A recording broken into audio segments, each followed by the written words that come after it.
Don't forget to like and subscribe to my channel if you haven't already.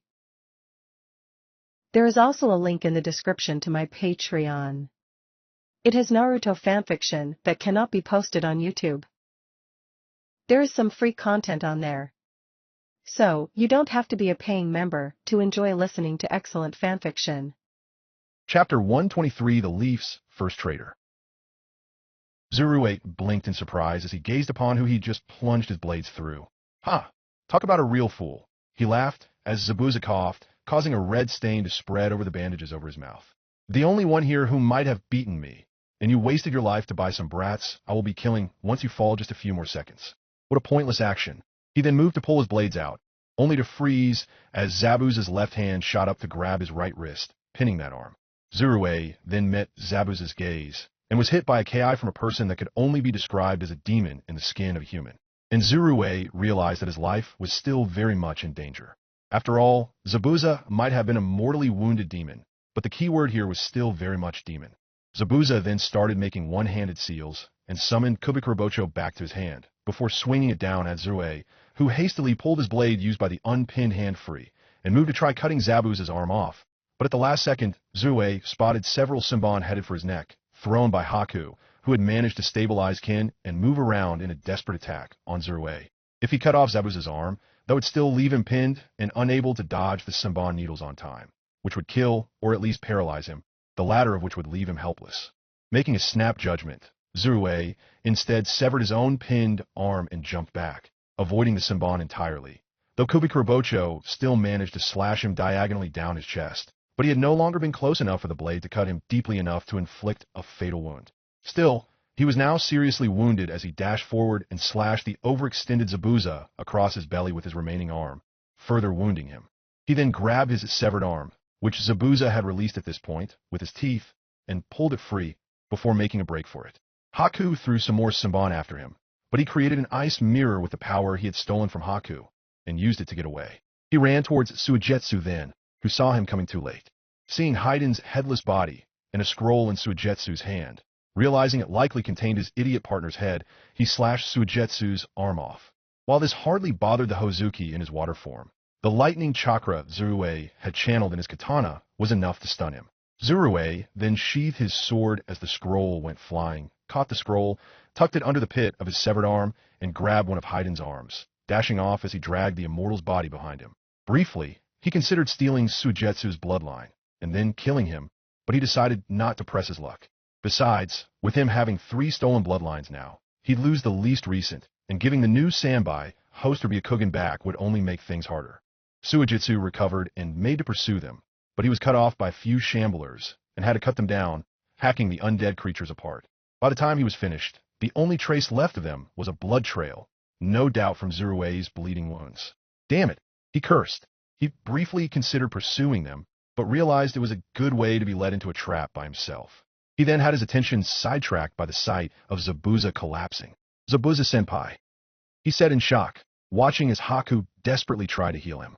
Cutting off Zabuza's mouth wraps to let the blood in his mouth drain out so he wouldn't choke, he then proceeded to try to heal the damage to Zabuza's heart Zurue's blade had caused, and with mounting horror, he realized that it wasn't just impalement of the heart he had to treat at the last moment before severing his own arm. Zurue had swapped to channeling fire chakra into the blade that Zabuza had kept lodged in his chest to keep Zurue from getting away, causing the burning chakra to spread into the heart and the surrounding tissues that supported it. Tears streamed from Haku's eyes as he continued to try to heal Zabuza, but the truth was, even if Zurue hadn't used his fire chakra to ensure the job was finished, he wouldn't have been able to save Zabuza. While he was a good medic himself, 2 impalements to the heart required much more skill into Tsunade's territory, unless you had a full medical hospital on hand, which obviously was rare. Honestly, it was a miracle that his heart was even still beating, and it was only getting weaker. Add that to the cut across his stomach that had hit several more internal organs, and it really was just too late. "Haku, that's enough," Zabuza said weakly as Kin and Jinyomaru staggered over, looking truly horrified as they realized that Zabuza could not be saved. They knelt next to him as Haku reluctantly let the chakra fade from his hands, admitting defeat even as he clenched them. "It's a shame. I had wanted to settle things with Kisame for his role in brainwashing and killing Yagura, but I guess it just wasn't in the cards." "Zabuza-sensei," Kin whispered as she knelt next to him. You three, I should apologize for not being able to live through this war. I had wanted to see you all build yourselves good lives after this whole mess was over. You especially, Haku, he added weakly, turning his head to look at the boy he'd had under his wing for so long. I know teachers aren't supposed to have favorites, but, well, Demon of the Mist or not, at my core, I'm only human, just as all shinobi are. He chuckled. And of all three of you, you were like a son to me, regardless of how I once tried to remain detached and see you as a tool. But regardless, all three of you are my students and precious to me. All three of his students were crying, Jinyamaru and Kin having truly grown to care for their teacher, even if he'd been a freaking sadist during their tutelage. At least you three all made Chunin before I left you. Haku, is it alright if I asked a few things of you? He asked Haku, who nodded. Tell Enko that I am sorry for leaving her too. I would have wanted to marry her after this war ended, even if she scared the living hell out of me at times. And when you next meet that Hinata girl, tell Isabu to take out Kisame for both of us, and for Yagura, for the pride of Kiri. Someone from the village must be the one to deal with the traitor, and I know that Yagura, if few others, considered him a member of Kiri as well. Haku, letting the tears flow freely now, nodded, wordlessly agreeing to deliver the messages. And one more thing. Zabuza grunted, choking up a little more blood before he grunted with some effort, and managed to lift his blade up. I'm passing on Kubikurabocho to you. Haku looked stunned, and with shaking hands, took the blade. Zabuza, it's my fault this happened. Had I been able to prevent my bloodline from being stolen? Zabuza shook his head. If anyone is to blame, it's me. I was too damn slow to do anything else to the bastard. I won't talk you out of going after Zurue. I know your mind's made up on that. But none of you three better be following after me. You hear me? Survive until the end of this war. That is my final order as your teacher. It's a promise, Jinyamaru affirmed as the other two nodded. Zabuza slowly looked back up to the sky and breathed one final sigh. And he was gone. I see. Dismissed, Minato told the shinobi who had delivered the latest of the casualty reports. To think we would lose even someone like Zabuza. He was one of our best. May said as the messenger left. Regardless, the mission to acquire a decent amount of naval power was successful, Danzo added, making Minato give him a cold look, once again mildly regretting his decision to let the old war hawk in on the strategy talks to keep a close eye on him. What about dealing with the bloodline thief and the immortal? Your former subordinates, Fu and Torian, were unable to track them down after the fight, Minato replied. They were out of sensory range, and the blood trail ended abruptly after some time. Either Zue got away via that machine that can create those portals, or he simply cauterized his wounds and hid the rest of his tracks. A pity. It would have been a better trade had they been dealt with as well, Danzo stated. The lives of our forces are more than just pieces on a board to be sacrificed, Danzo. I'd say you would do well to remember that, but quite frankly, almost everyone has long since given up on you, Minato told him. Frankly, I think even Hiruzen would have had enough of your actions by now. The only reason we're even keeping you around on a tight leash is because you're still one of the most powerful shinobi we have, and because you may yet make yourself useful against the greater evil. So don't test my patience any further right now. I am not in the mood. Before Danzo could respond, Inoichi's complexion went extremely pale. Lord Minato, I have dire news to convey. Minato turned to look at Inoichi, concern all over his features. What is it? It's Ipodara, sir. He's attacking the Hidden Leaf Village. He has about 200 of the white Zetsus with him, but he's doing most of the damage by himself. No one knows what he's after. Minato donned a hard expression and got to his feet. Minato, sir, with all due respect, you're the leader of the allied shinobi forces, Shikaku tried to say in an attempt to talk Minato down. We need to keep you in reserve for the most dire battles. Then explain to me why this isn't one of them, Minato stated to Shikaku, who did not have a reply. Madara is second only to Raisin himself on our threat level. This warrants my presence, and I'm not going to let Madara level our village. He then grabbed Danzo's shoulder, much to the Warhawk's surprise. You're coming too. If you really do care about the village, you'll stop your chicken-shitted strategy of hiding in a bunker and waiting for things to die down and try and take over the ashes. Danzo stared at Minato before gritting his teeth and nodded. They both vanished via Hiration. Be careful, sir. Shikaku sighed quietly at the empty air. Madara was cackling as he flattened another building as he headed towards the Hokage Tower. Fires were burning all around.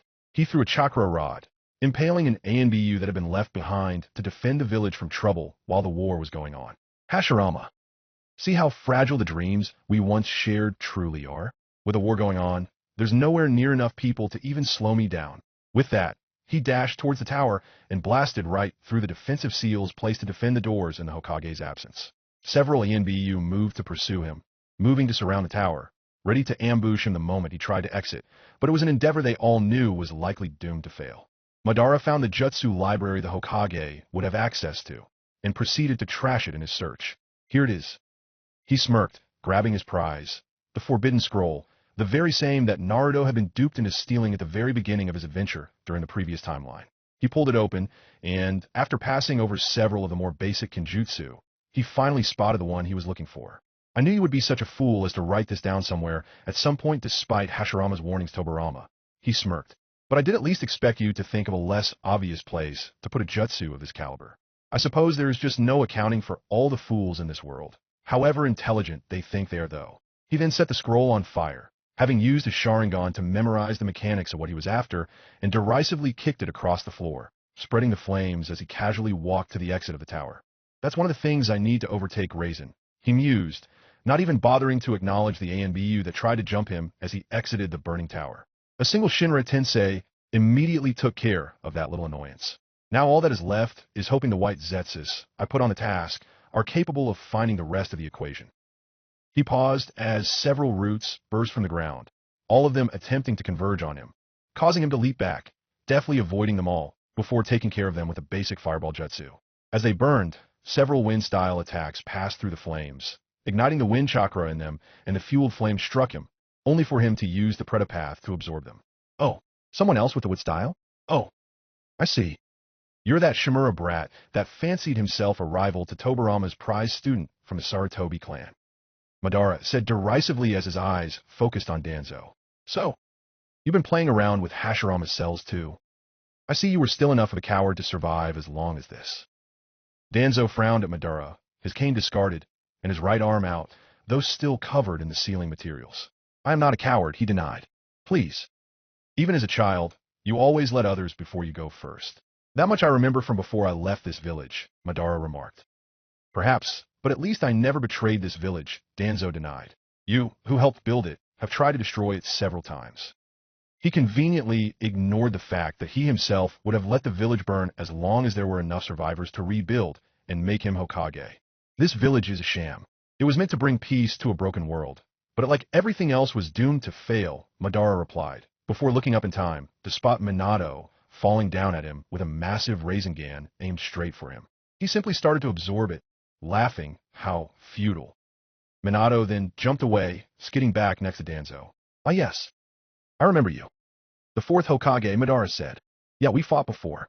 As I recall, I came out the winner that time, Minato replied, straightening up, already in sage mode. Indeed, a feat, I will freely admit, was actually impressive. But unfortunately for you, I was a mere reanimation at the time, barely half as strong as I am now. I'm now back to full strength, so I'm curious. Can you pull off another victory against me? We'll have to see, Minato declared, flinging a Raisin Shuriken at Madara, who simply dispelled it with a Shinra Tensei, only to find out another was slipped underneath it. He leapt over it, barely avoiding it, and glared at Minato, sending a couple of Limbo clones at him, only for Minato to detect them thanks to his Sage mode, and he teleported away. Madara narrowed his eyes and looked around. I'll admit, you are strong. You use Sage mode well, and your use of the Hiraishin surpasses that of its very creator. You're at the very least worth the time to crush. This time, a Raisin Bomb came at him from behind, and Madara turned to stop it with a Shinra Tensei, only for a Hiraishin barrier to spring up between them, causing Madara to notice the kunai on the ground, drop while he had absorbed that initial giant Rasengan, absorbing the force of the Shinra Tensei. And then another barrier opened behind him, releasing the force at his back. Madara's eyes widened as he was forced right at the Raisin Bomb, and he was forced to absorb it as it struck him and went off. I can't absorb too much more Senjutsu, he privately admitted, looking under his armor at the Hashirama face beneath it, and noting that it hadn't empowered him at all, since the Senjutsu was of the wrong type, refined with Toad style, not Slug style like Hashirama used, so it wouldn't work as a medium. However, it would still overwhelm him and turn him into a stone toad if he took in enough in too short a time, so he obviously couldn't allow this to occur. He then spotted Danzo, throwing several large wind-enhanced shuriken at him, and he ducked under them, not daring to use Shinra Tensei to deal with them, knowing full well he might need it to deal with an elemental Rasengan. He caught one and threw it back, bisecting Danzo, who turned out to be a wood clone. You're actually pretty good with the cells, Madara admitted as Danzo dashed from behind a building and tried to throw more shuriken at him, only to freeze as a limbo clone caught him. Before it could snap his neck, however, Minato teleported and struck the invisible force with a sage-powered Rasengan, freeing Danzo. Is your plan almost ready? Danzo asked Minato, dusting himself off after Minato helped him to his feet. I haven't heard back from my clone just yet, Minato said, so a little more stalling is in order. Danzo nodded and looked at his right arm. Should I? No, it'll take too long to undo the bindings on it as of now. Madara will have killed you by the time you manage to free up those stolen eyes, Minato stated. We can pull this off. Madara was walking towards them, grabbing a discarded Tonto from a fallen EMBU. Whatever you have in mind, it's pointless against the power of a god, Madara declared, pointing the sword at them both. We'll have to see, Minato replied, dual-wielding his kunai and charging Madara. At the messenger hawk coop, Minato's clone watched as a hawk kept flying up. That's high enough, he stated, dispelling himself and transferring his memories to Minato. Minato blinked as he had been dueling blade to blade with Madara and smiled. Madara frowned and wondered what Minato could be planning. Several more roots burst from the ground, and Madara jumped back and then ducked a Hiratian kunai. Minato once again teleported above him, this time trying to plunge a Raisin Lance down at Madara, who tried to dodge, but small roots had managed to wrap around his feet, forcing him to use another Shinra Tensei, destroying the roots and the Raisin Lance. And Minato also was thrown back, but turned out to be a shadow clone, which threw another kunai at Madara as it dispelled. And the real Minato teleported and rammed a Rasengan into Madara's gut, only to snarl as it was blocked by the ribcage of Madara's Susanoo. Madara then grabbed Minato by the head and slammed him to the ground. So pitiful. I expected better from you, Madara stated derisively, about to force a chakra rod through Minato's head, but Minato grabbed his arm and Junjutsu markings spread rapidly. Madara's eyes widened, and he tried to kill Minato right then, but Minato still had one more clone and swapped places with it via a shared use of Hiratian. The curse mark Minato had just put on Madara spread, and its effect? Madara suddenly felt many times heavier than before. Too heavy, he noted, to fly with either Devapath or Ashura Path wings. He could still move well enough, though, and use Limbo clones. He tried to absorb the curse seal, but realized it was loaded with enough Sage Chakra to turn him into a toad multiple times over, so desisted. So it was breaking out via brute force it was. I see.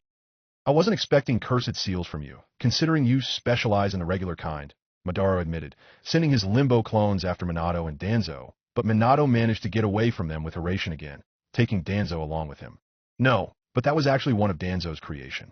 He placed on my hand when I helped him up earlier, and I simply transferred it to you and activated it, Minato admitted. Oh, I see. But tell me, what exactly do you intend to accomplish with something that simply increases my weight? Madara asked, standing up. This, Minato's voice said behind him, surprising him briefly. Before he realized that the same moment he had transferred the curse seal to him, he had also snuck in a Hiratian seal, which a shadow clone had used to get behind him. He immediately turned to try to impale the clone as it put a hand on his shoulder. Falling Thunder God, he stated. Falling? Hiratian meant flying thunder god, so what if falling thunder god jutsu in Tai O? Madara realized as the clone dispelled from being impaled on a chakra rod. But he'd been a split second too late, as the clone had teleported them both to the kunai that was being carried by a hawk, more than high enough to hit terminal velocity. Damn! Madara cursed as he strained against the curse seal, his descent rapidly speeding up. He looked down and did a mental calculation of how much headway he was making and how quickly the ground was approaching. After a moment, he concluded he wouldn't break the curse quite quickly enough to stop his fall before landing. This is going to hurt, he stated mildly. Minato and Danzo watched as Madara fell and crashed heavily to the ground, creating a shockwave that flattened several buildings and made a crater at the impact point. As the dust cleared, Minato noticed a blue glow fading from underneath Madara, which faded in short order, and Madara got up. He used a Susanoo at the last moment to cushion his landing. Minato realized, taking in the extent of the damage his stunt had done.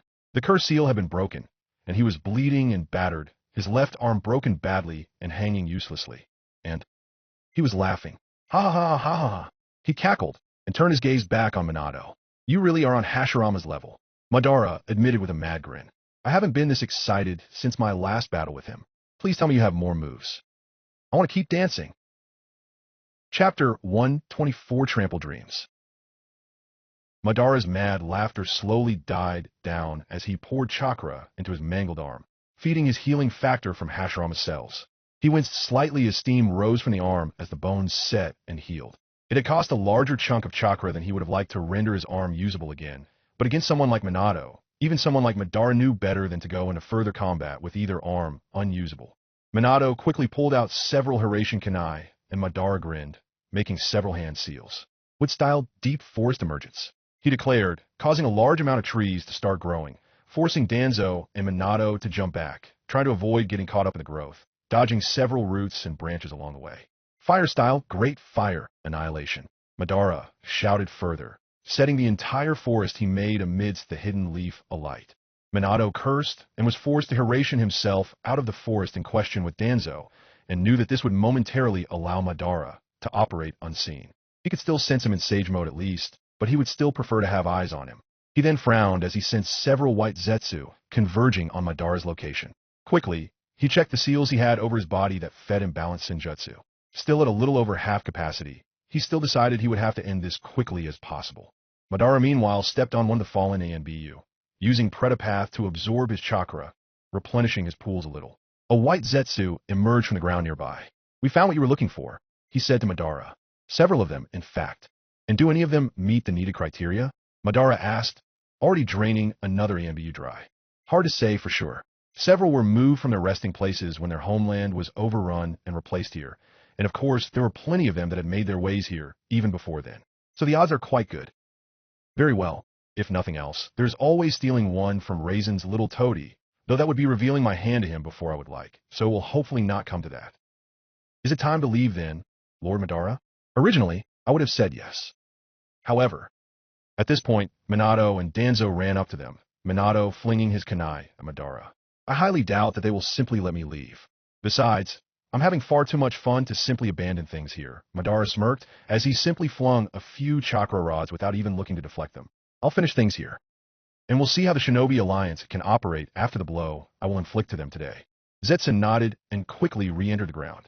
Minato rushed to try to stop him, but Madara simply got between them, forming another rod, and blocked Minato's attack.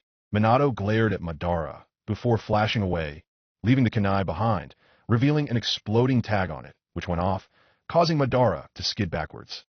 Right towards Danzo, who summoned a Baku, the Nightmare Eater, which immediately opened its maw and began to suck all the air around Madara in, trying to pull Madara in as well. Madara grunted with annoyance and stuck to the ground. Danzo meanwhile dashed to get around, and using the Baku suction for a boost, sent several wind-style vacuum spheres at Madara, all of them with Fuma Shuriken in their centers. Knowing that absorbing the Jutsus would still leave Madara vulnerable to the Shuriken, Madara instead opted for the upper body of his Susanoo, which was powerful enough to tank the hits, albeit with some cracks, and leaving the ribcage exposed, and he swiftly moved to send a fireball at the Baku, using its own suction against it. And then he noticed a Hiraishin kunai being sucked towards it as well. Sure enough, a space-time barrier sprung up and absorbed the enhanced flames, and Madara had a sneaking suspicion as to where they were going to be teleported. Sure enough, Minato had warped next to Danzo, another kunai in hand, and a barrier opened up, causing the flames to emerge once more, once again being pulled and enhanced by the Baku suction. But this time, Madara was very much between the fires and the Baku. Also, he could see a slight alteration to the sealing patterns of the barrier, and he realized that they were imparting Senjutsu into whatever jutsu the barrier teleported, ensuring that absorbing them could very easily result in making him petrified toad. Furthermore, Danzo seemed to be pouring the last of his chakra into a great breakthrough, which only further fanned the flames, resulting in a sage-powered inferno coming right at him. Madara actually smirked at this. He had to admit, Sage Mode was one of the best possible counters to fighting against the Rinnegan. The ability to detect and damage limbo clones, a kind of chakra that absorbing too much was risky, and it also prevented human path from working on the victim as easily, because Sage Mode made a person naturally closer to nature human path work by connecting one soul to another via contact, which was fairly easy once contact was established, but mainly because the soul was essentially connected to a person's human nature, which is what the human path accessed it through. It was called human path for that very reason. With Senjutsu involved, this essentially loosened the soul from a person's human nature, making it closer to actual nature, and had the effect of making the soul slippery, for lack of a better term, making it harder for the actual connection to take place. That was why Madara hadn't tried to pull out Minato's soul when he had a grip on his head earlier, instead opting to put a chakra rod through it, since that would be quicker, but obviously, that was too slow as well. Of course, there were plenty of other powers that Madara had access to, and he immediately utilized his greatest one Susanu's final form. Immediately, the buildings in Konoha were dwarfed by the massive blue chakra samurai, which had its lower half engulfed in the flames Minato had sent at him. The legs of the Susanoo cracked a little under the heat of the fires, but ultimately held. A good try. But even your best tactics fall short of the power I possess.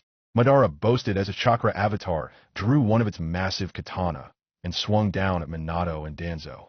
Minato immediately flashed away as Danzo jumped back, forming a wood-style wall to absorb the brunt of the blast the sword produced, barely succeeding in reducing the incredible force the sword struck with, and he was sent flying backwards and through a few buildings. The Baku vanished, indicating Danzo was out of commission at this point, and Minato grit his teeth. Now he was on his own against Madara for the remainder of their battle.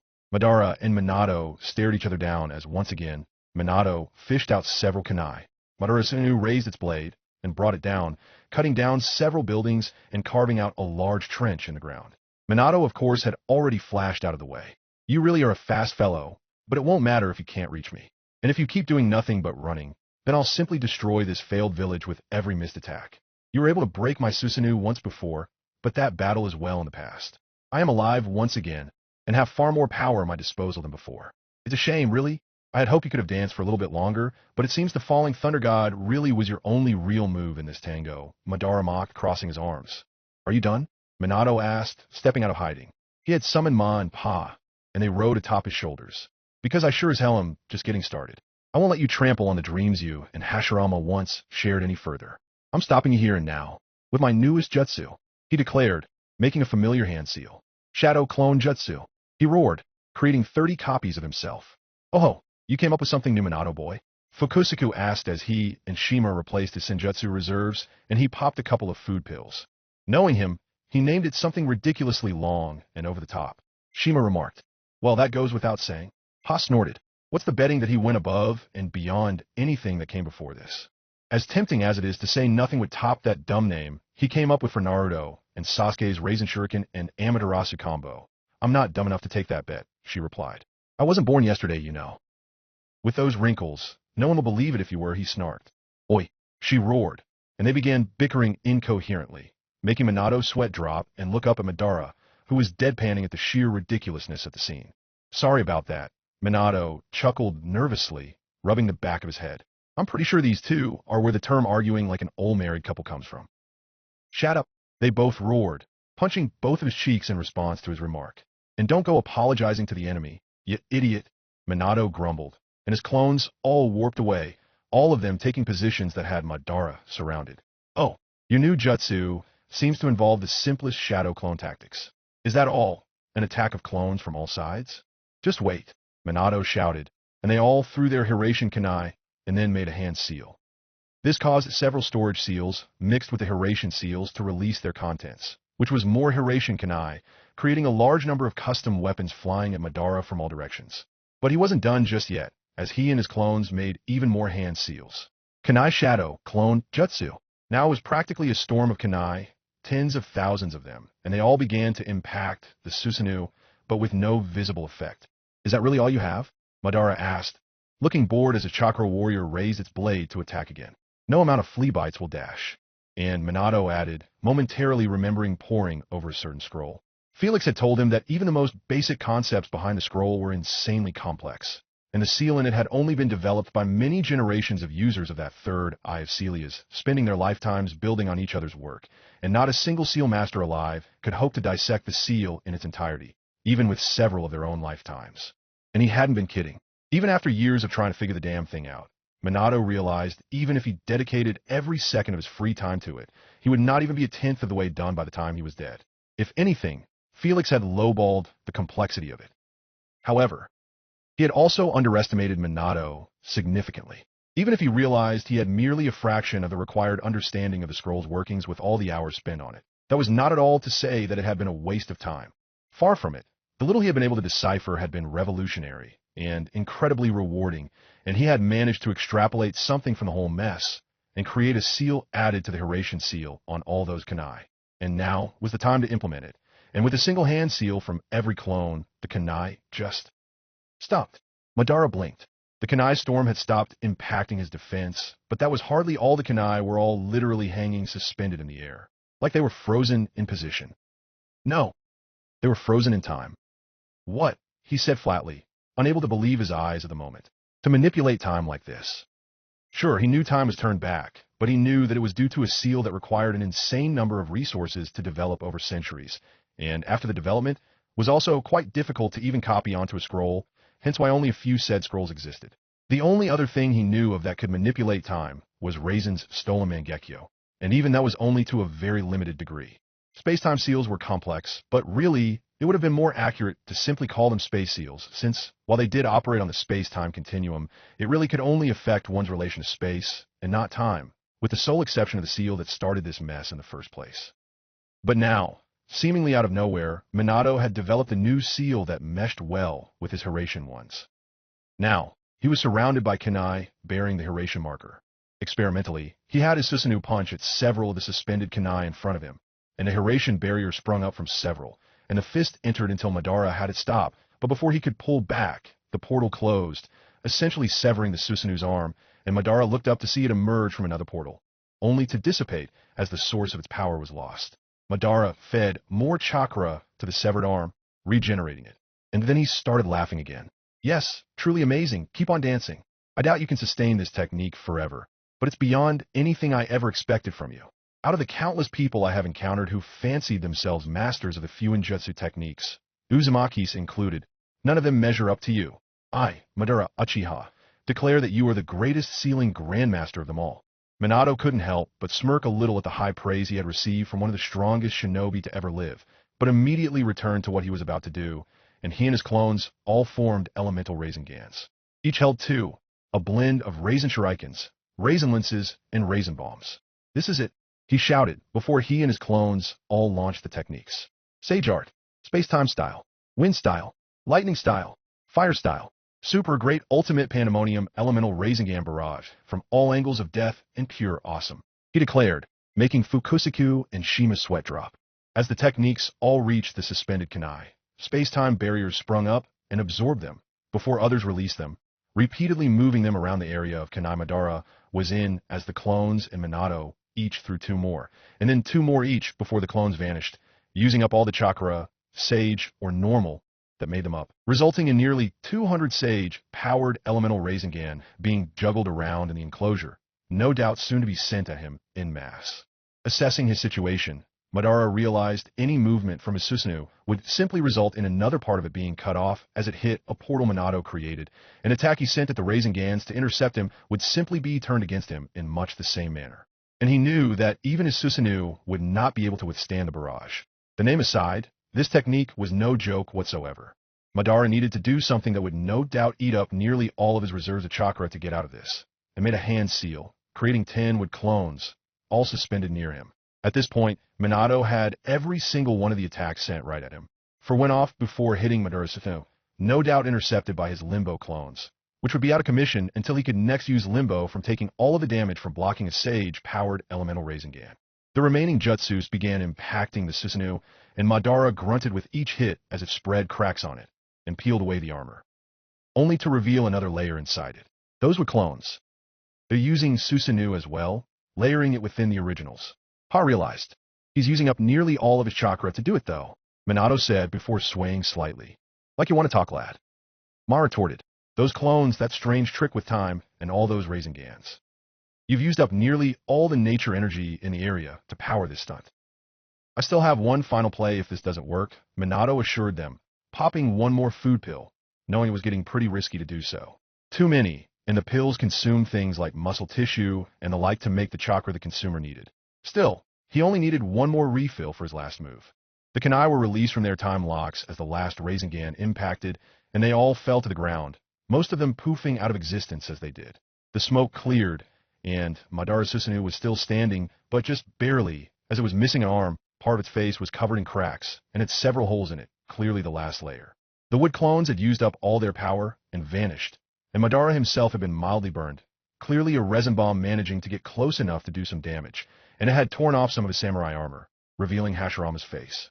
Yes, very well done. Madara grinned. Keep dancing. If you can, he declared, the Susanoo raising its remaining arm to try to cut down Minato right then and there. However, at the last moment, he noticed a glint and looked up.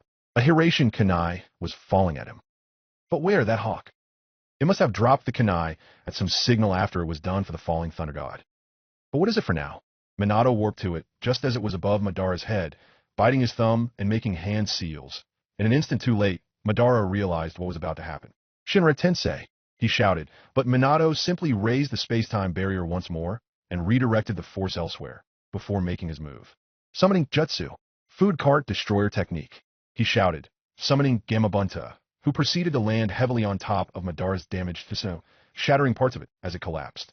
Minato pulled out 4 more kunai and flung them into the corners of a square he imagined and made a hand seal. Hiratian 4 corners barrier, he shouted, creating a barrier around them. Gamabunta dismissed, he shouted, not wanting to risk the Chief Toad's well-being after what he'd used him to stun Madara. Whatever you say, Minato, Bunta replied, vanishing. Madara looked up and saw Minato reach into his vest and pull out a bunch of exploding tags. This is the end, he declared, as each tag summoned more, and then more. This is the same Jutsu Tobarama created to work in tandem with the Edo Tensei, the mutually multiplying explosive tags. I altered it somewhat to use Senjutsu sealed in the tags, as well as more and more tags sealed within each other. And with this barrier, all the force that strikes it will simply be teleported to the opposite end and blast you again. I've made enough tags to work like this for a full 5 minutes.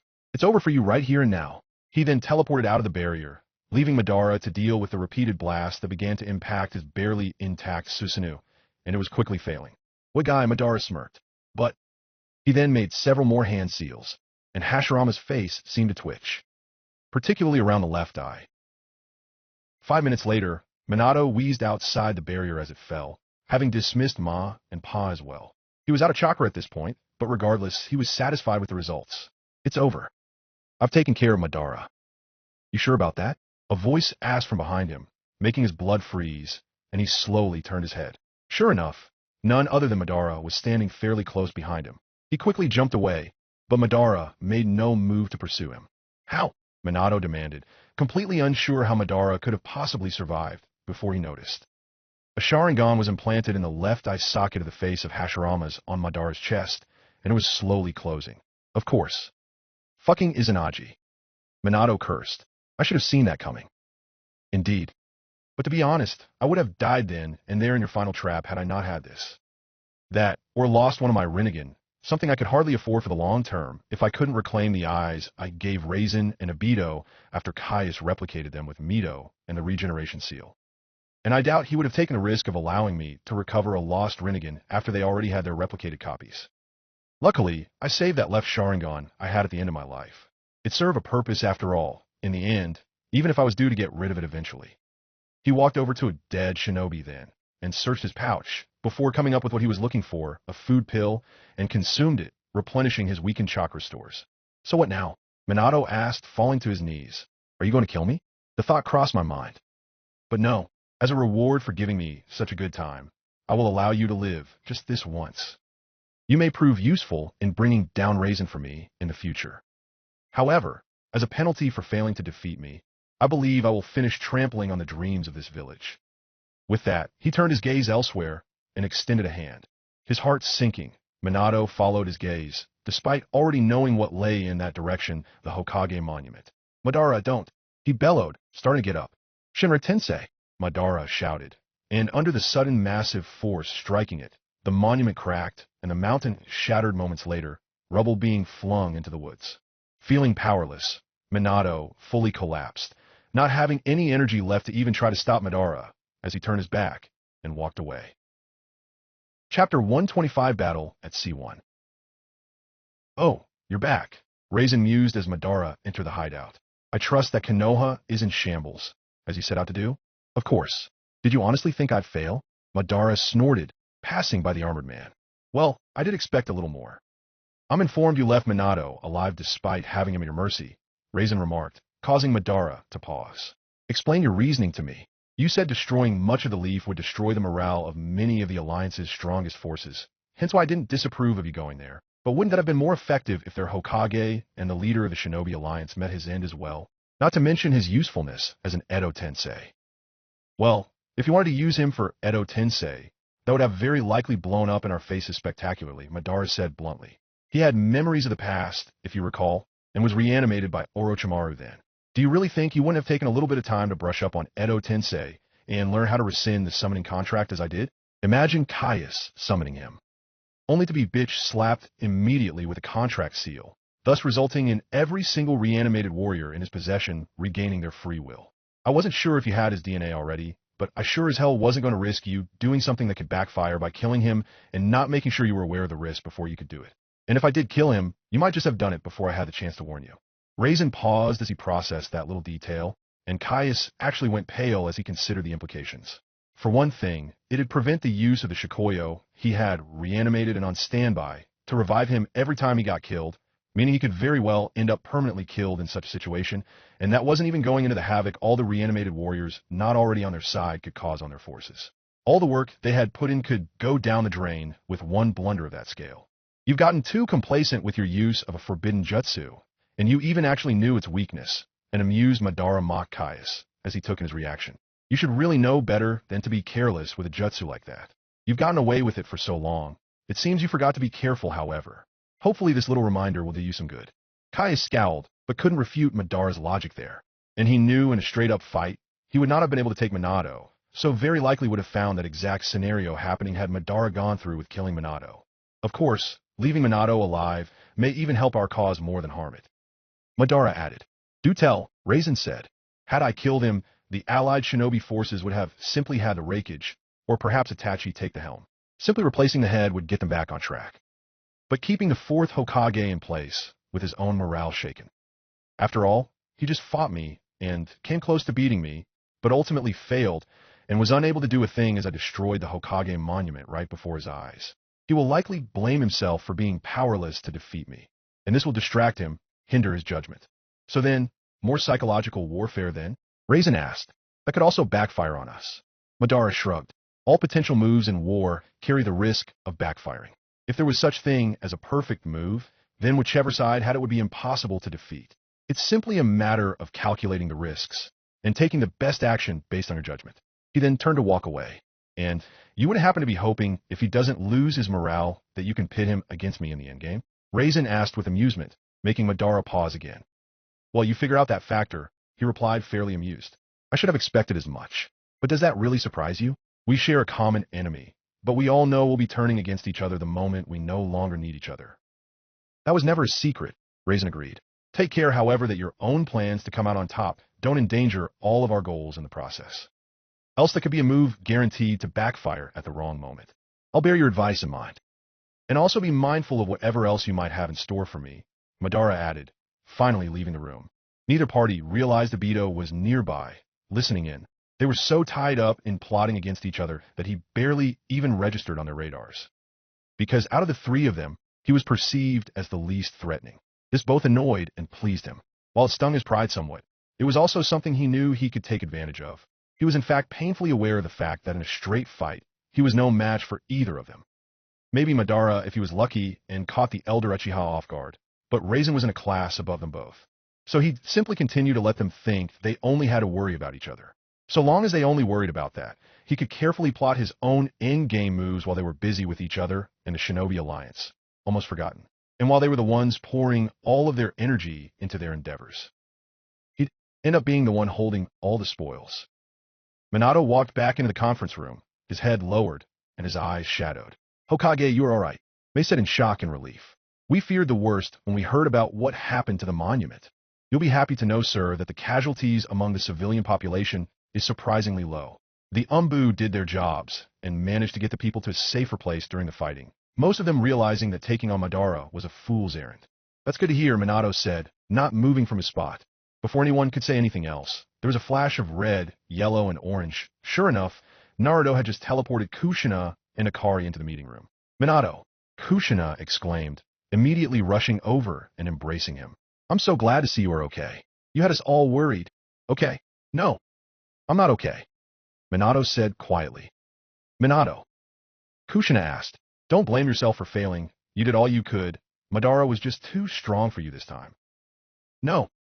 I am definitely upset at myself for not doing well enough to stop Madara, but I can get over that. At the enemy, however, he looked up, cold steel in his gaze now, and Kushina actually took a nervous step back. Usually, Minato was pushed around by her because he was just so much more laid back, which made his current mood all the more chilling. They come to our village, and they lay waste to it, and then they destroyed something that represents the dreams that we all pursue. I'm definitely not okay with that. I am furious, but I'm not going to waste it on myself or on a tantrum. No, I'm going to mine it, save it. And when I'm next called to action, I'm going to use it to make them pay, whether it is Madara or Raisin or Obito. I'm so fucking glad I never got on Dad's bad side. Naruto mentally shuddered as Akari hid behind him. Naruto always knew his dad was never someone to trifle with, but he'd never truly seen Minato so pissed off. Now that he had to admit, this was the first time he was truly scared of his old man, more so than Kushina at this point. Madara had no clue just how badly he had fucked up now. Taking a deep breath, Minato let the rage go for now. What did I miss when I was gone? I cleared his throat and said, well, Haku has reported that on what was originally Zabu's end of operations that we've gathered a substantial amount of ships, mostly fishing ones, but they will still serve to carry combat-ready shinobi. Kankuro has yet to match this report. Actually, Akari interjected. When I heard Dad might have been in trouble and asked for brief leave to come here, he told me to deliver a similar report while I was here. Although in our case, I was using with style on some of the boats to strengthen their structure and make them a bit more battle-ready. Honestly, I may even be able to construct a few more battleships with my jutsu in the last few days before we embark on Yazushi Obikure. Minato nodded. Good to hear. Why not have Danzo put some work into making some ships, since he also has with style? Gaara suggested. I just dropped him off at the medical unit. He was pretty badly hurt by Madara's attack, so it will likely take a few days for him to recover, Minato replied. He survived? More's the pity. They scoffed slightly, clearly still not trusting the seedy old man. In that case, we're just about ready then. I'm going for sure. I'm definitely going to play a huge part in smashing those factories they placed on my old home to 1,000,000 pieces, Kushina promised. That was never in doubt. In fact, we're packing close to half of our overall battle strength onto the ships we gathered. As many people skilled in water style or other naval-based tactics as we can, May replied. As a matter of fact, I am personally leading this assault. Since my nation is an island one, and I've led a few naval battles in the rebellion against Yagura, I'm the one with the most experience in the matter of naval warfare. And I'm also going, Gaara added. My initial role in the battle is classified, but I believe it will make a major difference. We're also dedicating nearly the whole of our aerial combat division to the endeavor. They chimed in. Supremacy in the sky can only be an advantage. Good. Naruto. Will Sasuke and Hinata be ready? Minato asked his son. Hinata has already gotten a decent connection with Aisabu, Naruto replied. I don't know about a full Bijou transformation just yet, but her water style has gotten a lot stronger. In a version 2 Jinchuriki cloak, she could be a menace underwater. Of course, what worries me is what the enemy can do from that angle as well. I'm willing to bet that Kisame and some automatons are just waiting for an opportunity to capture her, where most of our forces would drown if they try to follow. Sasuke has assured me that he will also be ready, and can summon some large sea snakes to guard her for one thing. But I'm worried that his wound's not going to be fully healed in time. Sure, his medic is competent, but it's not an issue, Ace stated. We already sent a second one to give us another assessment. Both have agreed that Sasuke will be fit for duty in time for the invasion force. His wounds were deep, but he's had almost a week of a medic ninja spending most of his time aiding the healing process. Honestly, we weren't sure it'd be enough, but all reports from them agree the wounds won't reopen during strenuous activity after a couple more days of healing. Naruto nodded. All right. I'd feel better if Sakura or Grandma Tsunade were saying that, but it is still very reassuring to hear. Kabuto can also fill in the role of undersea serpents, Anoki mused. And Killer Bee's Bijou form is a force to be reckoned with underwater. And let's not forget Nagatos and my summons in that area, Naruto reminded. We each have a seaworthy animal path summon, although there's absolutely no room for doubt that mine is way more awesome, he boasted.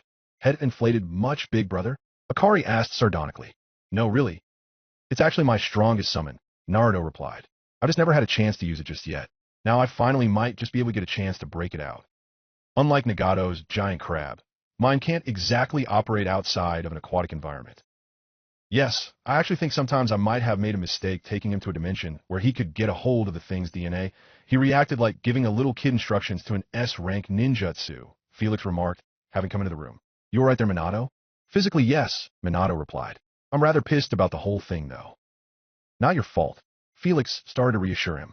I know that much, but seriously, you think my new jutsu would have given me the edge, considering I was able to freaking stop time on my kunai for it, Minato said, to some general surprise in the room. You did what? Gar demanded. Minato briefly explained how he managed to get a little something out of the scroll Felix and Naruto had used. Surprisingly, Felix only nodded, despite having been the one with the most knowledge of just how insane the feat Minato claimed to have pulled off was. Impressive. You're not surprised? Minato asked, a bit deflated at how he hadn't managed to put a look of shock on Felix's face. Minato, after all the things I've seen your dimension accomplish, including your son gaining the Rinnegan, and Sasuke achieving a level of Sharingan to match it, I quite honestly would have no one to blame but myself if I could still be surprised at even the strangest things in this dimension anymore. The remaining 3 days of preparation passed, and sure enough, a whole fleet was ready to set sail.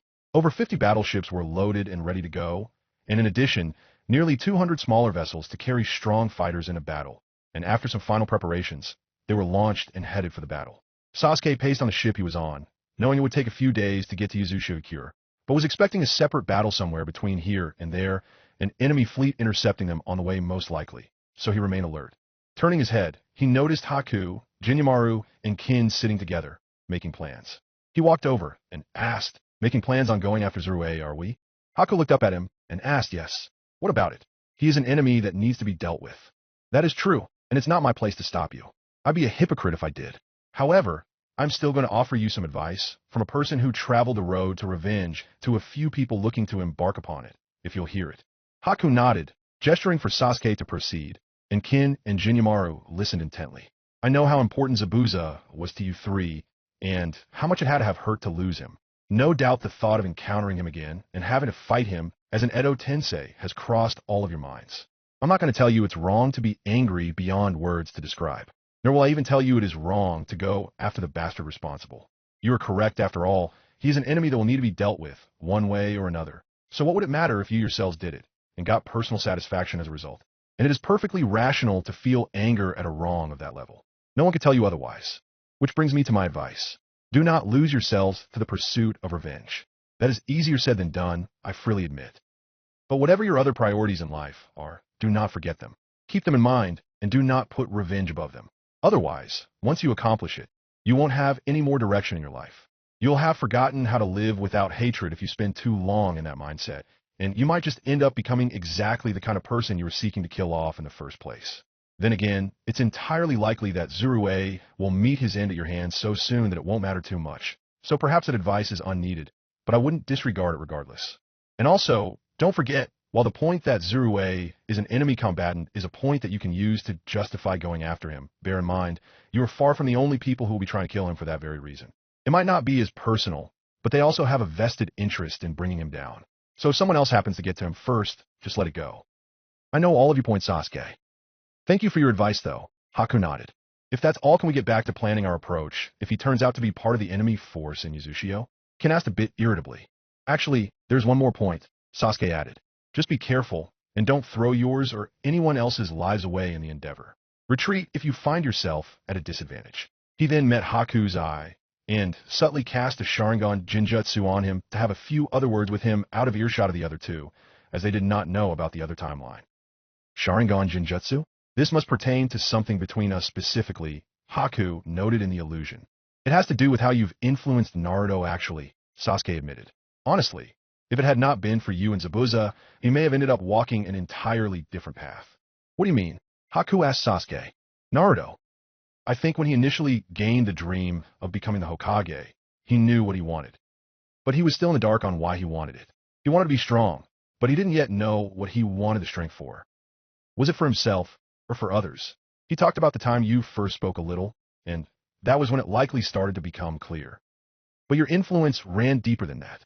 When we fought on that bridge, and he thought you'd killed me, I can imagine what was going through his mind, particularly when he found out who you were.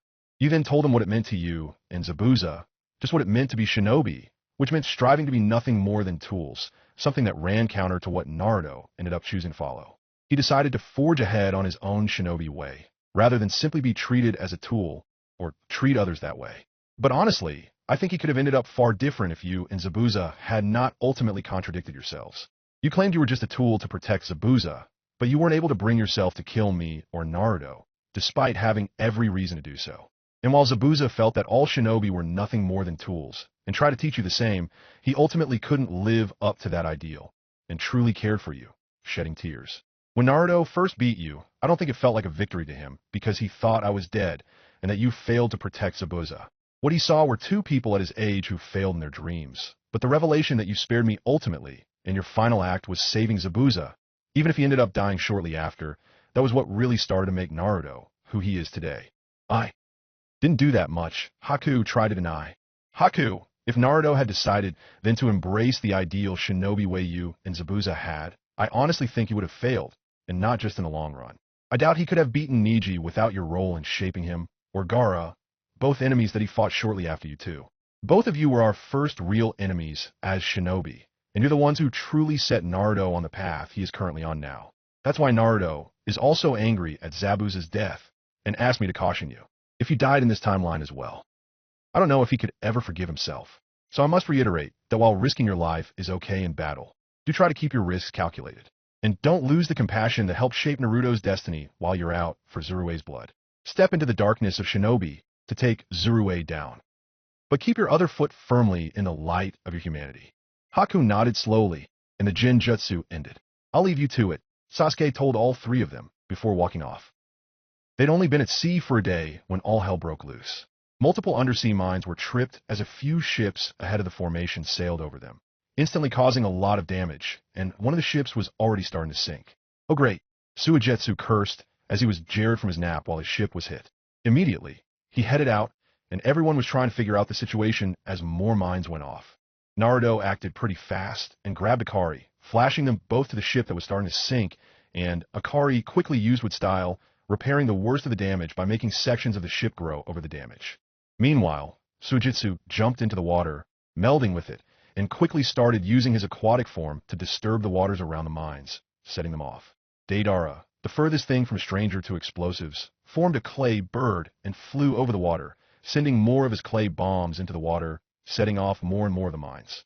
From his vantage point, he then used the scope over his left eye to look ahead, and said, "Okay guys, we got the enemy dead ahead, they're sailing right at us." No doubt they plan on taking advantage of the chaos they just tried to cause with the mines, Mei remarked, looking over at the ship next to hers. Gaara immediately took a meditative position, while Kabuto put his hands on his shoulders in sage mode and was using medical ninjutsu to provide Gaara with more chakra. This confused anyone who had an idea on just how much chakra Gaara had as a Jinchuriki. What on earth could he be doing that required a boost in chakra for him? Kabuto was also seeming to say a few things to Gaara in hushed tones, to which Gaara seemed to alter his concentration slightly. "It's worse than that," Suigetsu said, sticking his head out of the water. "It's not just automatons and a large navy of their own, but apparently that Kai's fellow that makes the Shamblers has been making more undead beasts for us to worry about. There's literally thousands of undead sharks and freaking whales under the fleet. Well, that's not good. And to top it off, I think the fleet is 3 times the size of ours." Naruto chimed in, having been using Sage Mode to sense things out. "Apparently, that automaton factory has been pretty damn busy. Incoming!" A random shinobi shouted as several of the nearest automaton ships started letting loose with their weaponry. Luckily, a barrier was raised by Kushina, using her chains as a medium, taking several explosions and impacts with a few cracks. However, a mass of automatons flew over it and began to drop bombs on the ships, though the shinobi on them intercepted as many as possible with their thrown weaponry, managing to set most of them off early on, minimizing the damage. The undead army of aquatic life meanwhile swam under the barrier, but was initially met with a few large serpents, including the clone of Manda Kabuto had made, and they began trying to tear the beasts apart, though sadly, they turned out to be just as resilient to injury as the Shamblers, and any non-physically debilitating wound did squat, and a few of the fishing vessels got capsized when a couple whales managed to get through. Deidara and other shinobi forces in the air began to battle with the airborne automatons, while Fu entered a version 2 Bijou cloak and fired multiple small Bijidamas at the enemies, whittling them down. Hinata jumped into the water, taking a leaf out of Fu's book as she did, though in her case, she gave control to Isabu in the process as he started backing up Sasuke and Kabuto's serpents with his own tail beast bombs. Kushina sent her chains underwater, spearing and holding many of the undead fish ahead of them. Meanwhile, Naruto formed multiple shadow clones, and they all threw multiple marked kunai forward, multiplying them with the kunai shadow clone jutsu. They stabbed into multiple automatons when not deflected by one with shielding, and killed a few of Raisin's fanatic followers on board the ships, But that was hardly all. Each of the clones then formed two Raisengans and began teleporting from Kanai to Kanai, smashing apart any enemy as they unleashed pandemonium in this manner. Several of the ships drew close to one another, and Shinobi boarded the enemy vessels, starting to battle their way onto these ships, though it was slow going, even with Sakura, Lee, and Guy among the attackers. And the enemy fleet was starting to surround them. Gaara, now will be a very good time, Mei shouted as she fired several balls of magma at one of the flanking enemy ships, managing to melt enough into molten slag to sink it. Suddenly, a massive whirlpool appeared, causing 14 enemy ships to suddenly be brutally pulled down, being torn apart in the process, to a lot of confusion on the enemy's side, at least among the group who could think. What blazes? One of the fanatic leaders shouted, before realizing that's Sand User. He's using the sand at the bottom of the ocean to mess with the currents. That was indeed what Gaara was doing. In fact, Kabut was using his sage senses to get a sense of where and how to move the sand for the best effect, hence why he was the one providing Gaara with a small boost in chakra to assist with the endeavor. Several more enemy ships were sunk when Naruto and Sasuke used elemental Raisengans, and Kimui respectively, Sasuke sending portions of the ships away. He tried to use Amaterasu, having been more comfortable with that method, but of course, fire sealing method seals were drawn on the automaton ships to prevent that. Nagato used a Shinra Tensei when the enemy ships continued firing their weaponry, including at whatever their own ships were boarded, deflecting this wave of attack, and sending a few smashed ships to the deep, as planned. It was starting to look like the Shinobi Alliance was gaining the upper hand, when a massive tentacle rose from the waves and smashed 5 Alliance ships, 2 of them battleships, with 1 horizontal swing. What the hell? Neji shouted, pausing his fighting with a shambler to jump back, and looked with his Byakugan. It looks like a massive octopus. It's undead like the shamblers and the other aquatic life. It must be a dead kraken, Felix shouted, cutting down an automaton. They're the second largest natural life form ever recorded in my dimension's records. Second? Neji asked incredulously, considering the scope of the creature. It was even slightly bigger than the freaking 10 tails had been. Unless the island turtle is the first, I can't imagine a bigger creature. He replied at Felix, returning to battle with some other enemies. No, that one was artificially made by the Sage of 6 Paths. Doesn't count as a natural life form. The only one bigger. Well, you're about to find out. Before Neji could inquire further, he noticed Naruto fixing his gaze on the kraken, even as he deflected another of its massive tentacles with a well-placed Raisin Shuriken, and then he bit his thumb. Oh hell no, Neji deadpanned, realizing what was about to happen shortly before it actually did, as if he needed something else stupidly big in his arsenal. Summoning Jutsu, Naruto shouted, jumping down to the surface of the ocean and slapped his hand down on the surface. The waters then suddenly came alive, and ships moved apart as the ocean waters moved to accommodate something that raised its head from the seawater. May I introduce? The Leviathan. Naruto cackled, glad he finally got to use this particular monster. A lot of shinobi gaped at the serpentine creature with its head alone twice the size of tailed beast, its Rinnegan eyes fixed squarely on the enemy fleet. Chapter 126 Battle at C2. Compensating Naruto? Sasuke deadpanned as he stared at the Leviathan, which had the enemy scrambling for something, anything to throw at the absolute monster that might manage to do some amount of damage to it. What? Naruto asked incredulously as he jumped back on deck. Genetics, they're a lottery in more than bloodlines, Sasuke said with a smirk. Oi, speaking of bloodlines, you've already got one that lets you copy ninjutsu. Let Sai keep his tasteless jokes for himself. Naruto roared indignantly. And I'll have you know, this thing's DNA was very difficult to acquire for Animal Path. They're on the verge of extinction in their dimension. And do you know how much freaking water there was to search? They're almost extinct? How? Haku asked incredulously, wondering what in that creature's dimension could be a threat that could drive it to extinction to begin with. Lack of competition on the food chain, causing a swell in population, followed by a massive decrease in other marine life big enough to really feed them, other than each other, and no one has ever seen one of them resorting to cannibalism, Naruto deadpanned. A lot like what can potentially happen to us if we can't figure out another way to keep our numbers down once we solve the issue of war. As much as I hate conflict, it did at the very least prevent a major overpopulation crisis in the past. Haku said. Yes, he could see how a species having undisputed control of their environment could come back to bite them in the ass later down the line. Guys, as much as I hate to break this fascinating conversation up, watch out, Akari shouted, pointing to one of the tentacles of the undead kraken, which was swinging right at them, only to suddenly be pulled back as the Leviathan Naruto summoned lunged, and sank its 3 rows of massive teeth into the beast's slowly rotting flesh. Medium-sized waves were produced via the ensuing clash, even once they were below the surface, and the Kraken was trying to use the massive strength in its tentacles to wrap around the Leviathan and tear it apart, or squeeze hard enough to break it, and even whip it with terrifying force. Will Naruto's summon be enough to defeat that thing? Tintin asked dubiously as she and Lee engaged a group of shamblers. I mean, it was bigger than the Kraken, but not by that much, and the Kraken's undead, so any damage done will just be ignored, while Naruto's summon is technically living despite not having a soul, unless he deliberately provides it with one, so damaging it will potentially kill it. Lee kicked one of the shamblers into another, and said, I highly doubt size is all Naruto put into that summon. He always likes to pack a little surprise in his techniques. Little surprise? Tintin asked dubiously as she blew a group up with some tags. This is Naruto we're talking about. It was just a turn of phrase. Lee chuckled sheepishly as he donned his metal claws, remembering that dismembering these things was the way to go. Meanwhile, under the waters, the titanic struggle was getting quite fierce. True to Tintin's worries, the Kraken might have its slightly less overall mass, but being a zombie made it inexhaustible, and it could take fatal injuries, with only dismembering wounds hampering it. The Leviathan was bigger, but not overwhelmingly so, and any damage the Kraken was doing to it was taking a toll. True to Lee's confidence, however, Naruto had given this summon a special ability too. He never could be satisfied with the base form of something after all. If he saw a means of improving it, he would go right for it. Battered and bleeding from multiple tentacle strikes, the heavily injured Leviathan wrenched its neck, tearing free a large chunk of flesh from the Kraken, not enough to bother it. But that wasn't the point, and the Leviathan consumed it. Immediately, the wounds started to heal, and 2 large tentacles began to grow from its sides.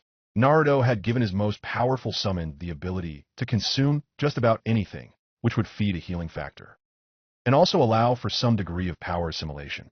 Essentially, when a Leviathan was summoned, it was simply a Leviathan with Rinnegan eyes. But the more it ate, the stronger it got. Still fighting alongside Felix, Neji saw this with his Byakugan and sighed as he blasted apart an automaton with a gentle fist palm strike. Couldn't just leave it at a Leviathan, could he? He asked Felix, who shrugged as one of Raisin's religious fanatics attacked him, but was swiftly cut down. Guessing you saw what that thing's hunger could do for it, he remarked. Yeah. Naruto's determined to be the most overpowered little bastard you can find. The Kraken once again attacked the Leviathan, slamming its head between 2 tentacles, rattling it. But it quickly wrapped one of its own partially developed tentacles around one of the Krakens before it could retract it, and bit it clean off, consuming more flesh in the process to heal more of the damage and make the 2 tentacles it had lengthened. The rest of the undead sea life began to rush them, and began to pepper the Leviathan with attacks to try to overwhelm it and give their much larger brethren an edge. To an extent, it worked, with them inflicting multiple minor injuries to the beast, with some automatons firing their weapons into the water, the missiles detonating with surprising effectiveness underwater, and inflicting a bunch of minor injuries onto the Leviathan. The Kraken then moved in once more, this time coiling a tentacle around the Leviathan's mouth, forcing it shut. Apparently, whatever reasoning skills the undead creatures were designed with when not controlled by their creator were effective enough to realize that the best way to shut down the Leviathan's regeneration and growth was to stop it from consuming anything to begin with. The Leviathan responded by thrashing and slamming its body and own tentacles into the Kraken, which would have been effective against a living opponent, but the beast would not feel pain and let go, instead continuing to grip the Leviathan and smash against it. However, the Leviathan was not on its own with the underwater battling going on.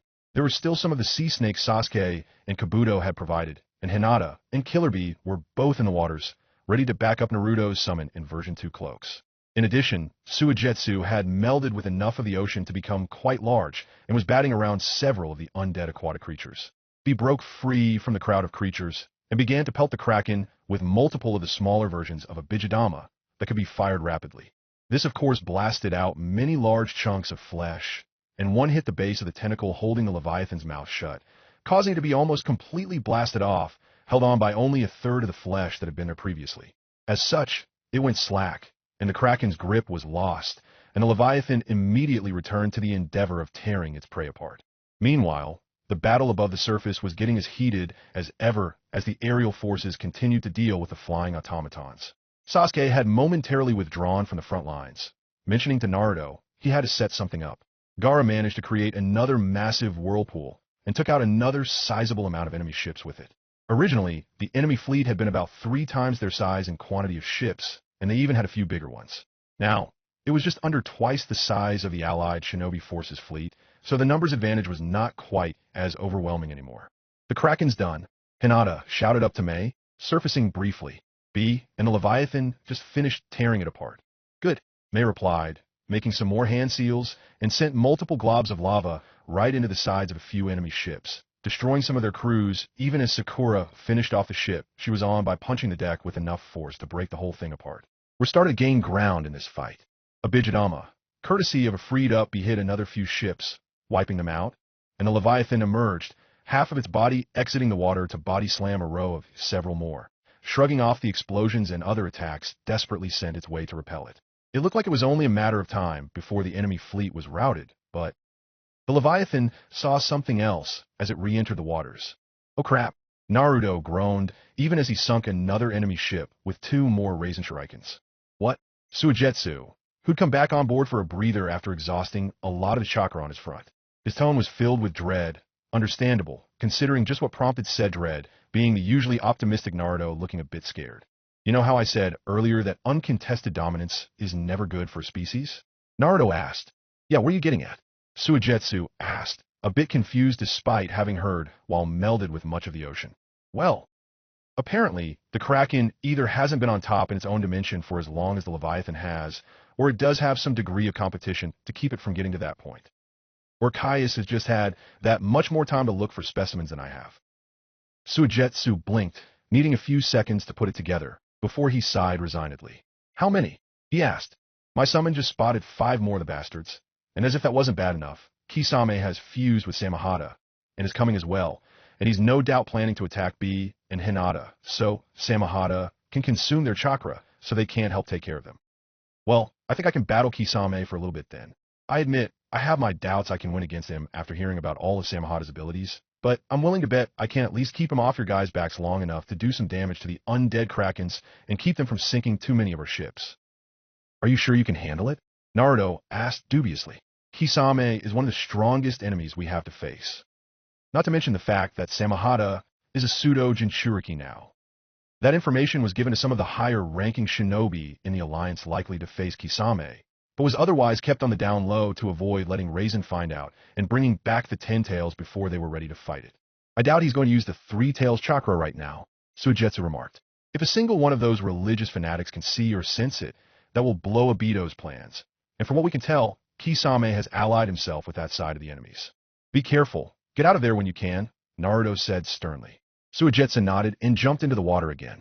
Kisame, as expected, made a beeline for Hinata, as she was closer than Killer Bee. However, Suigetsu melded with the water again, and reformed his upper body, wielding his weapon, and slashed at Kisame, who blocked on one of his iron-hard fins on his arms. Well, if it isn't Mangetsu's kid brother, Kisame remarked, giving a sadistic grin.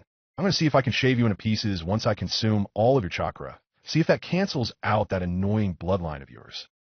I'm going to enjoy beating you and taking Samahata, Suigetsu retorted, though he sounded far more confident than he really felt. Kisame's grin only widened in response, and he dashed right at Suigetsu, who dodged the shark moving at him like a torpedo, going deeper into the water, even as Kisame turned around to attack Suigetsu again, this time slamming right into Suigetsu's weapon. Both parts crossed together in an X to block, so he ended up being pushed further down by Kisame's momentum. Meanwhile, the 5 Krakens were moving towards the fleet, but were intercepted by Naruto's Leviathan, which immediately attacked the lead one, a second pair of tentacles already growing while the first pair was pretty much fully grown. This allowed it to not only bite a chunk out of the Kraken again, it also allowed the Leviathan to grab 2 of the Kraken's tentacles to keep it from using them or getting away. The other 4, however, moved to flank it, and began to batter it with their tentacles, only for 2 Bijidama to blast into one taking off a few tentacles with how well it was placed, the other impacting its main body. It, and another of the 5 undead Krakens, immediately moved after B and Hinata, seeking to retaliate. The Leviathan, meanwhile, kept eating as much as it could of the Kraken it had a hold of, even as the undead beast kept on fighting back by bashing away with its tentacles, and the other 2 started to grab onto it, trying to squeeze it with enough force to break it. The Leviathan cried out as cracks spread out over its vertebrae, but it kept eating the Kraken it had a hold of, biting off tentacles, and tried to tear off more and more flesh, healing the cracks almost as fast as they were being inflicted and growing its second set of its own tentacles out in the process. Eventually, it managed to destroy that kraken, rendering it too torn up to function, and it started to sink, flailing its remaining flesh futilely to try to stay afloat, and it was soon out of sight. The Leviathan then began to thrash against the two holding onto it, using its own tentacles to get as much leverage, and it managed to start biting chunks out of another one, able to render two of its tentacles useless, when there was a loud crack that echoed through the waters, causing the Leviathan to go limp as its spine was broken by the force the Krakens were exerting on it. It vanished, and Naruto winced. Damn it, he grumbled, watching the battle continue on the surface. His most powerful summon had a good run, ultimately destroying two of Caius's Krakens and damaging another, but now it'd be some time before he could summon it again. And while Hinata and B, having aquatic Bijou, were more than a match for a Kraken each, there were 4 left, albeit 2 of them damaged. This meant they could either double team the 2 Jinchuriki, or 2 could wreak havoc on the fleet while they were each fighting one. Well, now Naruto, Akari asked worriedly, having gone into monkey sage mode over the past few minutes, and since the Leviathan's disappearance. Plan B, Naruto replied simply, heading to the water, and he bit his thumb. Summoning Jutsu, he shouted, this time summoning Gamabunta, Gamma Hero, and Gamakin after jumping back to the water. There was a large splash, and Akari winced as she remembered why that wasn't plan of the toads despise seawater. And as she recalled, Gamabunta once threatened to lock Naruto in a room with seals to keep him from Hiroshining out with Lee, and then make Lee drink his special sake if he ever summoned him into the ocean. Why, you little runt? Gamabunta roared sure enough. Didn't I promise you a world of hurt if you ever pulled this shit on me? Ack. Naruto yelped as he dodged a swat from the toad boss.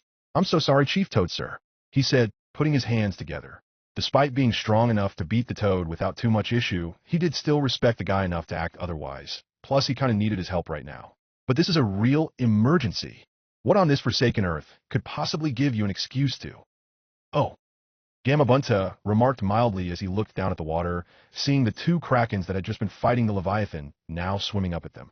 Well, that does give you a valid reason, but we're still having words later. Here, Gamakin and Gamakichi added, also clearly miffed about being called on in seawater. Guys, I'll take one of them.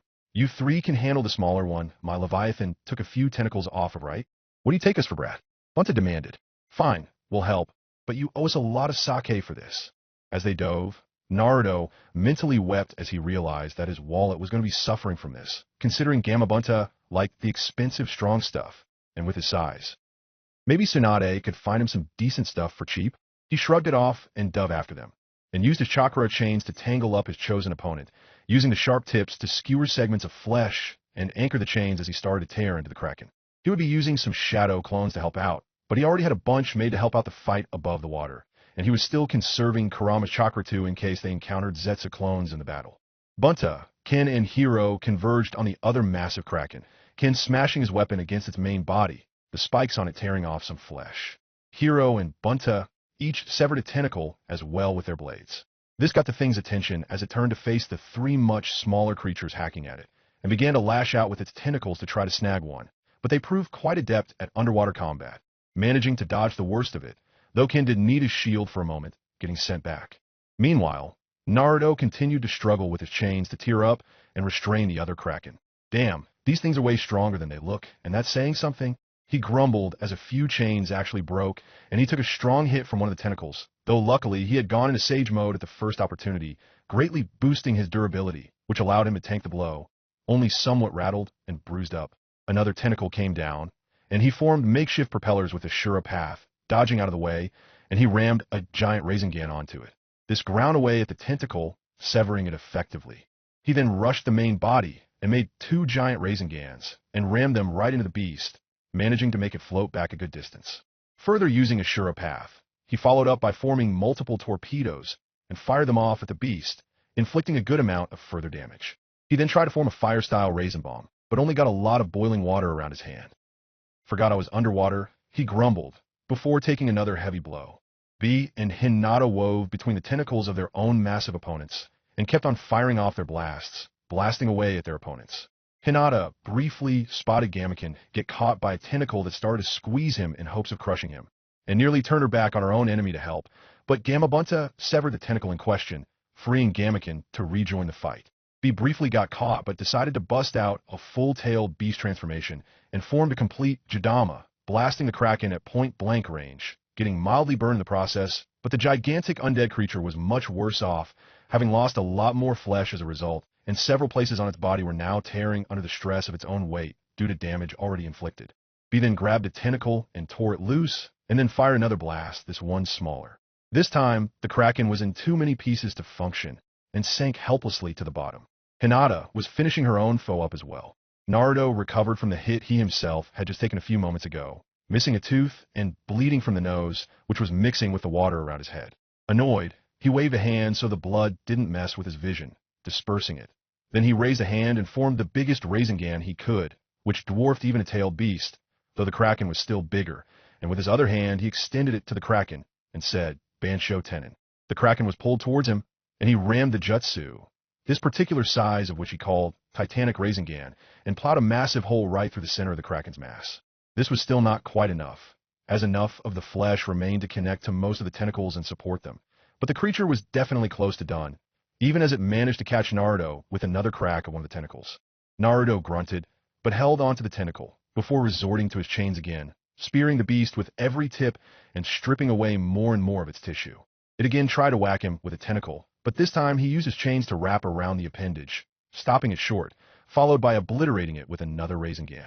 He then unsealed a Fuma Shuriken from a sealing formula on his wrist and launched it at the Kraken, making multiply with a Shuriken Shadow Clone Jutsu, shredding it further and making metal sink into its flesh, weighing it down, though not nearly enough to make it sink, although this gave Naruto an idea, and he quickly planted his hands on the tentacle.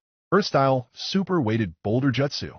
Immediately, the Kraken began sinking like a stone, and Naruto was once again glad he got Inoki to teach him that jutsu to deal with Madara's meteors in the future, though he was also kicking himself for not considering it sooner. Oh well. He then moved to the one Hinata was still fighting and repeated the process, making the creature too heavy to swim, and was trying not to laugh and waste oxygen at how simple this had just become. He then turned to where the toads were fighting and noted they were still managing to do all right, but still swam over and once again made the Kraken too heavy to float. Why didn't you do that before, you punk? Gamabunta asked in an irritated tone once they surfaced. Didn't think of it, Naruto admitted, taking a few deep breaths. You do realize that jutsu won't though, right? Be wrapped, also surfacing as he exited tailed beast state. Once it wears off, all three of those things will be back for a fight. True, but by then, this battle will be over, so we'll have more we can direct to deal with them. Plus, my Leviathan might be back and ready to use by then. The three toads then dispersed, and Naruto let out an exhausted breath. Geez, Caius and Raisin really wanted to stop us here if they could, or at least do us a lot of damage. Hey B, mind helping Suigetsu out? He's trying to hold off Kisame. I'm on it, be back in a bit, be wrapped, diving again. Near the bottom, Suigetsu was fighting for his life against Kisame, bleeding pretty heavily. As it turned out, his bloodline hadn't been working against Kisame, because apparently, having his chakra consumed disrupted his control enough to cancel it out. He was really getting tired of discovering new weak points in an ability he once thought made him virtually invincible to all but a lightning element. What's the matter? You getting tired already, water boy? Kisame mocked, having only received a few cuts himself, which had already healed. Not even close. Suigetsu bluffed, but he was spared having it called when it suddenly got darker, and they looked up in time to see a Kraken sinking despite still being relatively intact and a lot faster than it should. Realizing it must have a lot of force behind it dragging it down, either by weight or an impact, both Kisame and Suigetsu realized they didn't want that thing landing on them, and quickly swam in opposite directions, getting out from under the beast. Suigetsu looked around, and noted two others in similar circumstances, and realized what Naruto must have done. Ha! That kid's less of an idiot than most people think, Suigetsu chuckled, deciding it was time to beat a hasty retreat, and quickly surged back up toward the surface. Oh no you don't, Kisame cackled, surging after him at mind-boggling speed for being underwater. Suigetsu looked back worriedly, noticing Kisame was gaining way too fast to count on escaping. When a Bijidama struck the Sharkman. Guh! Kisame grunted as he wrapped his arms partially around the giant black sphere in an attempt to get Samahata to eat as much chakra as possible before it went off, even as it pushed him back down to the bottom. This'll hurt. He chuckled as his back hit the ocean floor, and the ball went off. Suigetsu sighed in relief and gave a thumbs up to B, who, while in version 2, grinned and returned it. Thanks for saving my hide, he remarked. Not a problem, by fighting that guy. While we were busy, you helped out me and Ado. B once again rapped rather poorly, making Suigetsu and Gyuki sweat drop. Kisame meanwhile laid in the crater as his wounds healed and considered his options. He could fight B again, but he realized that if Samahata ate enough of B's chakra, it'd turn out like last timeline. And this time, Samahata was a crucial element to Obito's plans, so he decided it'd be better to beat a hasty retreat.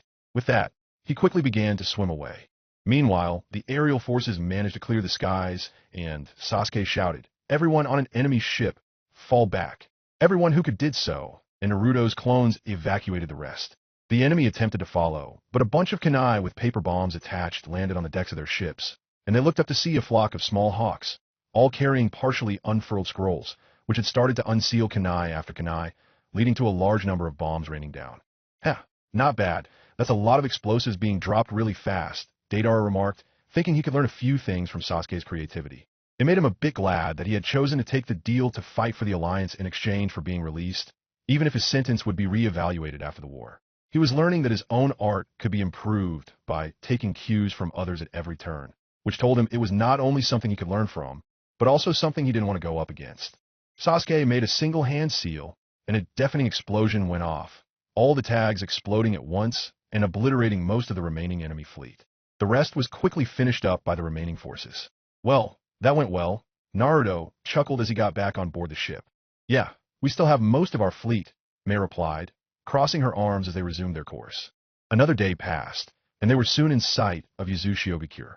It did indeed look like it was being renovated, and a large army was present. It'd be a long battle, that was for sure. Currently, a barrier surrounded the island, and the Alliance began pelting it with their strongest jutsu. The Leviathan, having been summoned again a bit ago to help deal with the Krakens returning as B had predicted, though as Naruto predicted, short work was made of them, slammed its head against the barrier several times, and after several minutes, it shattered, allowing the fleet to pass. At that moment, the Leviathan's head was blasted off by an energy beam, dispelling it once more. Naruto yelped at this before realizing that was a Quasar. Sure enough, an armored figure was levitating, and Felix got into a defensive stance.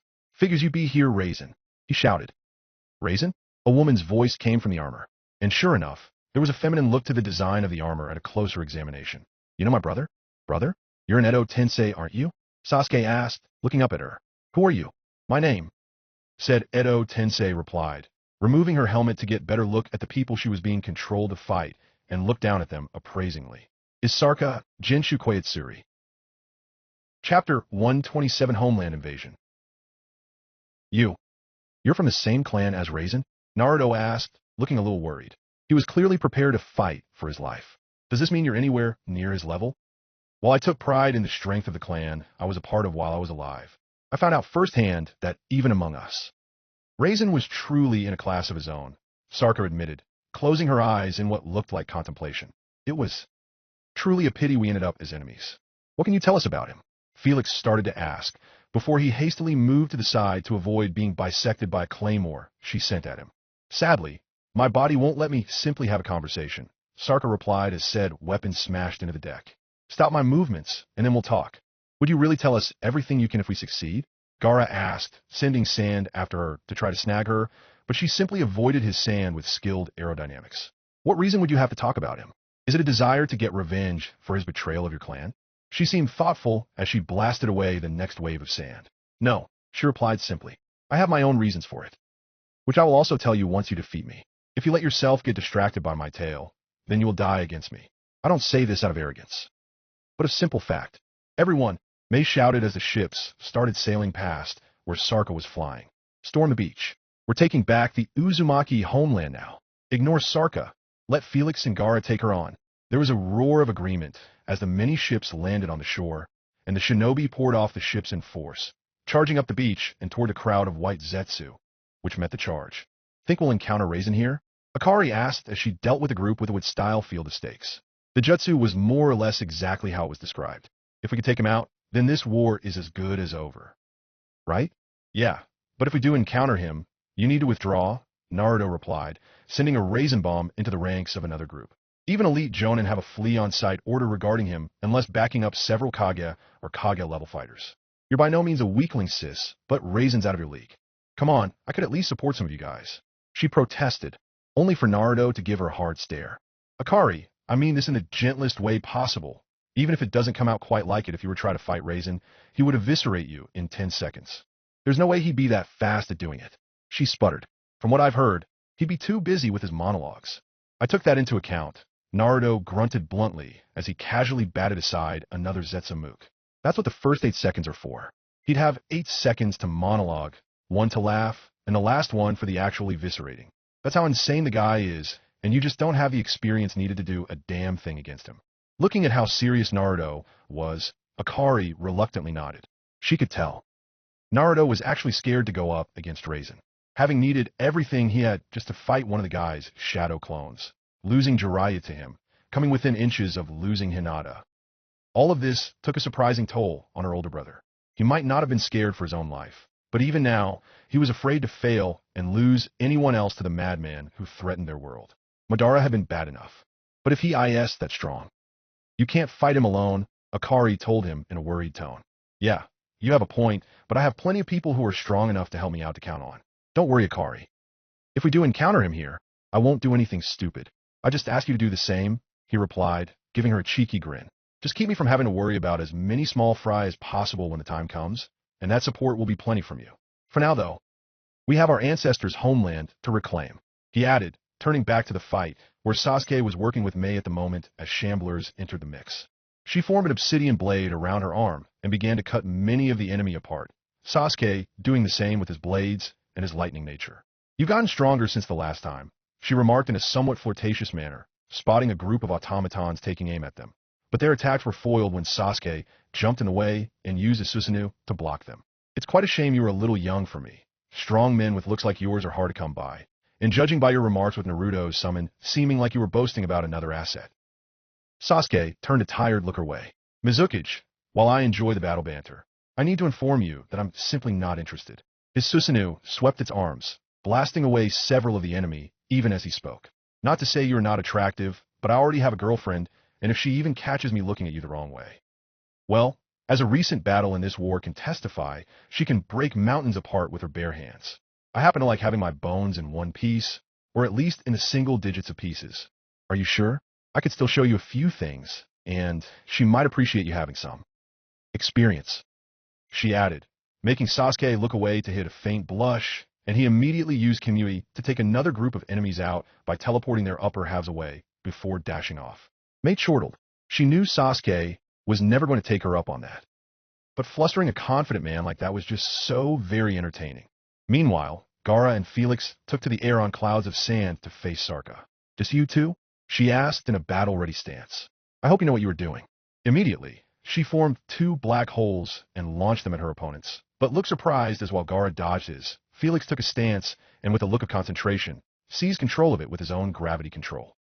Looks like I'm making progress, he stated, though he was panting and sweating. You have Jinshuke Tsuri blood. I thought for sure you were Yosho. Ryu. Sarka trailed off. I am, Felix said, sending the black hole right back at Sarka, who easily deflected it. But I also have your brother's blood in my veins. I see. So you're Raisin and that Alexis girl's son, Sarka seemingly realized. More like. Insert a large number of greats. Grandson, Felix chuckled sheepishly. How long have I been dead? Sarka asked, flying rapidly at Felix, who blocked her swing of the gladius with his own sword. 1,500 years, give or take, Felix admitted as they dueled blades, Felix managing to hold onto the advantage for the moment until Sarka unsealed more blades, forcing Felix to jump off the cloud to avoid getting skewered by them as she manipulated the gravity around them to launch them at him. Luckily, Gaara was prompt in providing him a second cloud to land on. I see. A lot needs to be discussed between us if you can beat me, Sarka said simply, finding herself suddenly in a large shadow, and she looked up in time to see a massive wave of sand about to enclose her from behind. Sand tsunami, Gaara roared, even as Sarka began hasty aerodynamics to start dodging the sand. The beach was soon cleared, and Naruto was looking over the battlefield, when he sensed Shikaku's voice in his head. Naruto, the Nara clan head, said to him, now that a piece of territory on the shores is secured, and we confirm that no space-time seals are in place on the island to prevent Hiraishin from being used once a marker is set up, this is your next job in the battle. Start placing Hiraishin Kanai around as far up the beach as you can reach, and then return to base with Hinata. What? Naruto demanded. Return to base? We need what we can get out here. Exactly the point, Shikaka replied. Now that we've landed, You're in charge of bringing more troops into the invasion force. You didn't think we were just going to settle for what forces we could fit on the hastily acquired naval ships, did you? That was just to get you guys there. Now that that's done, your job is to supply a steady stream of reinforcements with your shadow clones and Hiration until we've retaken the hidden Whirlpool village. What if I'm needed, though? Naruto asked. This is a high-priority area. Raisin himself might see fit to come and defend it. You can always return at a moment's notice with Hiration, Shikaku reminded him. And that's also why we need you to bring back Hinata. We can't risk her falling into enemy hands, which will be very difficult to prevent if Raisin shows up. Her role in this battle is done now that you guys are there, and no longer in the ocean where her power could serve us best. Even that was a risk, and we all know that. Then again, all battles are risky, but the key is to take the most calculated ones. Naruto somewhat reluctantly nodded, and started doing as Shikaku told him, seeding the area with Kunai, and he made 5 shadow clones. You guys, back up the rest of the forces. I'm grabbing Hinata and heading back to base. You got it, boss. One of the clones replied. Naruto then bit his thumb and summoned Hinata. Naruto? She asked. Sorry, but we need to get going. Orders, Naruto grumbled. I'm still coming back here, though, if Raisin, Madara, or even Obito are present. He then turned to look back at the village and said, but before I go, I have some more parting gifts. He then ran through the hand seals and summoned all of his animal path summons, sans the Leviathan, since it was only useful in a large body of water, and Bisarcus Quasa would leave it regenerating in the dimension his animal path summons were stored for a while yet. They scattered, understanding orders to wreak havoc in the midst of the enemy's territory as much as possible. Shall we? Naruto asked. She nodded, and with a brief flash, they were off. Back at HQ, Naruto returned, and blinked as he looked out the window to see about 3,000 shinobi out there, assembled to serve as reinforcements. Getting them all there is going to take a while, he said with a sweat drop. With a hand seal, he made 10 more clones and said, best get started. May had ordered multiple squads of shinobi to form, each one having at least one fighter close to the level of Kage, and they moved out through the districts of the ruined village. Akari was looking around, very interested in the architecture of the land her mother had been born in before becoming a member of the Hidden Leaf Village. She was with her good old sensei Sasuke, leading a small group with both of his blades out.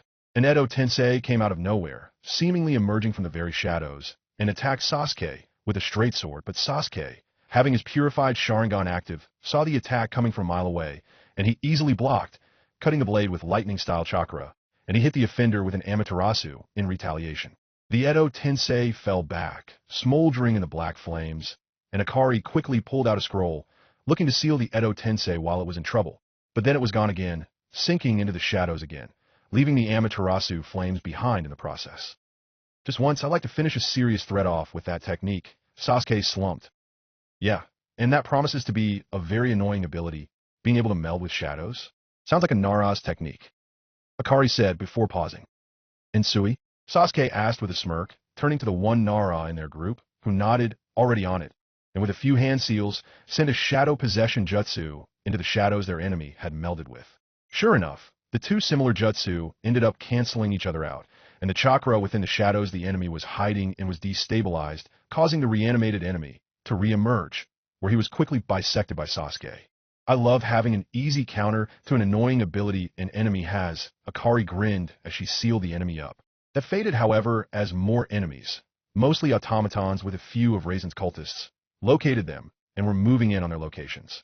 Get ready, everyone, Sasuke said, sheathing his blades and pulling out several demon wind shuriken to deal with the enemy before they were in melee range. This is going to get hairy. The enemy has landed, Caius said to Derek, speaking through an Edo Tensei.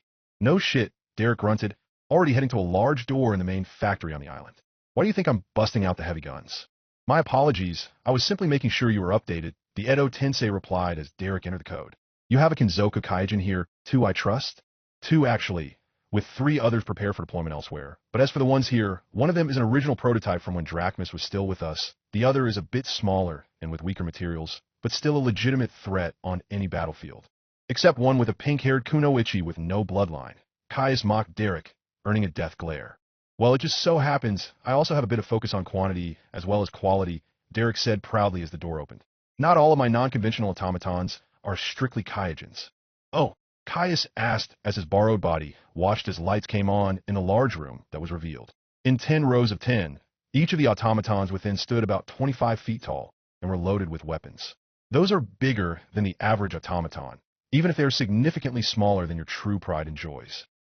Meet the Yuzushiogakure Honor Guard, Derek said proudly. Just one of these is more than enough to handle a standard group of shinobi, and a few can at least pose a threat to elite jonin levels, 5 being enough to tie up a kage. Go! He shouted at them as they activated, and they started to march out. I'm impressed, Derek. I had no idea you had a force like that built in your free time to protect your main factories, Caius remarked. Well, you better contribute too. If the factories are destroyed regardless, that will severely limit automaton production, and making outlasting the Shinobi Alliance all the harder, Derek replied to Caius. Sure, Caius replied, casting some hand seals and slapping his borrowed body's hands to the ground, causing 5 coffins to rise up. Just 5? There's only so many Edo Tensei I can control at once, and I've got the majority of them being positioned elsewhere in the war, Caius said in an apologetic tone. Plus, I already have several others out there, not least of which is our boss's own sister, who, funnily enough, was once a mortal enemy of his. One of these. The coffins opened as he spoke, and the 5 who were in them stepped out. Was a very close ally of his, not his closest, but within his inner circle to be sure. I'd say no single member of the allied shinobi forces could beat him once I have him use his greatest trump card in life, except maybe Naruto or Sasuke. And the other 4 are former Kage, and not just any Kage either. So I don't think you'll have any complaints about the strength of what I am lending you. The addition of the Honor Guard and the forces that were resisting the allied shinobi forces' advance was definitely an unpleasant surprise, and it had been brought to a near standstill. It had been 2 hours since the shinobi army had landed in the hidden whirlpool, and their progress had been minimal since the last hour, even with the steady stream of reinforcements Naruto was providing. Of course, there were exceptions. Sakura, her strength of 100 sages, as she'd recently decided to call it currently active, shouted as the Honor Guard automaton that had savaged the squad she had been called to aid had its shielding shattered by her fists, and it was sent flying back through several buildings. Several of Katsu's small clones were scattered around, allowing her to heal the injured forces remotely. A shambler tried to attack her, but she quickly disemboweled it. The shinobi she had come to help were sweating profusely, seriously glad she was on their side. She turned to check on her patients, before she had a sudden sense of danger, and ducked, narrowly avoiding decapitation from a rather fast member of Raisin's cult. Not bad, girlie, he cackled, twirling his scythe. She immediately rushed him, but he practically blinked out of existence and reappeared behind her, slashing again.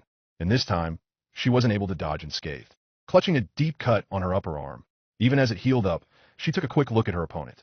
He was way too fast to be completely natural, and she saw that his build was a bit sickly, and that his eyes were bloodshot. He was definitely a speed-based fighter to begin with, but that alone shouldn't justify him being on par with Guy with a few gates open. After all, he was top-notch and also specialized in speed. Her conclusion was that he had been modified and was on some serious drugs, as she noted by the symptoms she could tell.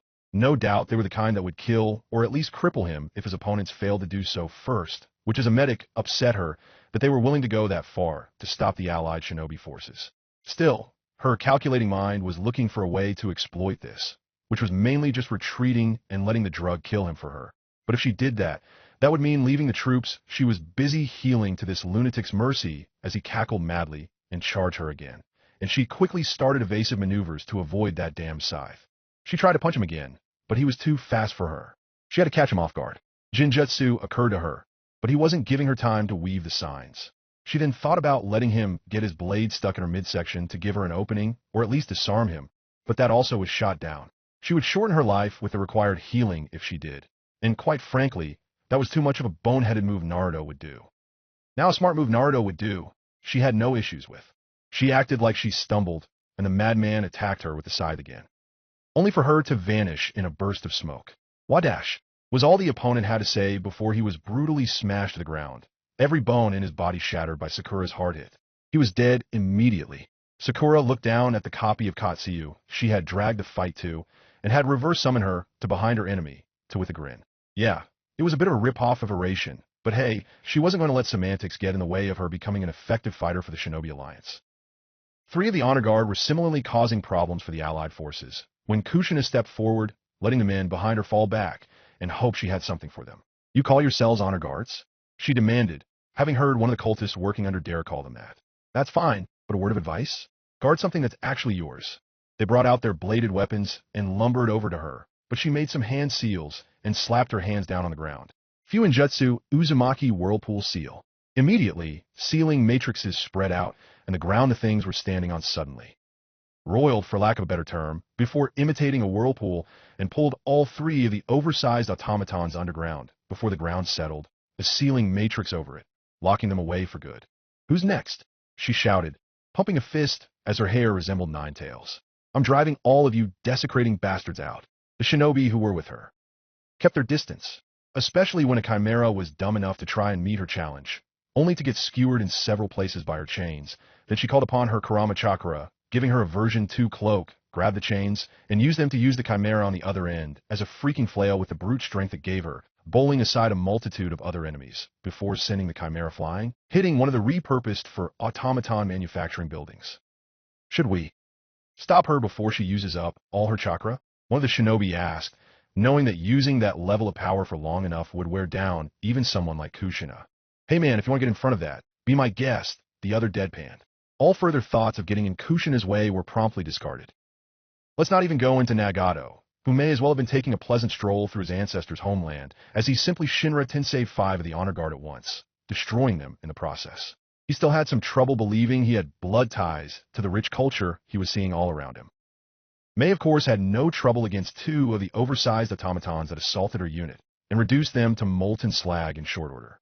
However, she found herself hastily forming an obsidian blade and blocking a bunch of water-enhanced shuriken, before looking up to see a massive water sphinx, which brought its paw down at her and forced her to leap back. "Get back, everyone. I know of this jutsu from the earliest history books from Kirigakure." She looked around, and sure enough, saw a bearded old man with a scar over one of his eyes. "You're Byakuren. Hail for your wisdom." And as the first Mizukichi, May said with narrowed eyes, cursing Caius once more. Sasuke's group was also making a lot of progress, partly because a Naruto clone was helping them, but also because, well, Sasuke was wreaking havoc. Panting, he had just finished off destroying the key parts of an honor guard automaton, and resheathed his blades once done as it collapsed. "Nice one, sensei," Akari said, fighting off a few smaller automatons. Naruto's clone was currently occupied with trying to deal with two chimera at once. However, she paused as she notices that Sasuke was wheezing a little, sweating, and had a hand over his chest. "What's going on?" she wondered. He hasn't used that much chakra yet. He's been fighting conservatively, other than the occasional Sharingan jutsu. But those are supposed to wind him less since his eyes were purified. "Sensei?" she asked, approaching him, but he seemed to recover instantly, and turned to look at her. "Yes, Akari?" he asked her. "Nothing, never mind," she said, deciding she had been imagining things. At that point, the area was cleared of enemies. Or so it seemed. "Hello. Naruto, Sasuke." An all too familiar voice spoke, and everyone froze as they turned to face an armored figure sitting casually nearby, a claymore embedded in the ground with his hand on its hilt. "Mind if we have a civil conversation?" "Everyone back away," Naruto's clone shouted, and everyone was all too willing to comply, knowing exactly what they were currently looking at. Sasuke stood next to the clone, and they stared Raisin down. "No need to panic just yet. The real me hasn't decided whether to come and fight yet. I am merely a clone he sent to give and receive a little insight." "Insight?" Sasuke demanded. "Yes. I want to know exactly the kind of people you two are, since you're the ones with the best shot of beating me of anyone in the Alliance at this point, if I'm not mistaken. Not, in my honest opinion, it is a particularly good shot, without further backup, of course." "That's not arrogant at all," Naruto deadpanned. Raisin chuckled and said, "My apologies, I was merely stating what was a fact from my current perspective. I'm fully aware of the idea that I might be proven painfully wrong in the future. I wouldn't bet on it, but it's possible." He then looked around at the architecture of the village and asked, "Tell me, Naruto, how does it feel to be in the homeland of your mother, to know what this place once represented?" Taken aback by the unexpected question, Naruto also took a look around. "I'm not sure. I never knew much of the legacy of the Uzumaki, just what my mom could tell me. I know that it's a proud legacy, though." A fair answer. And similar to my thoughts on my clan, a legacy I never knew, as it had fallen once my time came. Your clan's legacy was a hateful one. You have yourself said it. Isn't that why you yourself betrayed it at the first opportunity? Sasuke asked. "Do you really think it was always like that?" Raisin asked, looking right into Sasuke's eyes, and made Sasuke falter. "Clans can fall in more than one way, like extermination, you know. You both are like me in a way. You both know what it's like to be among the last, to carry the blood of what was once a strong and proud family, and knowing that you'd have a lot to do that legacy proud. Am I wrong?" "It's not quite the case with you anymore, Sasuke. You've managed to avert that this time around. Get to your point. What kind of legacy did the Jinshu clan really have before you were born? Sasuke asked. Raisin looked to the sky in contemplation. For me to tell you that, I should talk about my progenitor. The eldest of the sextuplet siblings bearing a path of the Rinnegan, children of Kagaya herself. Beatrix Oitsutsuki, later Beatrix Jinshu. Back on the beach, Gaara and Felix were wheezing as they had taken cover behind a sand dune Gaara had raised as a defense, Felix having managed to enter Sage mode by this time, and Gaara in Shikaka Chakra mode. However, it was clear that the last 2 hours had not seen much headway against Sarka from their efforts as she approached their hiding place, several black holes orbiting her body. Chapter 128 Tragedy of a Fallen Clan. Beatrix Oitsutsuki? Naruto asked, his interest piqued. He couldn't deny that the opportunity to learn about another relevant figure in this whole plan of Raisins was something he wasn't willing to pass up. For one thing, it legitimately interested him, and for another, if it gave him some kind of insight that might help him against Raisin, well then, all the better. She was your clan's progenitor then? Yes, and in some ways she was much like Indra Rikudo, in that she believed power was key in maintaining a peaceful world. Unlike Indra, however, she was a graceful loser, and also believed in more than the strength of individuals. She gave and accepted help where she could. Her view was that while individual strength was a factor, so too was the strength of a group. Ideals gained power based on the conviction of those who followed them, and the number of people who did follow them. Those with firm ideals and used them as motivation tended to grow stronger based on their conviction, naturally. And of course, some ideals would inevitably clash. Sometimes things could be settled diplomatically, but there was always the option of war. If one side was stronger than the other overall, then more often or not, the strongest side's ideal would win out. In short, the philosophies of might makes right and right makes right were both correct in her worldview, and indeed, I fully agree with it. That is also my personal creed in many ways. So how does she fit into what ultimately happened to your clan, other being its ancestor? Sasuke asked. Well, even with the dimensions no longer in one place, she wanted to see all of humanity united into a single country. No borders, just one collective species furthering its own greater good. She knew that there was no way she could achieve this in one lifetime, especially with her favoring diplomatic means of trying to bring countries together, even with Hagoromo and several of her other siblings helping her. Just several? Why not all of them? Naruto asked, aware that so long as the ideal didn't turn into a conquest plan, it actually wasn't that bad of an idea. Some just had their own preoccupations. For example, the Shikokyo progenitor, Leonardo Oitsutsuki, and the father of Caius, was fully aware that Yggdrasil was not gone for good, and blamed the god for driving his mother insane and into the death of her mortal body, allowing her ascension into godhood. But separating the family before Kagaya's natural time was up. Thus he was seeking to permanently destroy the being, out of revenge or out of duty. The old texts differ on that point. I personally think it was both, but he failed to make any progress and eventually wasted away and faded into the memory of time. No one knew what really befell him, but all accounts agree that he was dead and buried in the end, some of them claiming he took his own life. But we digress. Wait, that's how old your lackey is, being one of the immediate children of the Shikoyo progenitor? Sasuke snorted. He's been running from the Reaper for a damn long time in that case. Talk about cowardly. You'd think however much one likes life, they'd ultimately be weary of it after the first few thousand years. You have no idea. Raisin admitted with a chuckle, his head lowered and his eyes shadowed for a moment. But anyway, Beatrix spent her whole life trying to forge alliances between countries, attempting to get smaller communities annexed willingly into their benefit, that kind of thing. But as I said, she knew from the beginning her relatively short life would be nowhere near enough for her goals to be reached. So she chose to entrust her children with the continuation of her life's work. And thus began the legacy of the Jinshu clan. For several thousand years, they continued the work of their ancestor faithfully, and ultimately, we never lost sight of the goal. But at some point, what we lost was the path to it. One generation, a clan head began to tire of the exceedingly slow progress in the Elder Dimension alone, and that was just the one they were devoting the majority of their time to. And he eventually decided that conquest was indeed the way to go. That person was the great-grandfather of Kokatsu, who was the clan head of my time. Wait, but if they were doing as their ancestor wished for so many generations, what changed? Naruto asked. How'd it go so wrong? Raisin turned his gaze to Naruto, contemplating his answer for a moment. You should already know that however grand the ideal of a parent or grandparent is, it does not in any way guarantee that those ideals will be upheld by the descendants. Hell, it can go wrong in literally one generation, as Indra Rakudo was such a wonderful example of, which led to his death by my hands. You're the one who killed Indra? Sasuke demanded in surprise. Indeed, I tired of his bullshit and decided to take him out of the equation, but sadly, I was too late to help his children. What do you mean? Sasuke asked in surprise. I did say that there are no guarantees of one's children or grandchildren following the same ideals as the original follower of them. But there are ways to, shall we say, stack the deck in the favor. The way most decent parents would do so is to simply raise their child right and hope for the best, but ultimately let them choose their own path. Sadly, this is alarmingly less effective than the means a darker ideal can be passed on, which is Naruto pressed, though he already had a fairly good idea. Indoctrination. We really need a good plan to pull out of this situation we've found ourselves in, Gaara remarked to Felix. Felix was just nodding in agreement when they heard a shout of, "Found you," from their unwilling opponent. Gaara and Felix hastily left their defensive position as their undead opponent blasted at them with a strong burst of gravity.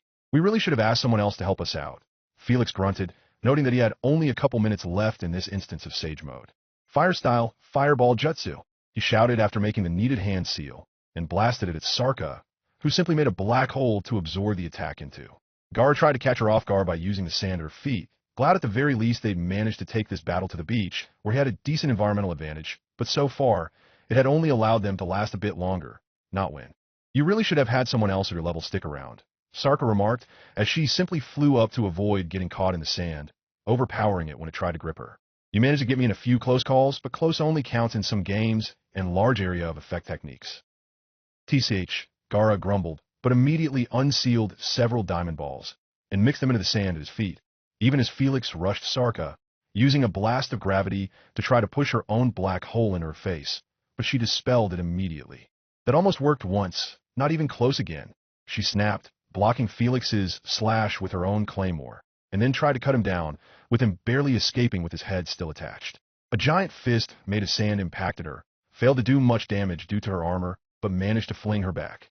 More sand rose up behind her in an attempt to catch her as she flew at it, but she formed more back holes at the last second and absorbed the sand. Quesa, she said as the black holes moved out from behind her and fired the energy absorbed at Gaara, who raised up a lot more sand and dodged to the side, barely managing to escape the blast by slowing them by a fraction of a second.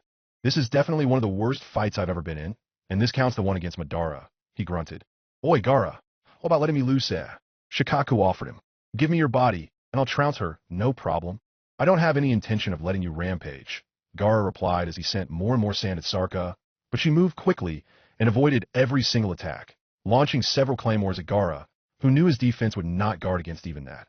Once again took to mobility, this time using a cloud of sand to move away from the attack that nearly skewered him. He smirked then as sand rose up near Sarka and fired the small diamond balls at her from the side. Caught off guard, she raised an arm, and the balls punched through her armor several times, though slowed, and went in her body, damaging it, though unfortunately not hitting any seriously debilitating spots. Still, she was stunned, giving Felix the chance to rush her again, swinging his blade, enhancing it with lightning. Sadly, he was just a little bit too slow. She tried to push him away with a gravity burst, which he countered with one of his own, but it still wasn't enough to stop her from leaping back enough to avoid bisection by his blade, though he did manage to slash across her chest, piercing her armor.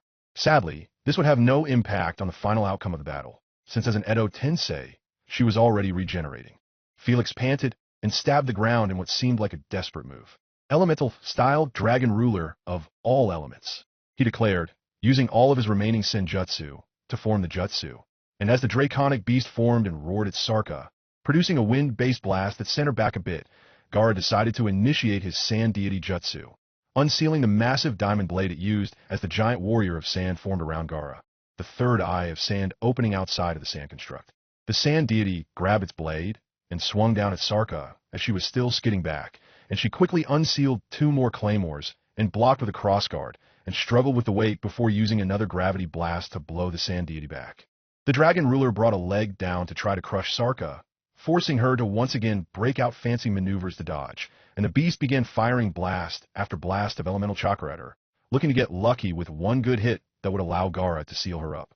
However, Sarka was too fast, and once again resorted to using her black holes to absorb attacks, and once again launched several quases. The dragon ruler was impacted several times, and exploded, causing an injured Felix no longer in sage mode to hit the ground heavily.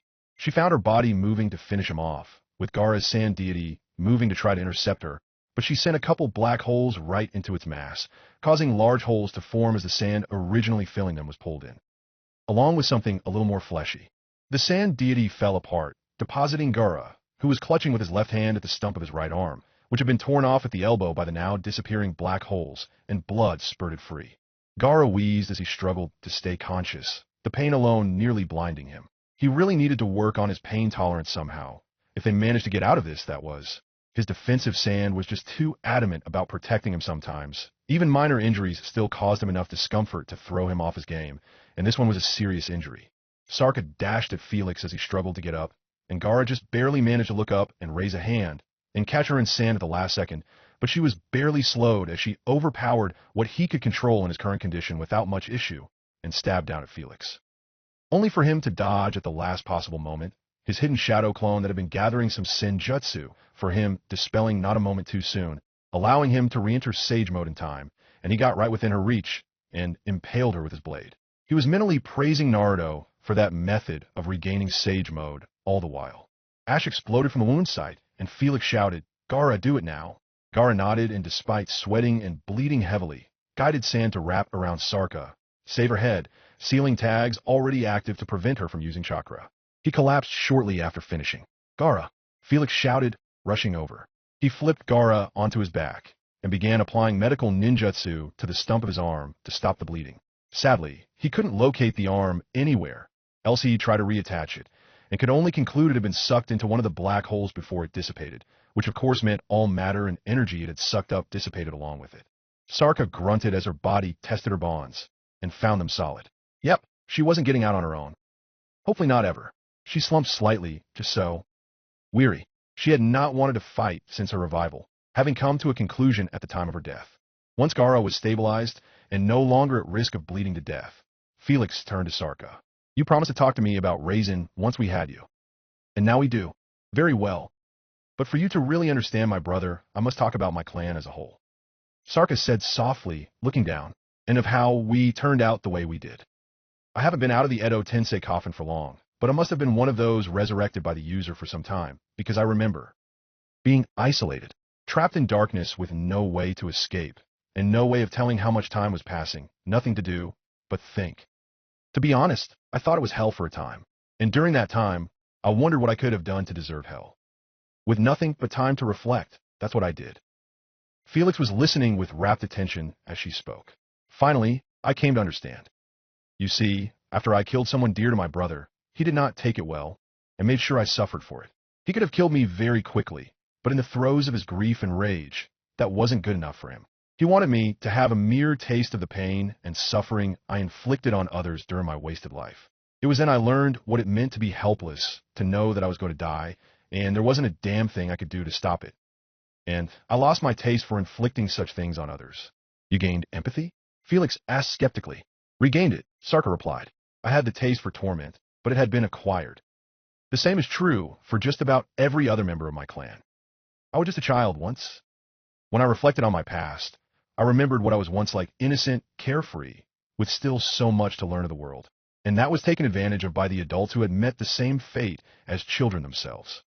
We began to be taught to hate, to feel like the world was ours, that the clan was superior to all other people, and with how impressionable we were. We fell for it. We came to believe those things after they were said enough times, and without outside influences to teach us to think critically. None of us ever stood a chance of being anything other than what we were being made. None of us except Raisin." "What made Raisin so special?" Felix asked then. "He was a genius never seen since the days of our progenitor. He mastered techniques like they were nothing, and was rapidly catching up to clan members many times his age. And this led to him being made one of our forces early. Too early. Strong as he was still a child, still someone who knew he still had to learn a lot about the world, and was still open to new information. Not enough time had been taken to close the doors on his mind before he was allowed to see things outside the clan. And I had a hand in it as well. I tried to kill him because I had a lot lined up for me, and I found the idea of him surpassing me repulsive. And so, I made my attempt on his life. I failed because I was stopped, but not before I had inflicted some serious injuries on him, and I managed to psychologically torture him a little as well. Because of this, he knew what it meant to suffer from the beginning. At some point in his first battle, I am sure he recognized it in one of those he killed, and at that moment, what the clan had spent so much time ensuring that none of us had irrevocably taken root in his mind. The signs were all there, but none of us saw them in him after that day. I had thought the hateful look in his eyes were directed at me, but after his defection, I realized he had harbored hatred for the entire clan for some time. And I just didn't understand why. I sought to bring him to justice, but in the end, I was the one in the wrong. The entire clan was in the wrong. And the kicker was that it wasn't even really our fault. We were no longer even really living after all the indoctrination we had imposed upon us. How could we be when our lives were being wasted on following what we were raised to believe mindlessly? We stopped being people then. We were just corpses, empty vessels filled with nothing but hatred. We died with our childhoods. Felix listened intently and felt himself unable to help but pity the undead woman before him, pity for her completely pointless and wasted life. At the same time, he knew her list of crimes had to have been long. So, what? You hope to make amends by telling me all this? Amends? Hardly, Sarka snorted. It is far too late for me to do anything to mitigate my countless crimes. Then again, that is no reason not to do what I can in this moment. You carry Raisin's blood in you, correct? Use the pulse imprint jutsu on me. I don't know how much difference it will make in the end, but I will pass all my knowledge of Jinchukui Tsuri clan techniques on to you. And all I know about my brother. All I ask is this. Stop him before he goes too far, if he hasn't already. Whatever dark path he's on, he was better than that. And bring our bloodline back into the light, our clan. Its future is in your hands. Felix nodded and approached Sarka, leaving a clone to try to rouse Gaara to finish sealing her once they were done. He placed a hand on her head and used the jutsu, focusing on everything he could, burning all that he could into his mind, his memories, for future reference when it came to trying to get a handle on his gravity-manipulating powers. Gaara woke and was helped over by Felix, who stepped away from Sarka and allowed Gaara to finish sealing him. Farewell. Felix Yosho. No, Felix Jinchukui Tsuri.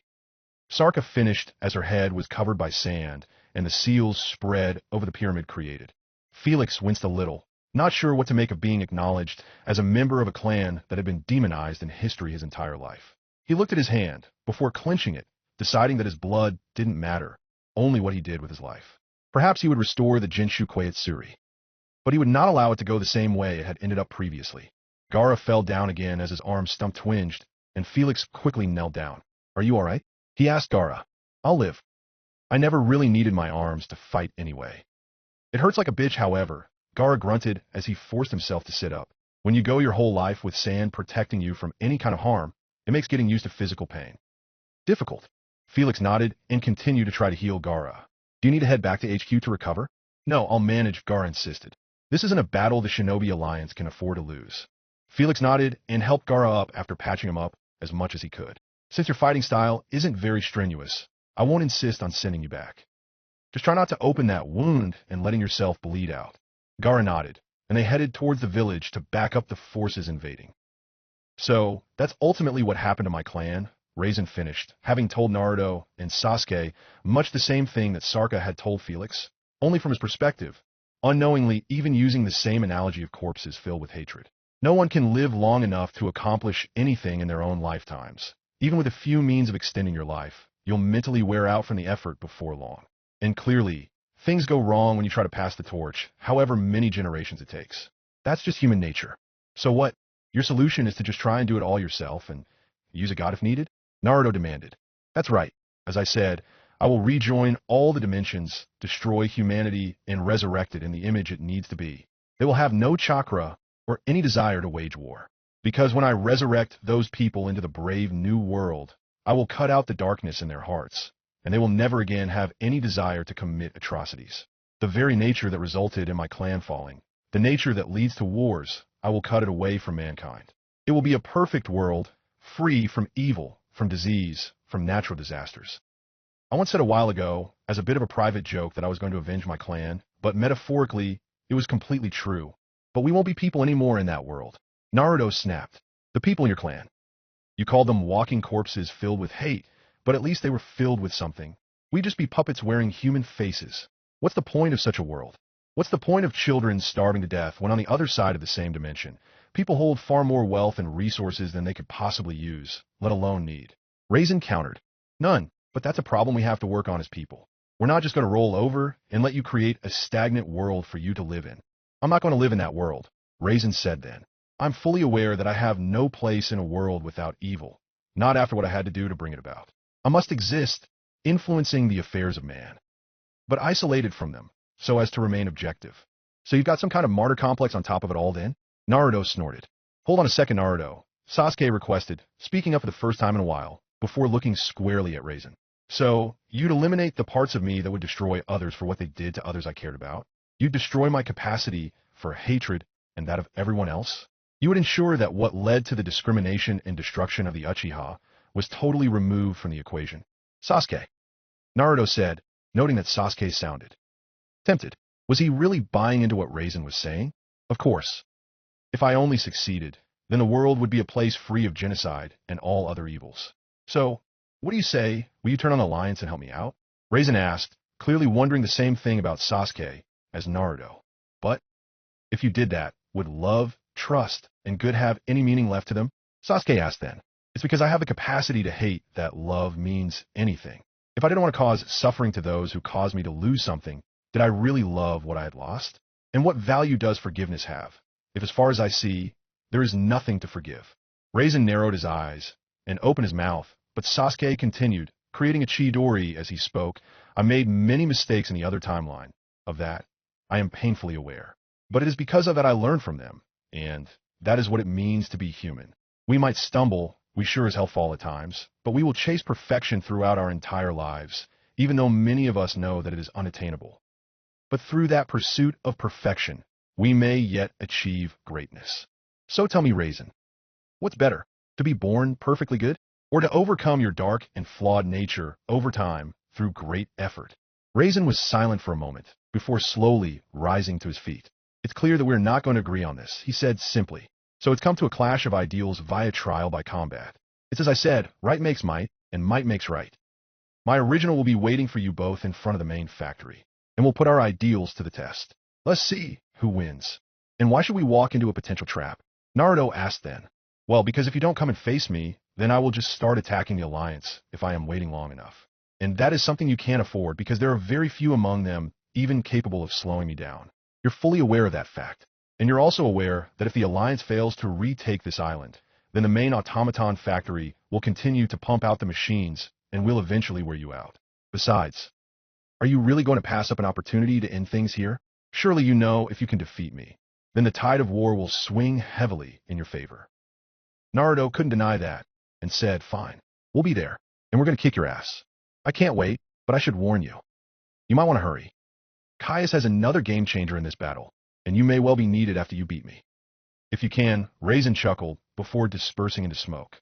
Another game changer? Naruto asked then. It sounded like he meant Caius has an Edo Tensei with power comparable to his, Sasuke remarked. Another Jinchukui Tsuri? Honestly, I don't know. Sarka may be, but she herself admitted that he outclasses her. We best get going then, Sasuke said, allowing Naruto to disperse, and waited for his original to teleport. The moment he was alone, he placed a hand on his chest, where the wounds Obito had inflicted had twinged earlier. To stay closed. He mentally pleaded said wounds. Naruto, are you sure about this? Tsunade asked, as the original was being refilled in chakra by her, as much as possible. Yeah. This has to happen. We have to stop Raisin here. I've gotten all the reinforcements onto the battlefield, and I'm worried that there's something else that I might be needed for after beating Raisin, Naruto said firmly. I already got the go-ahead from Dad and the other Kage. They're worried too, but this is war. All right, I've given you all the chakra I can spare, Tsunade said, and Naruto got up. I'll be back. Once we have Yuzu Shiogakure, Naruto said, and then he was gone. Damn it, this bastard is fast. Deidara shouted, sending more and more bombs after a bluish blur, attempting to hit him with a wide area of effect jutsu. He'd already called for reinforcements, even resorting to asking for Might Guy. Deidara and another group of shinobi had encountered this particular Edo Tensei as they headed towards the center of the village, where the main factory was. Deidara had considered trying to fly straight for it and bomb it from a distance, but a few anti-Air Force automaton turrets had quickly disabused him of that plan, so that left going with the rest of the forces a little closer to the ground. They had fought their way through enemy after enemy, but then found this lone Edo Tensei approaching them. He introduced himself as Richard, warned them he wasn't in control of his faculties, and used taijutsu and the inner gates, and that's when things went straight to hell.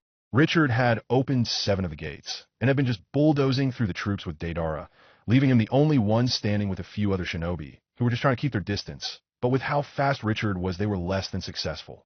He once again tried to blow up the fast enemy, but once again missed, and found Richard right in his face, and crossed his arms in a desperate block, before being kicked through a building. He managed to drop some mines in the process at least, and they went off. Sadly, they were just a little too slow, as Richard had managed to avoid them, though he was steaming a little as the Edo Tensei repaired the damage he hadn't avoided. "Yash, we're here!" Guy shouted, arriving with B, Kimimaro, Hana Inazuka, and Sakura, and about 30 other shinobi, making Deidara's sweat drop. "About time, HM. We're getting our asses kicked." Richard turned to face them, before stiffening, then speaking with Caius's voice. "Well, this is an interesting development. Guess it's time to stop fucking around now." He then took a stance, jabbing a thumb over his heart. Guy's eyes widened. "No, it can't be. He's 8. Inner gate. Gate of death. Open." They crossed their arms to withstand the shockwave that came from the force of Richard opening the final gate, as he was now shrouded in a red aura. "Well, fuck," Sakura said simply. Chapter 129, An Unstoppable Force. "Let's get him," the nameless random assorted shinobi shouted, unaware of the danger. Never mind how intimidating a freaking red aura was as they charged Richard. "Idiots! Get away from him," Guy shouted, but it was quite frankly far too late. Richard moved with blinding speed, dashing right through the group of shinobi, confusing them as he ended up right behind them, before they were pummeled into bloody mulch by the hits he had inflicted as he had passed by them. "I can only just follow that speed," a terrified Sakura said, turning her attention to the fallen group of shinobi and releasing a few Katyu clones to see if any were still within her abilities to save, even as she very hastily fell back, along with the other shinobi with her, other than Kimimaro, who knew better than screw around at this point, and entered the second stage of his curse mark and attempted to launch a bunch of bones at Richard, who easily avoided every single one, and moved with his absurd speed to get behind Kimimaro, who barely managed to defend himself with bones sprouted from his back in time, causing Richard to temporarily abandon his attack, only to blast Kimimaro with an air blast caused by Impalm striking the air at him. The Kagaya was flung forward and through several buildings. "Yo, this is real bad. Be wrapped," even as he entered version 2. "We gotta take this guy down, make the enemy real mad." He then rushed Richard, attempting a lariat on him. Richard, however, blinked out of view and reappeared above B, ramming a foot down on his back, further damaging him with the shockwave. Sakura growled and unsealed a large Fuma shuriken with multiple storage seals written on it. "Guy, we have to catch him off guard, or we won't get anywhere," she shouted. "Right," Guy replied, getting into his stance. 8 inner gates, 7th gate of shock open, he declared, being wreathed in the blue aura. Sakura then threw the shuriken at Richard, before making a hand seal, causing the storage seals on the shuriken to unseal more Fuma shuriken in motion, each one unsealing several more, essentially imitating the shuriken shadow clone jutsu for far less chakra. Richard, however, was dodging with very little effort, only to blink as he spotted several small clay birds flying between the gaps in the barrage, which he had been dodging through. "Forget about me, HM?" Deidara asked with a grin, and detonating the birds with a single-hand seal. However, Richard simply slammed his hands together, creating a shockwave that blew away the blasts and redirected several shuriken. At this moment, Guy shot out from under one, having been running under it, using its shadow to hide in a variation of the shadow shuriken jutsu, a basic but useful technique, actually catching Richard off guard as Guy closed in and roared "Hiradora!" The daytime tiger formed and blasted through several buildings and kept going for a while. Guy collapsed, panting from the use of the penultimate gate. "Did you get him?" Sakura asked hopefully, moving over to help Guy, healing him as he wheezed. "Afraid not," he said regretfully. He punched at it at the last second, producing a small shockwave that slowed it just enough for him to get out of the way. He could be anywhere now. Don't let your guard down. Sure enough, no sooner had Guy said that, Richard appeared behind them and had his fist drawn back. Luckily, Kimimaro had recovered, moved in, and managed to block the attack, redirecting the shockwave with the Clematis Dance Flower, before attempting to ensnare the Edo Tensei with the vine, but was again way too slow as Richard backed up and then rushed in again, punching with both fists this time, which Kimimaro barely anticipated on time, and moved the bone spear encircled around his armor block. This was the only thing that saved his life, as the impact shattered the flower of the Clematis Dance, the shockwave impacting his torso as well, causing him to choke up blood as his ribcage also broke in multiple places, causing his right lung to get punctured, and he was once again thrown bodily through some buildings, coming to a rest in a slumped position and unmoving. "Eat this," he shouted, no longer rapping as he tried to nail Richard with a tailed beast bomb, even as Sakura grabbed Guy and proceeded to get the hell out of Dodge, trusting Katsuyu to protect the still living shinobi around them. B fired the hastily formed technique, but Richard once again dodged it completely, shinned under B, and slammed a palm into his torso, sending the version 2 Jinchuriki sailing upward. "GUH!" he grunted as Richard leapt up after him. He then proceeded to try going all-out tailed beast, stopping his upward ascent and attempting to crush the airborne Richard under his body weight as he went down. Sadly, even gravity was too slow, and Richard simply kicked the air to move out of the way, before rapidly punching, sending a bunch of smaller shockwaves to pelt B's hide. "Ow, ow, OW! B almost comically yelped with each impact. Hannah turned to her triplet Ninken and said, "We're going all out. Nothing less as a prayer of catching this slippery bastard." "Shadow Clone Jutsu," she roared, producing 5 copies of herself, before 2 Hannes each paired off with one of the Ninken. Inuzuka style man-beast transformation combo, with 3 large bursts of smoke, 3 three-headed wolves. Immediately, they launched their assault with a wolf Fong over Fong. Normally, this would not be advised to do unless with a marked opponent, a group of opponents, or a large target due to the blinding factor of the massive speed of the rotations. But in this case, Hannah and her Ninken could all trace Richard by the rapidly vaporizing blood aura around him, which had a distinct enough smell to work with. Richard saw the 3 spinning vortexes close in on him at the last second, and got the hell out of the way, with all 3 in hot pursuit. He deflected one with another shockwave punch, causing the jutsu to dispel, leaving one of the triplets in an injured state on the ground. The 2 clones dispersed. The other 2 narrowly missed him, some of the drool from them managing to hit his cheek, the velocity causing the liquid to cut it a little. He then struck the second down, and unfortunately, this was the actual one, causing the real Hannah to fall unconscious, and undoing the remaining clones, and making the last of her Ninken doing a regular Fong over Fong at Richard, who easily stopped it with one hand, and flung the dog away, carving a trench in the ground in the process. He tried to smash Richard with a tail, but it was caught, and Richard punched it clean off. He then dashed full speed at B, and with both fists thrown at once, sent a massive shockwave at B, which impacted the transformed Jinchuriki with immense force, and sent him flying back a small distance, before falling out of Gyuki's form, having been knocked out. Richard looked around, as if considering who to finish off first, but several clay birds surrounded him. "Katsu!" Deidara roared, setting them off. But Richard appeared before him, clearly having dodged the blast, and ran a fist right through Deidara, who turned out to be a clay clone. "Katsu!" The real one shouted from the air, and the clone went off with a large blast, hoping to catch Richard with one with a decent radius. Sadly, even as the blast died down, Richard had escaped and reappeared within sight again. Of course, Deidara had not stuck around to see if his blast had worked or not. "How the hell are we supposed to win this?" Sakura asked Guy from their hiding spot, watching the whole thing with a pair of binoculars. "He's tearing through everything we have to throw at him like it's nothing. His speed, his strength, both are just absolutely monstrous now." "Not quite," Guy said, panting as he tried to recover from opening the 7th gate. When someone opens up the final gate, it does indeed cause an intense increase in both speed and strength, but it means far more heavily towards the former than the latter. Most of the raw power is actually generated by the momentum created by the speed. "I see," Sakura said, filing away that piece of information for reference.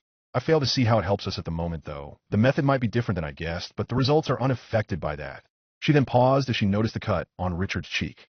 "Strange. He is an Edo Tensei. Shouldn't that have healed by now?" "I know, and they are devastating indeed," Guy admitted, seemingly contemplating something. Has the time finally come? He wondered silently to himself.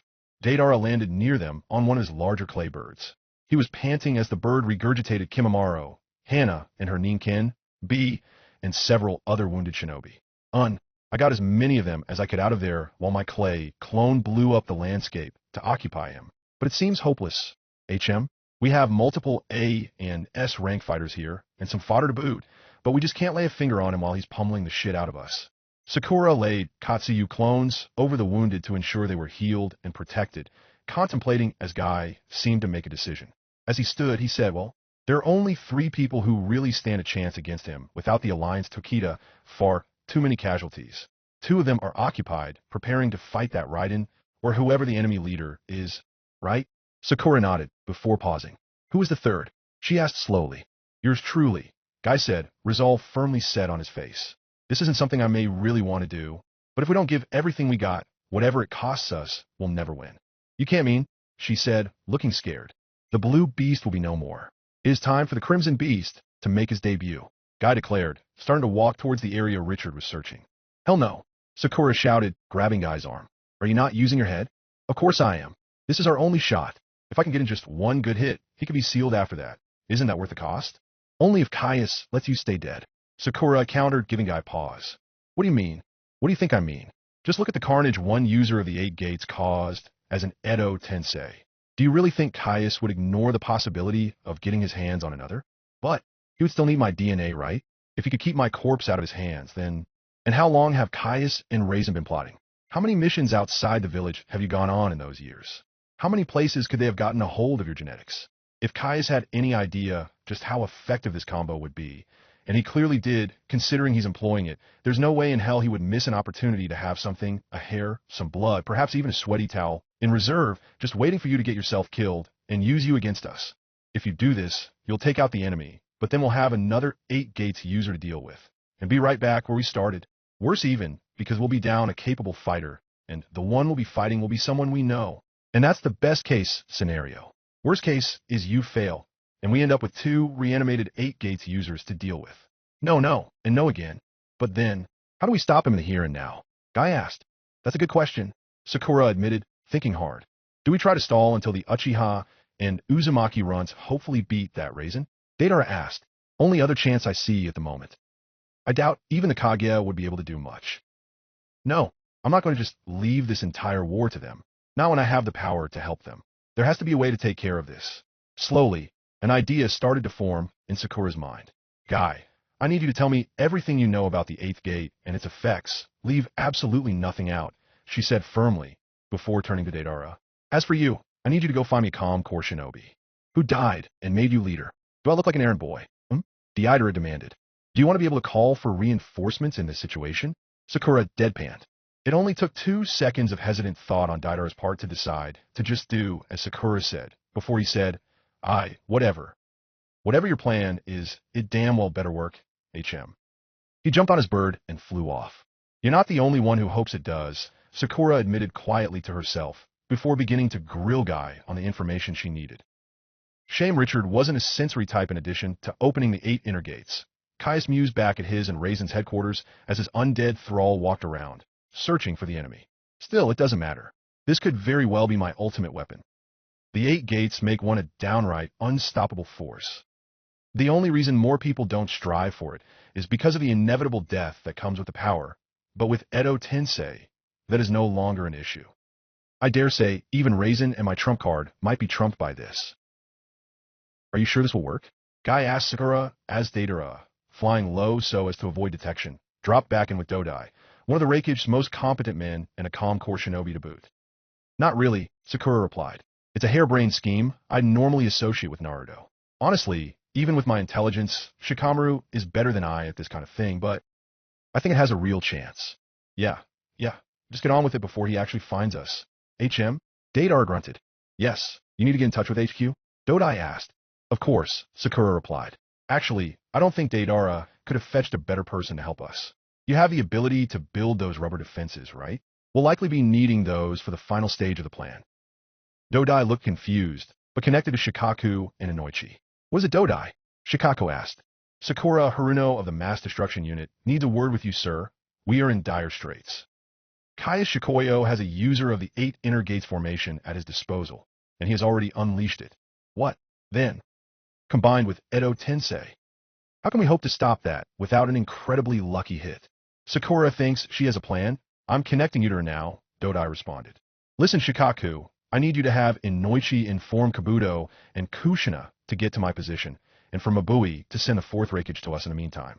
We need a barrier ninjutsu with senjutsu, and some electrifying capabilities as strong as it can possibly be made, she said. Here's the plan. Geez, you invited us here, and you didn't bother to move your mooks aside? Rude. Naruto growled as he and Sasuke approached Raisin, who was sitting where he said he would, in front of the largest factory on the island of Yuzushiogakure.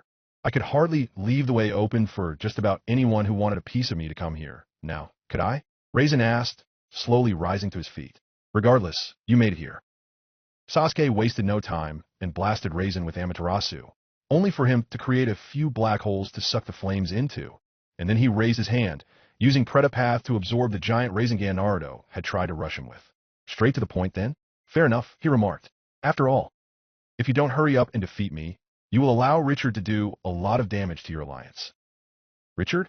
Naruto asked, leaping back. Who the hell is that? One of the strongest people I have ever known. He single-handedly stopped a great deal of my kin from killing many of my comrades, back in the day, at the cost of his life. He did so by opening all 8 of the inner gates. While I don't like Caius using him, I won't turn down the boon in achieving my goals. Crap, Sasuke replied, knowing that was bad. Just how strong is the 8th gate compared to the 7th? Sasuke asked, knowing full well how strong Guy was with the 7th open. I would say, at a low estimate, at least 10 times, Raisin remarked, and that's generous for your side. Kamui, Sasuke shouted, trying to take Raisin's head off, forcing the man to dodge before his right eye could fully form the vortex. Interesting. You gained additional Mangekyo abilities? Raisin asked, now actually a little off balance. Obito never mentioned that. No doubt, he was hoping you would catch me off guard. I knew he was hiding something with the mountain graveyard. Sasuke paused as he considered this. No doubt Obito knew Raisin would be suspicious if he failed to give a detailed report of the battle, which was bound to happen with the fact he needed to keep Samahata having the Sanbai's chakra sealed in it, which had been a factor in the battle. So he guessed Obito had hidden that from Raisin, not only for the reasons he had guessed, but also as a decoy hidden detail to keep his real secret. Not for the first time, Sasuke wondered just who among their 3 major enemies was the most dangerous. For what he could tell, Raisin had the most power, and Obito had the most smarts, with Madara being the middle ground of both. After all, Obito had Madara's plan to work with in the previous timeline, but Madara had spent years working on it, and several holes he had not accounted for had opened in it, which had forced Obito to adapt, think outside the box. Which he had done with downright terrifying proficiency, taking advantage of every little thing he could to get things back on track. Regardless, this meant Raisin had not known about the full extent of Sasuke's abilities when he had challenged Naruto and Sasuke, which suited him just fine. No doubt Raisin had been prepared to fight them with what he knew, with maybe a little room for error, but nothing to the extent of the complete Mangekyo. Sasuke smiled. What's the matter, Raisin? Starting to think you've bitten off more than you could chew? To his surprise, however, Raisin started laughing. No, not really, he replied with a slight sneer. I'm a little surprised at how far the Sharingan could develop, but to be perfectly honest, you're still well within my abilities.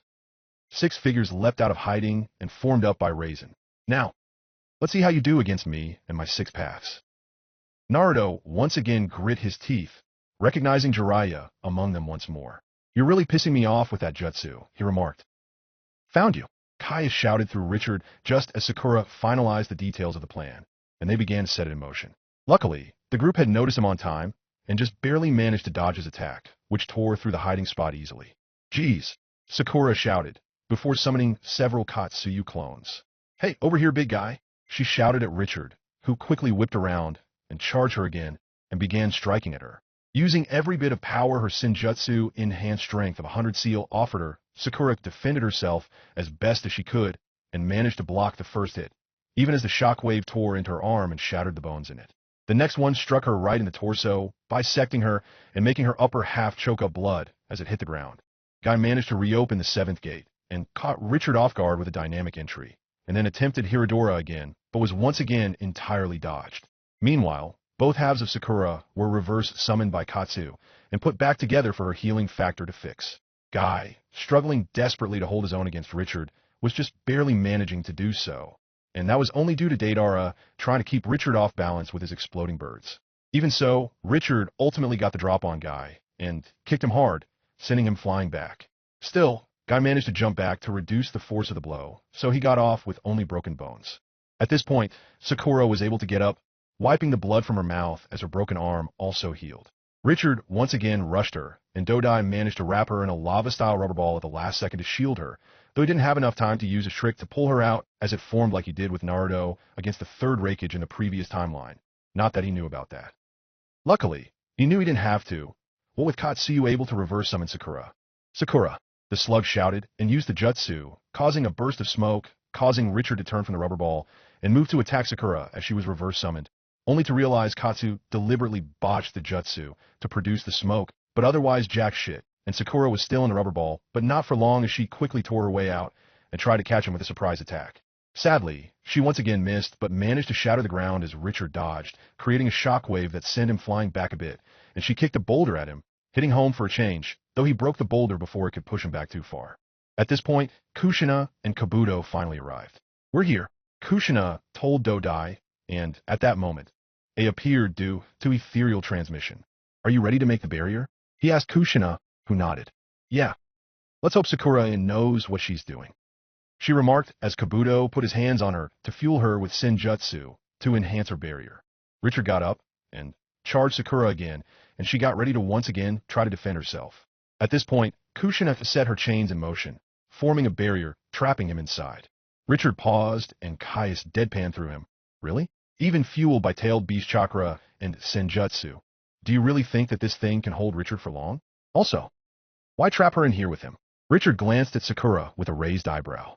"This is why," Kushina shouted, currently wearing a version 1 QB cloak, and suddenly, chains were produced from the barrier, electrified when he put a hand on her, channeling his chakra nature through her, and they started trying to impale Richard, who began dodging the pandemonium, and finally, it stopped. "That it?" Caius asked, bored, before realizing something. The chains, which had rained down from the barrier and stabbed into the ground, had not moved after that, meaning pretty much everywhere in the barrier was now littered with chains stretching from ceiling to floor of the building, and all of them with a serious amount of electricity running through them. "Figure out yet?" Sakura asked, walking up and cracking her knuckles. "The main reason your attacks are so devastating is your speed, right? Now, you can't go more than 5 feet in a straight line without hitting a chain and getting electrocuted. Good luck getting enough momentum to blow through the barrier or bisect me in one blow again like that. And also dodging all my attacks. Now, we fight on my terms, a straight-up brawl," she declared. "Well then, let's get to it," he shouted, still very confident in Richard's power, and charged Sakura, and as she had said, it had quickly descended into a brawl. They began exchanging heavy blows, Richard still being fast enough to avoid the worst of Sakura's hits, mainly taking grazes. Sakura was taking dead-on hits, but was remaining intact with every one, and healing with the cell division of her seal. Richard dodged a blow, but backed into a chain, getting shocked, giving Sakura an opening, but she sadly wasn't quite quick enough, and he managed to get out of the way, though her fist scored a small chunk out of her shoulder. He then kicked her into a chain, shocking her painfully. She got back up in time to block his next attack, and Caius asked, "Do you think they can keep this up forever?" Indeed, Kushina and Kabuto were clearly pushing themselves, maintaining a barrier with that many chains in it that large. "Don't have to," she smirked. "All I need is one good hit to seal your pawn, or the 4th Hokage can come and freeze all the time in here. He's about a minute away," she bluffed. You're lying," Caius stated through Richard, though he was clearly nervous. "Am I?" He mastered a lot of the time aspect of the seal Felix used. He demonstrated as much against Madara. "You really think he can't freeze Richard long enough for Kushina to seal him? Then I have to bust Richard out now," Caius declared. Richard took a stance and began to build up a crap load of chakra. A burst of heat and flame blasted Sakura back, and she barely managed to recover quickly enough to avoid hitting a chain. A white flaming bird emerged, and Sakura could feel the heat even as she jumped back. "Oh crap," she said, now really wondering if her plan had been a good idea to begin with. Still, she was committed to it, and had to at least try to see it through. "Earth-style rock wall," she shouted, creating a Senjutsu-powered stone wall between herself and Richard, knowing it would do very little. "Final Taijutsu art death of a phoenix," Richard intoned. He charged the wall and blasted through like it was nothing, and incinerating all the chains in the barrier and everything else in it before hitting the wall of it. Seeing it rapidly crack, Kabuto poured all the chakra and nature energy he could into the barrier. "Increase your chakra," he shouted at Kushina and A. "You don't have to tell us that," Kushina shouted, similarly pouring all the power she could in as the phoenix of Richard's strongest attack distorted the edge of the barrier, and the cracks were rapidly increasing. "Increase your chakra more," Kabuto begged as his sage mode ran out faster than Yugo's cells could replenish it, and his nose was bleeding. "We're trying," a roared as his lightning cloak faded, along with Kushina's QB cloak as a result of them giving everything they had into strengthening the barrier. Even though it was clearly no use, they could only delay the inevitable for a few seconds. Dead Era rushed forward and slapped his palms onto the ground. "Earth-style, multiple rock walls," he shouted, creating 10 thick stone walls, to the surprise of everyone who forgot Deidara came from IWA, and that Earth-style was a major component of his art. He just usually considered it beneath him. Dodai wasted no time in further fortifying the walls with his lava-style rubber. Just in time, too, as the barrier shattered, and the somewhat slow death of Phoenix attack rushed at them, hitting the first stone barrier, blowing right through, and then the next, and then the next. Brackendance. Kimamaro, who had managed to regain consciousness, shouted and raised several bone spires between the remaining walls, slowing the blast further, but it was still seemingly not enough. The Phoenix blew through the last barrier, but B, also having managed a recovery, got between everyone else in it, and went full Bijou mode, catching the blast and holding it back. And it finally died down, even as B and Gyuki got badly burned. They collapsed even as the flames around Richard faded, leaving him darkened, scorched, and steaming. Ha! So you managed to survive, but you're on your last legs, Caius boasted through Richard. Your feeble efforts were doomed to fail. Now, then, time to finish you, Odash. He froze as Richard's arms started to crumble into ash. What? You got too cocky, Sakura said, walking up and healing Kushina as Richard continued to crumble. You should have been incinerated. I got reverse summoned by a Katsuyu clone outside the barrier the moment after I made the earth wall, Sakura explained. Honestly, I should be more careful for what I wish for because you did exactly what I wanted, but it almost killed us despite my preparations. What? You were clever combining Edo Tensei with the 8th gate, but you seem to have forgotten something about Edo Tensei, she said, even as she gave Kushina enough chakra to work with. Chains emerged and headed for Richard, who tried to move, but his leg, which started to crumble, broke clean off, allowing the chains to catch him. While there is no limit to the amount of damage the jutsu can heal with the reanimated subject itself, there's a limit to the rate it happens, which is why larger attacks can keep one down a little longer. While Richard fought the others, Hannah managed to cut his cheek a little, and it was not healing nearly as fast as it should have, and I realized it was because the 8th gate damaged the body at a fast rate. Edo Tensei was barely healing it faster than it was occurring, and thus had little to devote to a tiny little cut. So I asked Guy if there was a way to accelerate that damage, and he mentioned he had a desperation attack called Night Guy, which would result in the user crumbling into ash, and he told me that pretty much all the users of the 8 gates had one of their own. So I came up with a plan to goad you into using it and hopefully defend ourselves well enough to survive it, and then seal you. Though I definitely wouldn't have complained if I beat you before you could use it. And trust me, I was trying. Sure enough, Richard is now totally overtaxing the Edo Tensei healing factor, and we're not giving him the chance to recover. Kushina wrapped Richard up in more chains and pulled him into a sealing jar. You. Kai snarled. Oh, by the way, you were right. I was lying about Minato having a grasp of time seals to the point I said, he's good, but not quite that good. Thanks for falling for it, though. With that, Richard was sealed, and they collapsed. That was too close. Chapter 130, An Immovable Object. What did you say? Demanded of Inoichi as the man gave him intel. It appears as if Caius has brought all the founding Kage with the exception of Hashirama into play. Inoichi said as Shikaku was working out how best to direct the forces they had at their disposal to deal with the threat. Gaara and Mei are already fighting their predecessors from what the censors are telling us. But the first Reikage and Chuchikage are wreaking havoc with little being done to stop them. We have already directed the Gunma squad to bring Inoki to the battlefield, but we ask you to aid with dealing with your own founder. Whatever other help can be spared is yours. Damn, Caius. He keeps on desecrating the dead. Snarled. Kabuto had the good grace to look away, knowing full well he was guilty of much the same himself. So much for our well-deserved rest. Sigh. Who here is still good at fight? Yo bro, I can help you out in making the first ace scream and shout, B said, getting to his feet. This flat medic chick healed me up good, so now I can dash. Whatever he was about to rhyme with good, however, they would never know Sakura, taking offense to be calling her flat, knocked him to the ground. I'll just fix him back up. She see that as a sweat dropped, but he was also kind of glad that Sakura had managed to shut up B without much issue.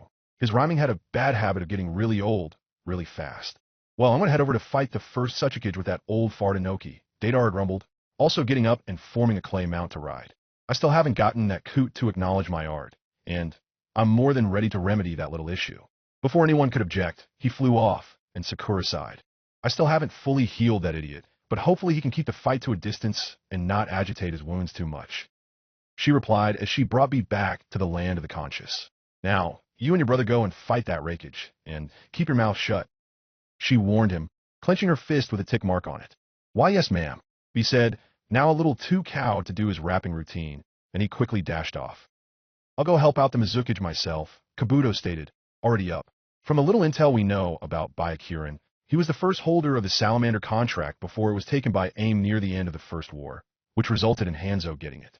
Since salamanders have their own Sage mode, and due to the potential for him using poison attacks in addition to water style, a medic with Sage Jutsu like me is a solid candidate for helping out. What about Gaara and the Shodan Kazekage? Sakura asked in worry. Finish healing me next. I'm still capable of helping out on that front. Then you can leave some Katsuyu clones to finish healing the rest of the poor saps who had a fight, that Kushina said. Just hurry up about it. If Felix and Gaara really did part ways, and Gaara is wounded, he'll need all the help he can get. Ha ha ha, this is such a delicious irony. Shikaku cackled as Gaara was barely able to redirect several wind-enhanced Fuma Shuriken from taking his head off. Redo, the Shodan Kazekage, was looking appraisingly at the young man before him as he produced more of the large metal stars. What are you talking about? Gaara asked his inner demon as he directed some sand to go after Redo, who showed great agility in avoiding all the attempts to ensnare him. The fact that the first of the Kazekage is doing battle with the current one? As if. That cliché is nothing to the sheer karma that bastard Redo has to deal with right now. He subjugated me personally, allowing several of his little mooks to seal me in that blasted tea kettle so his village could turn me into their weapon. Now, here he is, against his will, as someone else's puppet. Now he knows just how it feels to be used against his will. Considering he is trying to kill us right now due to that, I fail to appreciate that irony as you do. Gaara mentally deadpanned, stumbling into cover as Redo fired off some potent air bullets. He clutched the stump of his missing arm, cursing how hard it was to balance right when you had only recently lost something on one side. I shouldn't have split up with Felix, he admitted ruefully. Indeed, with how he had only just lost one of his arms to Sarka not half an hour ago, and had used up a good chunk of his chakra in that fight, he was far from his best. Felix was hardly at his best either, but he would have been a major help regardless. Despite being behind cover, Redo quickly located Gaara and blew apart the building he had hidden behind in order to flush him out, sending him skidding in the process. Frantically, Gaara tried to remember what he could about Redo's abilities. Obviously, he was strong enough to defeat Shikaku Abiju, albeit the weakest one, in single combat, but what else? From the history books, there was little he could remember. Aside from the fact that Redo was about as skilled with wind style as Tobarama had been with water. Something Gaara was fairly certain was accurate, considering he had yet to see Redo form so much as a hand seal. Gaara looked up in time to see Redo casually form a twister, which had multiple shuriken within it, and launched it at Gaara, who knew he'd be shredded if he got caught in it, so hastily directed sand to yank him out of the way, barely escaping. Gritting his teeth, he unsealed some diamond balls and used his sand to launch them at top speed at Redo, who simply swept his arm and redirected them into the ground. It's almost as bad as fighting a Jinshikoi Tsuri, Gaara growled. He then proceeded to wish he could sew his own mouth shut as Redo unsealed a bunch of blades. Really? Gaara asked, having a guess as to what was going to happen, sweat dropping as he realized this. Indeed, Redo had manipulated the wind into launching all the weapons at Gaara in an almost telekinetic moment, just as a Jinshikoi Tsuri did with gravity manipulation. Redo had created a style that unknowingly replicated the fighting techniques of the most feared clan of the Elder Dimension itself. No wonder he was known to be so strong. He was probably at least close to the level of Madara and Hashirama. In other words, if Gaara couldn't think of something fast, he was pretty much screwed, deciding to gamble all of his power on one attack, knowing that dragging this out would only lower his chances as his stamina depleted against the infinite amounts that were featured in the Edo Tensei. He first raised a lot of sand to block the flurry of weapons, and then used that same sand and every other bit he could muster blocking out the sky with the sheer amount that was raised. Impressive power. This is your last-ditch effort? Redo asked as he gazed up, only to note that instead of simply trying to bury him under the sheer amount of the sand like the sand tsunami, Gaara clenched his fists and caused the sand to condense into multiple large stone-like masses. Sand meteors! Gaara roared, bringing them down. I see. So you tried to avoid allowing me to blow the sand aside by making it group more closely together, decreasing the surface area, even as the mass remains the same. I'm glad to see Suna has prospered enough to produce a shinobi like you. However, it's not enough, Redo shouted, unsealing 10 large blades and attaching a chakra string to each one as the artificial meteor shower came down at him. What does he dash? Gaara started to mentally ask, certain that those blades would not do much against the onslaught he'd poured just about all of his remaining power into, save that last little bit he'd need to seal Redo should his last-ditch effort succeed. However, he was quickly disabused of that hope as he saw wind chakra being channeled through the strings. He can channel elemental chakra through the chakra strings? Kankuro said that was next to impossible. It would require incredible levels of mastery over the element you were using. Of course, That was when Gaara remembered. So, did using an element to the degree of high-level jutsu? No hand seals required. His heart sank as the wind aura around the blades grew to absurd sizes, and Redo, wielding the blades through the strings like a master, manipulated all 10 of them into cutting up every single meteor with blinding speed, making it look like nothing. Gaara fell to his knees as the last of his sand meteors hit the ground, wheezing. He'd failed, and he hadn't even once managed to so much as touch Redo. Lord Shodame, I have to ask, how were you killed before? Redo paused and considered before saying apologetically, it was in battle with the Shodame Tsuchikage, Ishikawa, and the Shodame Mizukage, Byakuren during the Great Shinobi War about a year in. I don't know what transpired since. Who won the war? Konoha managed to get the most favorable results, but no nation was destroyed, nor in the next 2 wars. This is the 4th Great Ninja War. I see. How did they manage to win? Gaara asked, knowing it was unlikely the answer would do that much good at this point. They kept their distance and fought defensively, using several of their more skilled underlings to keep pressure on me. They were wary of facing me, and for good reason. I managed to make Sunagakure one of the 5 great nations despite it being in a barren land barely able to sustain a population at all, and thus had I been one of the weaker founders of a village, things would not have gone nearly so well. Making all the hardy desert-dwelling shinobi follow me was most certainly a trying task. In the end, I met my end due to running low on chakra. Before that point, they never laid a finger on me. Even so, I managed to take Byakuren with me. Well, fuck, Gaara cursed, a rare thing for him to do. Now he knew that Redo would be almost impossible to defeat like this if 2 other founding Kage had to resort to a war of attrition against him. And now he was an Edo Tensei with infinite stamina. So this was the might of the first Kazekage, who was the first to claim to be untouchable. And it truly was magnificent. As far as ultimate defenses went, anything that came even remotely close to him was either just blown away or was cut into pieces. I apologize, but I cannot prevent myself from dealing the final blow, Redo said as he stabbed 9 of the blades into the ground and grabbed the last one in both hands, channeling wind chakra into it. I despise being made into a weapon against my own country, but I have little choice. Please forgive me. With that, he slashed diagonally, sending a massive air blade at Gaara that rapidly approached. Mei wheezed as she staggered away from the sight of the last water jutsu to hit her. How did she remember about Byakuren's water-style ocean sphinx while forgetting about several of the other things he had been known for? Mixing salamander venom in the water he used for his jutsu was one of his most dangerous tactics after all. Even if you never ingested or inhaled any, this was a brand of poison that seeped right into the skin. True, diluting it had reduced the potency, but when you'd already been swept away in several of the jutsu he used this tactic in, it not only tended to increase the amount in your system, but it got your heart racing, spreading it faster. She had foolishly gotten herself caught up in a battle of water-style ninjutsu, flooding the general area they were in, making even the slightest splash cause more water to hit her, and more of the poison in the water seeped into her skin. Furthermore, Byakuren had entered into an imperfect sage mode, making any attack she tried to send his way much more unlikely to land. The man had been a master at a war of attrition before, even before he had gained unlimited stamina as an Edo Tensei, and now he was just slowly wearing her down, keeping her at a distance, letting the poison wear her down, occasionally sneaking some shuriken and jutsu at her, keeping her on her toes, and forcing her to use up more chakra to stay in the fight. This is what Kirigakure has had to settle on for a Mizukage since I died, Byakuren asked, sighing in disappointment, sitting atop a building as Mei attempted to lob some lava at him, causing him to simply use one hand to cast seals to hit the lava with some water. Impressive as far as Moshinobi go, but clearly the standard for Kage have been slipping since my time.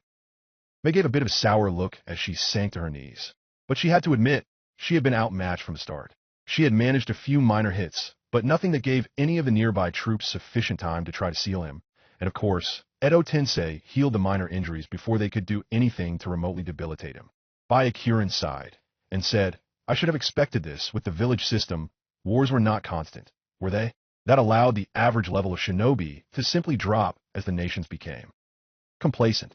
Still, it was many leagues better than what we had in the clan wars. But now, the past is going to overtake the present. He then cast more hand seals. Water-style oceanic sphinx, he shouted, and the jutsu formed and attempted to crush Mei under its paw. However, just as it came down, a whitish blur snagged Mei and pulled her out of the way. You're Kabuto, she said simply. Yeah, I came to help out, he replied, pushing up his glasses as he started performing medical ninjutsu on her. Good.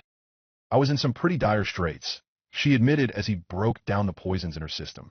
Besides, you still owe us big for using the second Mizukage and the 7 ninja swordsmen in the previous timeline, she mentally added, clearly still sour.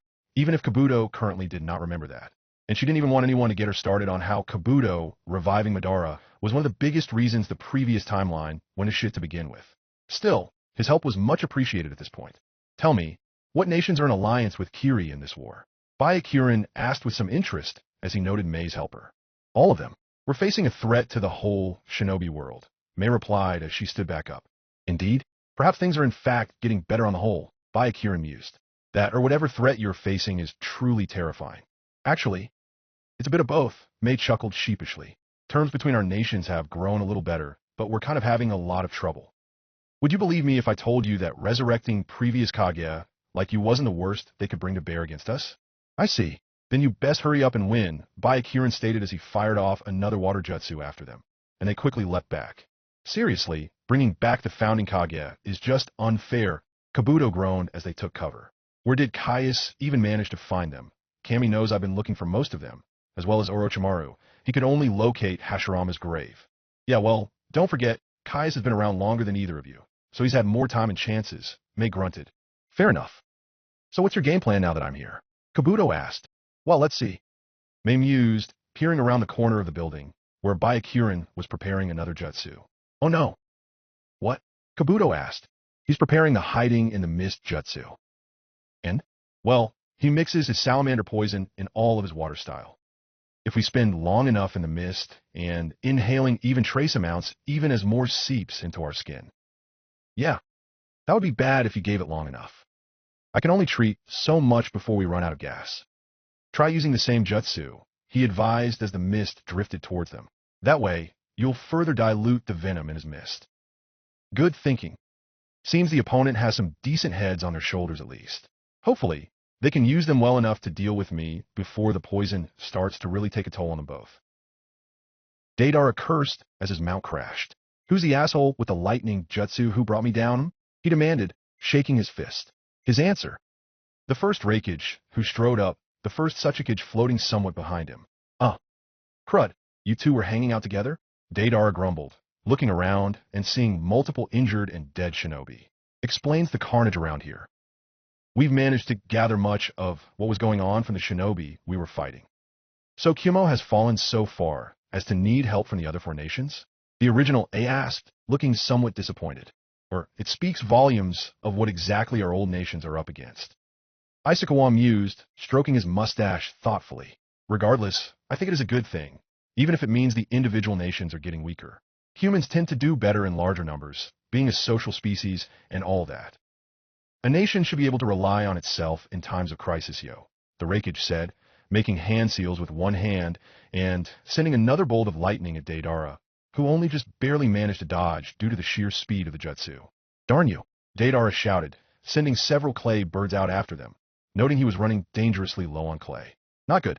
The Raikage simply obliterated them with another fast, wide area of effect jutsu. So that was his style. While the 3rd and 4th Raigeki had focused on fast taijutsu enhanced by lightning style, this Raikage instead seemed to lean on using fast and powerful ninjutsu from a distance, though Deidara doubted he was a slouch in the physical department either. Ishikawa then made several hand seals and shouted, summoning jutsu. When the smoke cleared, several bees were flying near him. Really? Bugs? Deidara's sweat dropped. That's what an old Kaguya has to offer? Oh, don't be like that. Ishikawa snorted, causing the original A to groan and facepalm. You always did love the terrible puns, he grunted. Says the guy who named himself after the rank of jutsu. He likes to spam.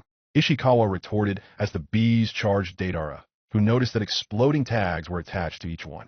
Okay, that's not too bad.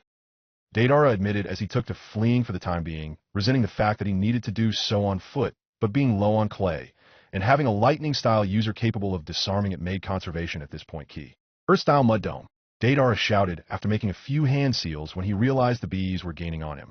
He was quickly protected, and the bees exploded against it predictably. It was still relatively intact, but then made some more hand seals, and shouted, lightning-style thunder cannon. The A-ranked ninjutsu obliterated the hasty defense and what was inside, which was to say, nothing, as there was a gaping hole in the ground where Deidara had been previously standing. I suddenly felt a hand grab his leg, and a clay clone of Deidara, was cackling as his head popped out. "Witness my art. It's a real explosion," he declared as it went off. Unfortunately, it was quick enough to kick himself loose and get enough distance to come out of that only smoking a little. What skin had been burned off was already repairing itself. Deidara was not done, however.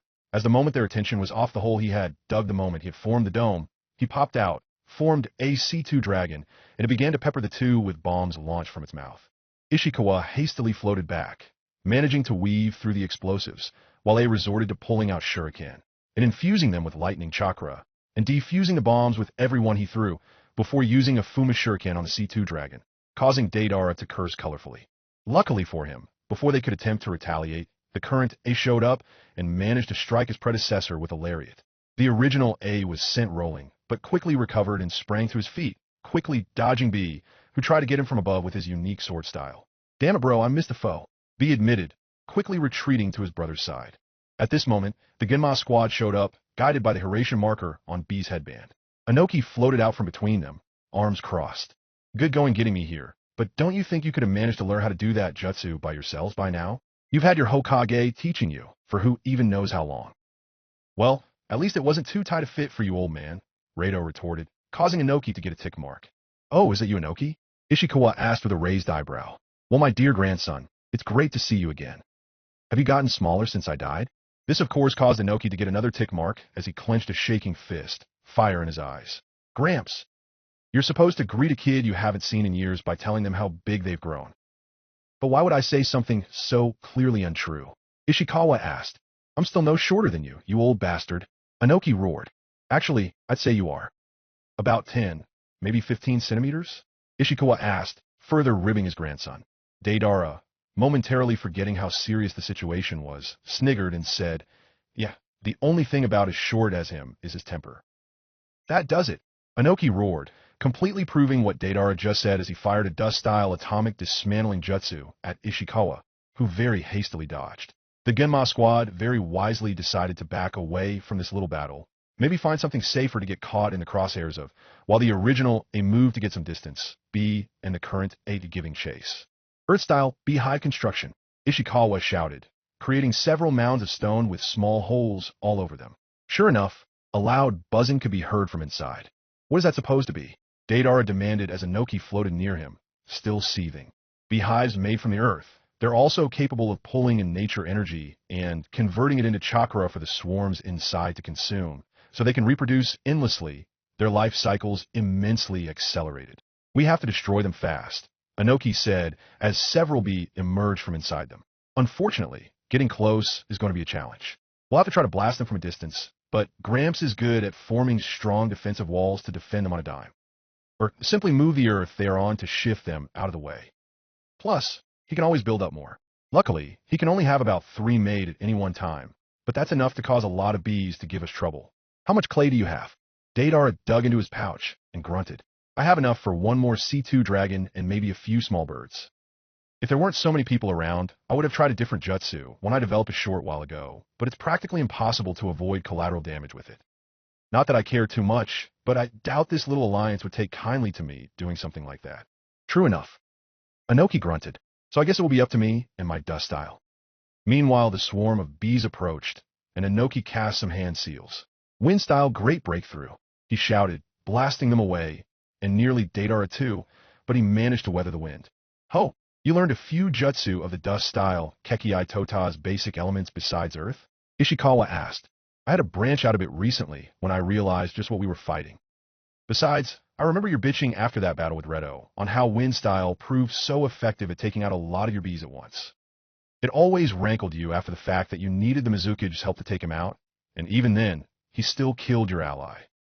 "Yes, it did," Ishikawa said sourly. "Turns out he was doing more than just blowing a little bit of hot air at that meeting. He could blow hell of a lot of air in general. Honestly, I don't think there are many that could have taken him one-on-one, even our days. Madara and Hashirama could have, I'm sure, and maybe Tobarama, but that's about all I could think of. I hope for your sakes none of them are here. Unfortunately, Redo is Inoki's side. Then I hope you have someone truly special capable of fighting him." Gaara laid on the ground as the dust settled, a deep wound from his left shoulder to right hip prevalent as his sand armor crumbled. as did the sand shield he had hastily erected to absorb the brunt of Redo's intended finishing blow. He'd used just about all the chakra he had saved to seal Redo had his attack succeeded to reduce the force of the attack enough to stand a chance of surviving it. And even then, he was downed and badly injured from it. Why did you even bother defending against that attack? Shikaku asked curiously. Surely you realize you would only prolong the inevitable, since you have just about nothing left after the fact. I was aware. But I have a duty as Kazekage, Gaara mentally replied as he forced himself back into a sitting position. Redo approached, blade in hand, ready to end it. I will fight to the bitter end, even if all I can do is stall him for a few seconds more, thus ensuring the rest of the Shinobi Alliance has that much more time to figure something out.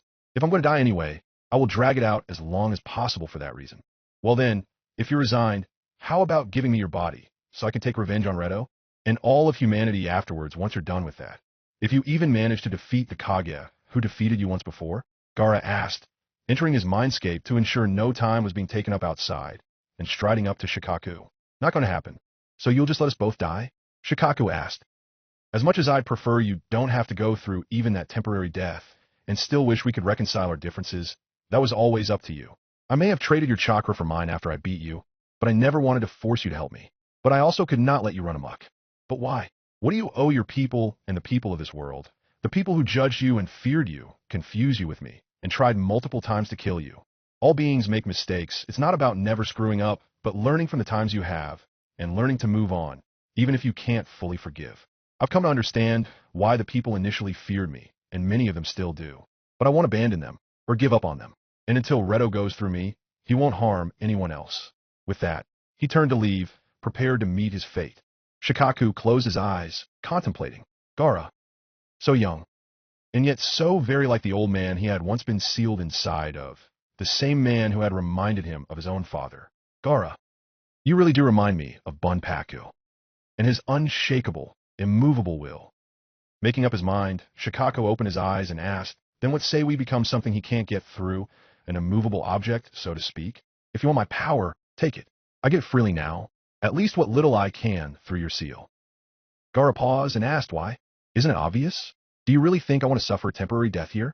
Plus, I still want to settle the score with that bastard, even if only indirectly. You're a bad liar, Shikaku. Gaara smiled, closing his eyes. He knew full well that Shikaku simply had too much pride for that to be the whole truth. He could also see the change in Shikaku's demeanor, that he had finally gotten through to the Ichibi. Very well, he said, walking back to the glass cage that housed him. Let us fight together, like we used to. But this time for the right reasons. Oomph. Shikaku grumbled, but was secretly happy. Gaara asked. Seriously, how had this brat that the Sand Tanuki had once manipulated, mentally tortured into doing his will, grown so much on him after finally rejecting him? Gaara drew his single hand back and struck the outer glass of the cage. Immediately, cracks spread over the case originating from the impact site, and the whole thing shattered, glass shards raining down onto the sandy floor, dissolving into more sand themselves as they landed. Let's go wreck Redo's shit. We have a world to help Naruto and the others save. Gaara grinned, turning his back on Shikaku, who was now wearing a shit-eating grin himself. Back outside, Redo had raised his blade over the unmoving Gaara, prepared to finish him off when the sand around them roiled to absurd degrees. Caught off guard but still having the reflexes to avoid the attack he never expected, Redo surged backwards, managing to avoid the claws that tried to grab him. His gaze lowered and shadowing his face. Gaara rose up, and chakra swirled around him. Within a few seconds, Gaara was gone, and taking up a lot of space in his place was the body of the Ichibi, though now, Gaara was fully in control. Give him hell. Shikaku grinned as Gaara roared at Redo, ready to begin the real battle. Chapter 131, The March of Time. Say what you will about Redo, but one cannot call him slow as he hastily dodged the massive amount of sand claws headed his way, directed by the replenished Gaara. He occasionally blasted one apart with a wind jutsu, but for the most part, simply avoided them altogether. Gaara then quickly formed a Bijidama of the smaller variety, guided by Shikaku in the process, and blasted it at the undead sand founder.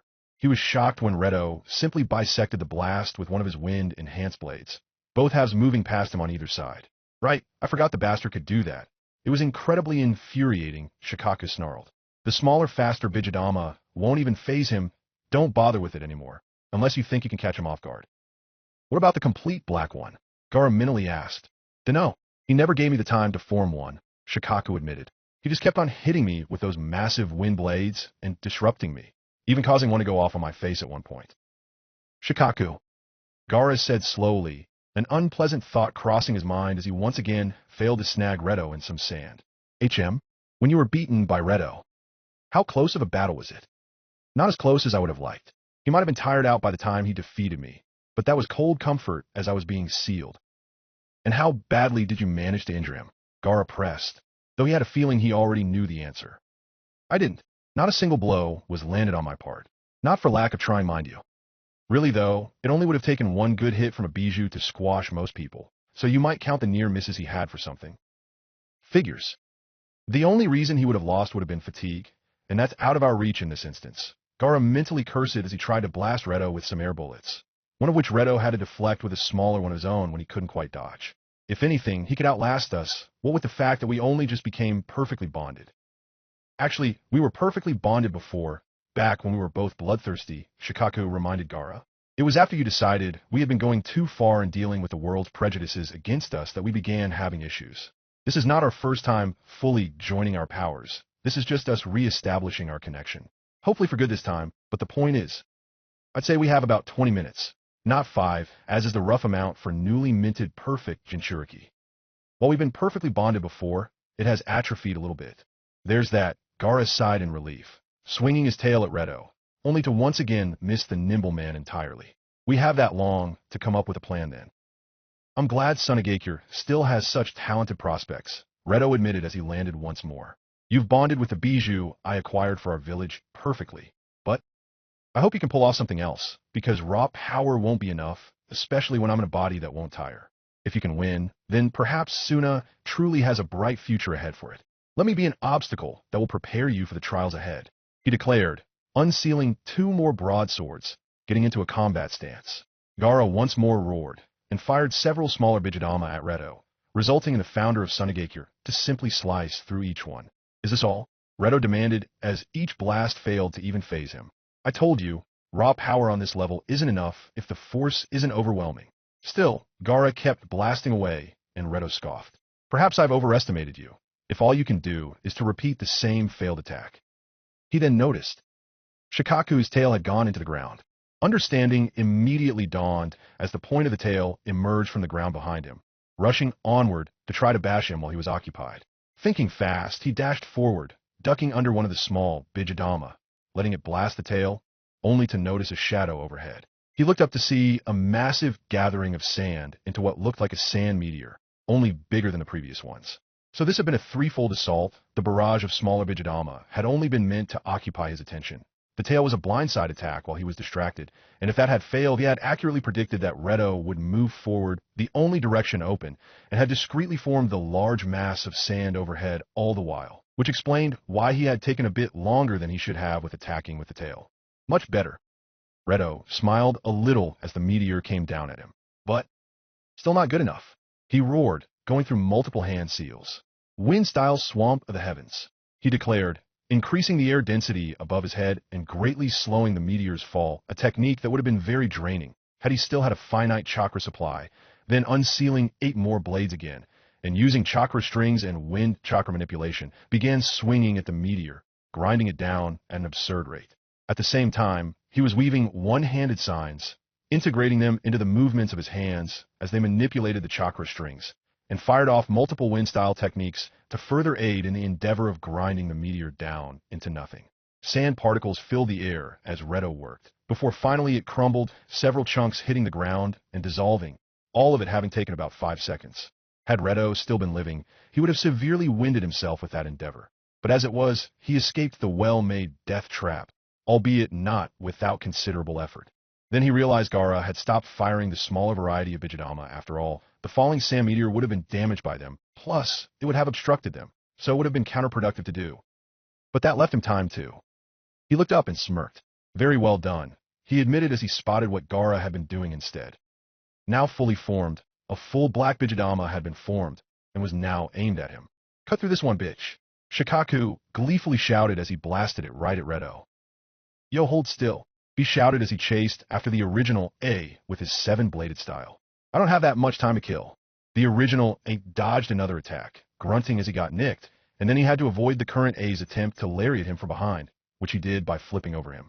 Lightning-style Buster Shock, he declared, channeling chakra into his fist at a similar level of concentration to a Chidori, but only instead of cutting power, he struck his successor in the shoulder from behind and above, releasing the chakra as an explosive force, causing A to grunt and slam right into B painfully, carrying them both a good way back, carving up a good chunk of ground in the process.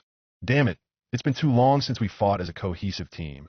A grumbled as he got up, popping the shoulder he had dislocated as a result of the older Kage's attack back in. We are not as in tune as we used to be. And whose fault is that? B retorted, not even bothering with a rhyme in his disgruntled mood as he got up as well, noticing the Edo Kage had currently gone into hiding. So ideas? Well, he's not quite as fast as I am, not with my lightning armor up at least, but he still has the advantage in being able to track our movements and react accordingly. How does he do that exactly? B asked. Last I checked, he doesn't have anything like a Sharingan. My old man actually invented the lightning armor from a jutsu of his, A replied. However, it's a lot more focused and refined, and only focused on one body part. His eyes. You see, the Shodame had chakra control only rivaled by the likes of Tsunade, and as far as I know, only surpassed by that girl that helped us beat that very troublesome 8 Gates user just now. He could hyper-focus the lightning-style chakra into his eyes, creating a jutsu that was one of his greatest lightning-style eyes of the Thunder Eagle. With that, he increased the sensory input of his eyesight to levels that rivaled dojitsu. He could see electrical currents over long distances, the slightest twitch of your muscles, and essentially not only find you, but predict your every move like he had a Sharingan and Byakugan combined. This ensured he rarely missed with a long-range, ranked ninjutsu, even though he was able to use a good number of them in one battle due to his not only high reserves, but also highly refined control. Part of the reason we spent so much time trying to get our hands on the Byakugan was to more practically use some of his techniques. But why though? Why not just use Eyes of the Thunder Eagle? Because it's almost impossible to use without literally causing your eyes to pop. At least at the level he used it at, it grunted, shuddering as he remembered the pictures he had seen of the attempts.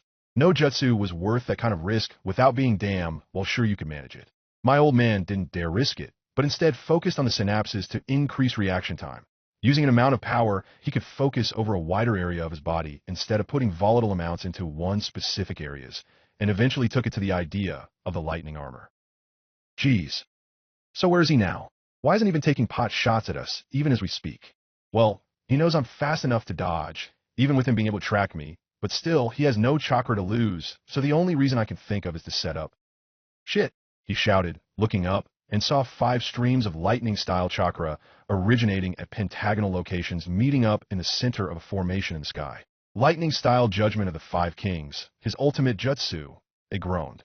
B-move, he shouted, and not a second too soon a bolt of lightning came right down at them from the area the streams of chakra had met, and it had just barely reignited his lightning armor to dodge, and be his version 1 cloak, though he was just a bit slower, resulting in him catching some of the explosion and going through a building painfully.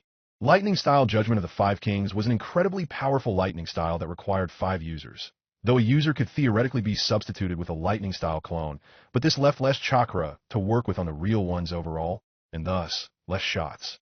Because of this restriction, it was just A ranked, despite having the firepower of an S-ranked ninjutsu.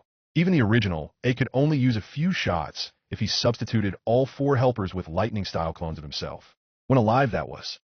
The current A was getting the impression that Caius was enjoying abusing the ever-loving shit out of the infinite stamina pools of his undead thralls.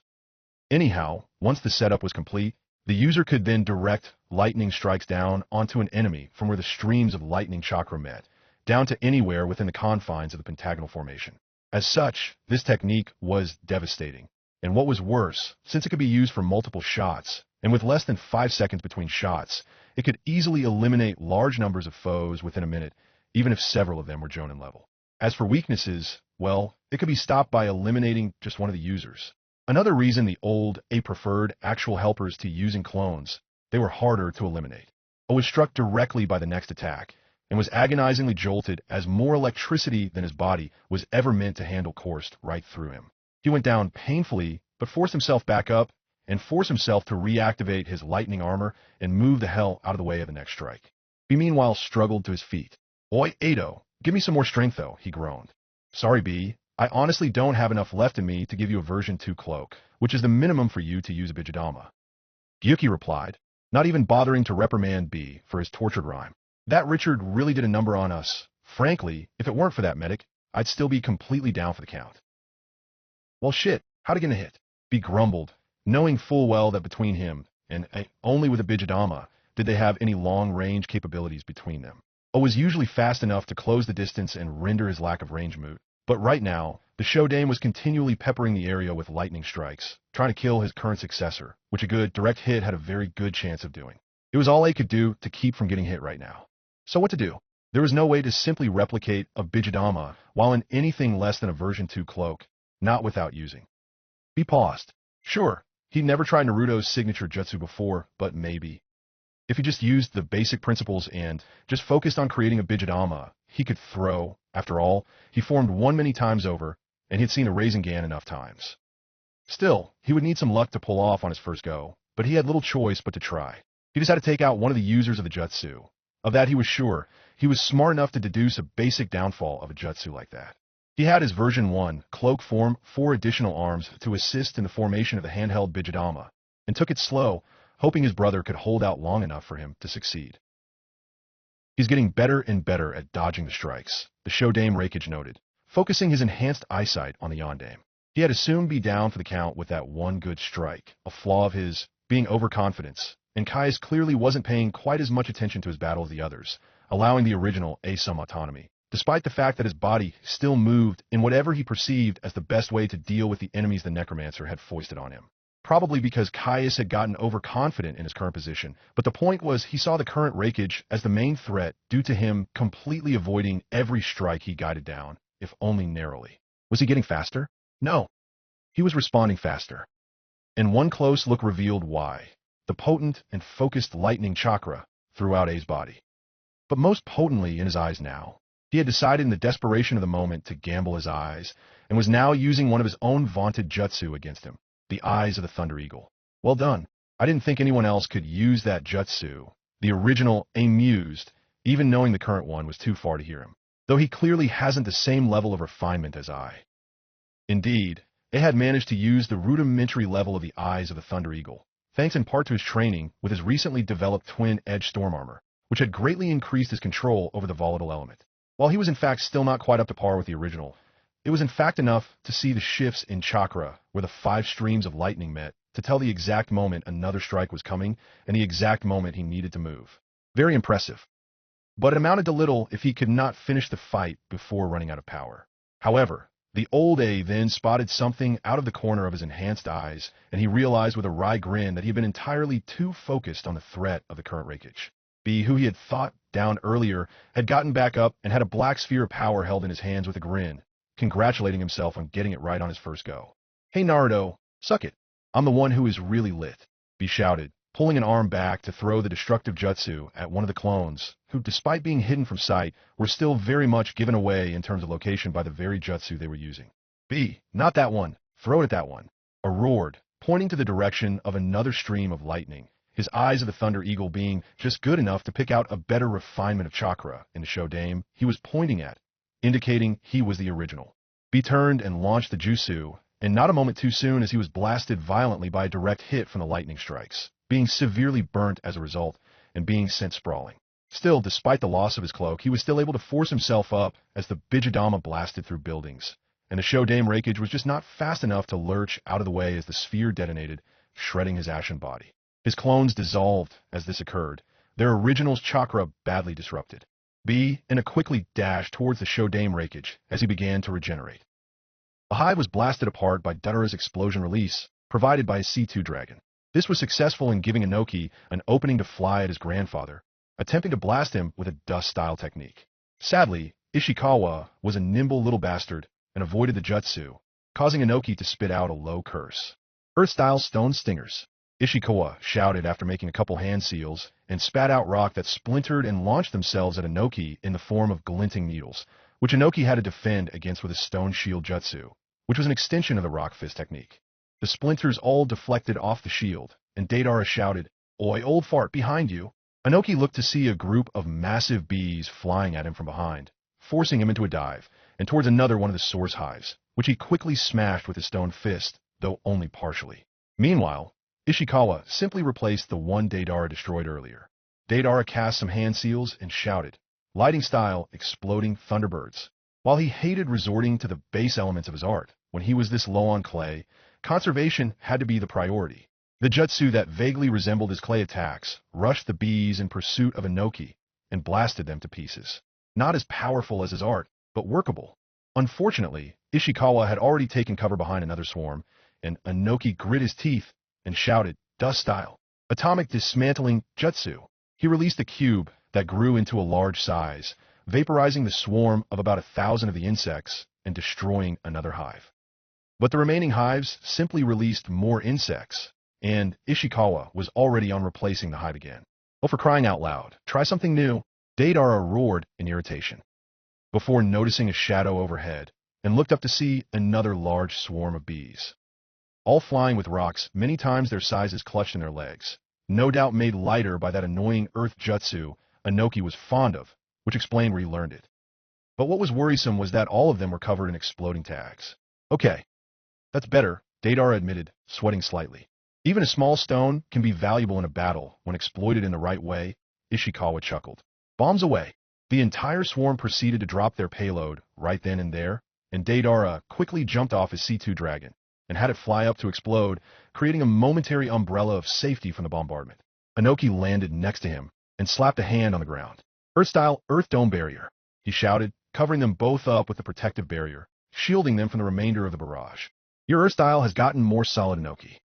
Ishikawa noted in an impressed tone as the smoke cleared and the dome crumbled, revealing the two relatively unharmed. Well done. Hey, the air smells sweet to you? Deidara asked Inoki. Shit, this is his honey mist trap, Inoki grumbled. All those bees of his are secreting a gaseous liquid form of their honey, and it's accumulating on our skin as we speak, and it'll encase us sooner or later. Gramps and Byakuren always did argue who was better at the war of attrition gig. Working together with it was how they beat Redo, even though it did cost Byakuren his life. Great, so he just keeps replacing his bees with more and more, keeping his distance, all the while letting us tire ourselves out and more goose stick to us until we can't move effectively? Deidara grumbled. Cheap bastard. But effective. We need to land a decisive blow, and quickly, or this battle is lost, Inoki grunted, floating back up. How much clay you have left? Deidara checked his pouch, and his frown deepened. I got enough for 3 C1 birds left. That's it, he grunted. Inoki's frown deepened. We need a very good idea then. Deidara looked around before spotting something, a bit of gray among some rubble, and grinning. I believe I may have a great idea. Do tell. Kabuto, tapping into the powers of Jirobo, grabbed a massive chunk of earth, despite it being partially immersed in the water, and slowly lifted it above his head. Earth-style sphere of graves, he shouted, before flinging it at the old man that founded Kirigakure, able to sense him despite the mist he had raised. Byakuren quickly dodged, unsealing some more harvested venom from the salamanders and spitting at Kabuto with a water style, forcing Kabuto to dodge backwards. Obsidian style, Mei shouted, covering her arm with a sharp blade of it. Shattering blade. She swung several times at Byakuren, who kept dodging backwards, eyeing the blade warily, only for it to shatter, scattering several sharp pieces at him after a near miss. Several small shards actually tore into his ashen flesh, but nothing vital, unfortunately.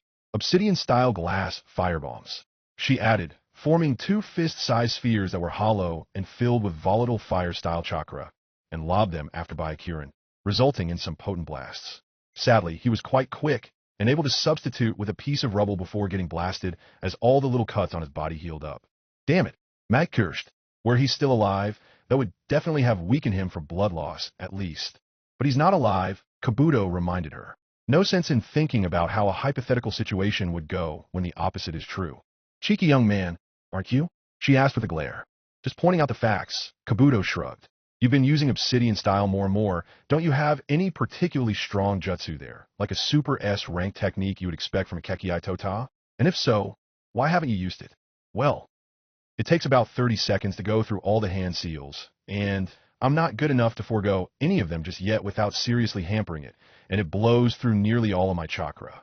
Even if I could have gotten the time to use all the hand seals to use it, it would have been a gamble if I ran out of chakra. Considering he will wear us down anyway, I say it's best we go all in. Besides, I can restore your chakra after as a medic, Kabuto replied, rushing at Byakuran as he proceeded to add more stored venom to his mist. I could buy you 30 seconds. I'll keep him occupied while you use your jutsu. Mei nodded as she began casting hand seals, and Byakuran produced another large water sphinx to attack them, moving at Kabuto, who dove to the side to avoid getting crushed before tapping into the powers of Kimimaro he had implanted. Bracken dance, he added as he placed his hands on the ground, and produced enough bone spikes to impale the water beast multiple times over and cause it to dispel. Byakuran then summoned a salamander, which released a cloud of its venom at the approaching snake sage. Even mixed into the mist, far more concentrated poison was in that area. However, Byakuran was absolutely surprised when Kabuto was not even deterred, just dove right into the cloud without even slowing down. Is he out his mind? Byakuran demanded as he watched this. Even if he holds his breath, that stuff is seeping right into his skin right now. Kabuto emerged from the other side of the cloud and began swiping at Byakuran with his chakra scalpels, and when Byakuran dodged and struck Kabuto across his midsection with his staff, Kabuto was about to be flung back, but instead opened his mouth and shed his skin right there, using that trick to dispose of the venom currently soaked in his said skin, which made Byakuran instantly understand why Kabuto had not been deterred from closing in on him. And Kabuto was clearly the more comfortable of the two when it came to close combat, as even with the trace amounts of poison he had accumulated thus far, he had not been able to dispose of or neutralize. He had Byakuran on the ropes, as the man clearly was struggling to defend himself against his fellow sage. Byakuran blocked another attack from the chakra scalpels, but this one was able to break his staff. This left him open to get impaled by the other chakra scalpel. Guess we didn't even need Mei's technique, Kabuto remarked, only for Byakuran to sigh and dissolve into water, revealing himself to have been a clone. Mei was shocked as she was nearly finished with all the hand seals, realizing Byakuran had seen through their tactic of having Kabuto play decoy and left a clone behind to beat them at that particular game. Just then, Byakuran emerged from the water behind her, having expertly blended his chakra signature with his surroundings, a trick many sages could do since they were so in tune with the natural energy. He attacked with a poison kunai, which almost stabbed Mei in the back. Luckily, Kabuto emerged from the ground and took the stab for her before dispersing into smoke. Byakuran blinked, realizing he'd been had. Kabuto had clearly seen the attempt to bypass him coming, and had left a shadow clone behind to defend Mei in that event. And of course, being a sage, and one who liked to specialize in stealth and spy work, of course he would know the trick to hiding one's chakra signature within the natural energy. Mei kicked quickly backwards, and caused Byakuran to quickly jump back. She turned and had a shit-eating grin on her face as she cast the final hand seal. Obsidian style, she declared, sinking into the waist-deep water so she could slam her hands to the ground beneath it. Volcanic Guardian. The very earth seemed to tremble, and the waters started to roil and steam, before they parted to allow a giant black Chinese-style dragon made of volcanic glass to surface, with glowing red eyes and visible veins that looked like they were pulsing with glowing red magma. Byakuran smirked a little as the gargantuan creature roared at him, and began to move back very hastily as it released a great deal of lava at him from its glowing red maw. The Bijidama had flown straight out to sea, exploding with enough power to be seen from shore they were fighting on. Redo landed, his shoulder regenerating somewhat from the giant black ball, nicking his shoulder as it passed. It had been very close. He had only just barely managed to redirect and dodge it to avoid being obliterated by it. He had sent all but one of his blades, enhanced by all the chakra he could muster at it, and pumped out the strongest jutsu he could as it came after him. Finally, at the very last instant, he had slashed at it with his one remaining blade, pouring enough chakra in to make the wind aura truly massive, and sent the blast just a bit higher than intended, resulting in him getting off with a non-debilitating injury. You gotta be kidding me. Shikaku protested. All that for nothing? Not exactly. I had something else set up, Gaara mentally revealed. It's also good to know we can actually lay an injury on him. Playtime's over, Redo said, gripping the broadsword with both hands, and again, channeling wind chakra into the blade. Only this time, the blade was as long as a small mountain was tall, making Shikaku's sweat drop. He never used that one on me. He admitted, just a tad nervously. Of course not. He wanted you alive, and this probably uses so much chakra that a miss would cost him dearly. Gaara mentally replied, thinking how to survive the upcoming blow. Wind style sort of the heavens, Redo intoned, before charging right at the transformed Gaara, intending to end this with one final blow. Gaara gathered every bit of power he could muster into Shikaku's arms and plunged them forward at the oncoming attacker. The blade cut right into the enhanced sand and carved a path right through, only barely being redirected from bisecting the giant sand body into two perfect halves. Instead, it was a slightly lopsided bisection, causing the gigantic slash to just barely miss Gaara in the center of Shikaku's head. Shikaku's body crumbled, his power nearly spent due to the catastrophic damage just inflicted. It all collapsed into one giant mound of sand. Gaara grunted as he pulled himself out of the top of the pile, shaking his head to try to clear it. Redo, having landed behind Gaara, turned around and walked back as Gaara flipped onto his back to face Redo and closed his eyes, seemingly prepared for the end. Redo pointed his sword at Gaara's face and asked, "Do you no longer have the will to face me?"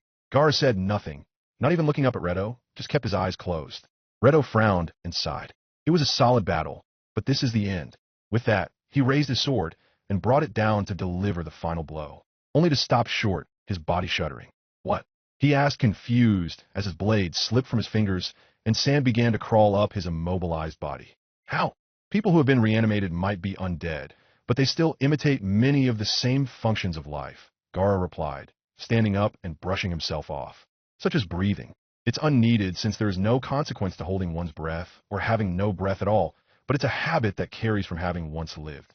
And of course, having every single Edo Tensei stop breathing in order to avoid inhaled toxins or other threats would simply be impractical, too much micromanagement.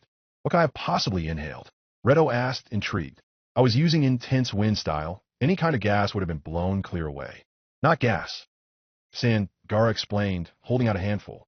Even so, it should have been blown away before I could have inhaled enough to halt my movements, Redo responded, though he was certain Gaara had an explanation. Indeed, it normally would never have worked. After I reconciled with Shikaku, however, I was able to come up with a plan to make it work. I learned how to use the Earth-style super lightened boulder jutsu from Inoki to make my sand lighter some time ago, so I could use it faster and use more. But in this case, I did the opposite with several handfuls of sand, making it harder for me to move it, but also doing the same for you.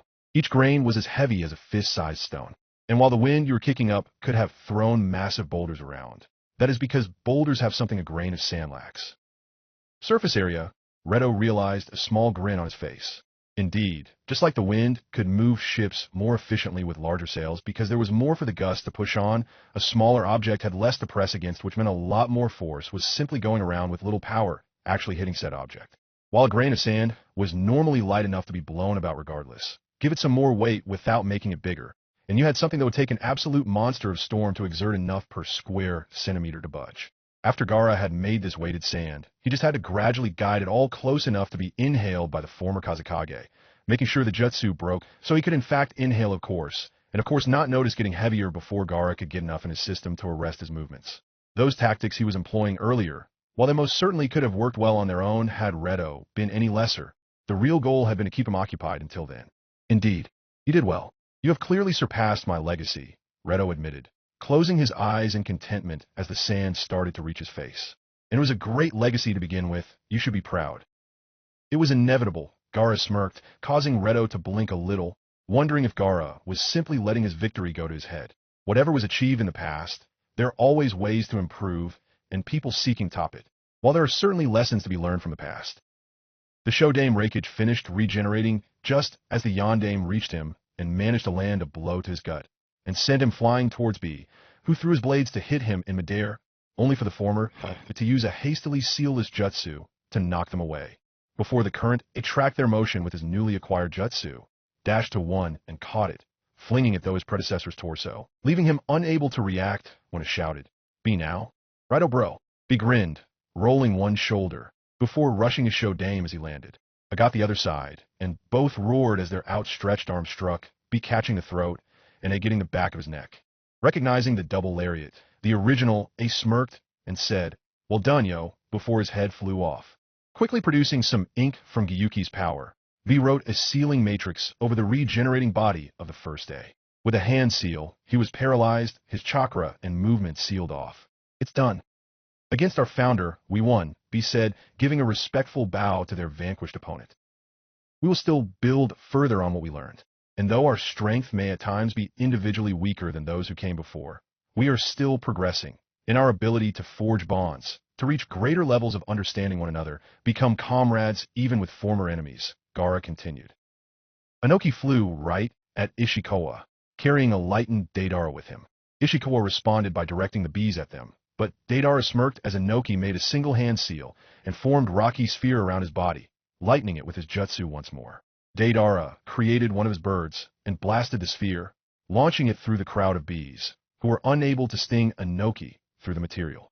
Ishikawa's eyes widened and he veered away, only for Inoki break out of his momentary shelter and struck at Ishikawa with a rock-coated arm, sending him flying for a pile of rubble. Ishikawa landed, before seeing Deidara's last two clay birds coming at him. He quickly formed a rock armor with the rubble, knowing the birds were too small to do much damage to his armor. And sure enough, the first one's explosion barely caused a crack. But the second one never came. Blinking, he spotted it dive down, right into another, larger mass of clay. And it was then Ishikawa realized exactly what it was. It was Deidara's mount from earlier. The one the first Raikage had disarmed with his lightning jutsu, and brought down as a result. However, the smaller bird must be carrying a larger charge than it would normally need, which it did not have enough mass to fully utilize. But the clay mount right below Ishikawa did, and that bird just rearmed it. Well, if I actually wanted to win, I'd say, Ashur dash, Ishikawa started to say. Boom! Ash and stone shrapnel was scattered, and Inoki immediately took advantage. Earth-style, Earth Burial Prison, he shouted, and rocks began to cluster around the regenerating Edo Tenzi Kage. Final stop. Rock bottom, Ishikawa punned one more time before being sealed up. That'll do until we get a seal master to finish the job, Inoki remarked, looking pleased. So even if a step backward is sometimes taken, we're always looking forward. Whether it is by learning things new and old alike, or by working with comrades, or even both, we will keep growing and moving forward. Byakuren kept on dodging, but was eventually faced with a stream of magma he could not avoid, so quickly produced two water sphinxes with hasty hand seals, and sent them out at the incoming magma. It successfully stalled the flow, though the water was completely evaporated, and the head of the obsidian dragon lunged forth, and Byakuren barely dodged as the head carved up a great deal of the ground. He fired another jutsu off, but the water was merely splashing against the surface of the volcanic glass, not solid enough to shatter it. He grinned. Well, this was not a good matchup for me. A fellow sage and a medic, and someone with a jutsu like this? I was done the moment you successfully launched this one. With that, he was crushed by the tail, and the head once again lunged, this time successfully catching him, devouring him, and trapping him in a belly full of lava, unable to regenerate due to the constant damage being inflicted. Now we just need to find a decent seal master, and we can get that jutsu dispelled, Kabuto smirked. Then we can work on getting rid of the venom in our systems. Agreed, Mei said with a grin of her own. So however mighty our history proves to be, it is always meant to fall behind, as the past is meant to. Strong as the founding Kage were, you are relics of the past. Your time has already concluded. The immediate future is for us in the present, those of us who live and move forward in the here and now.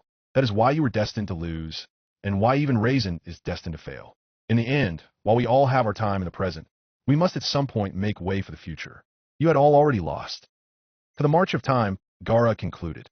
Redo smiled, and was content with the future he was leaving behind as he was finally sealed up. Gaara slumped, before sitting down, wheezing with the exertion he had been putting into the whole thing. I think I'd best spend some time gathering myself before rejoining the main fight, he admitted to Shikaku, who nodded and withdrew into Gaara's mindscape to try to gather some chakra for him. Hey! Sakura shouted, causing Gaara to blink and look up to see her and Kushina running up. You managed to win without our help? Sakura asked in surprise, looking at the pyramid Redo was sealed in. Somehow, Gaara chuckled, though I was hardly alone.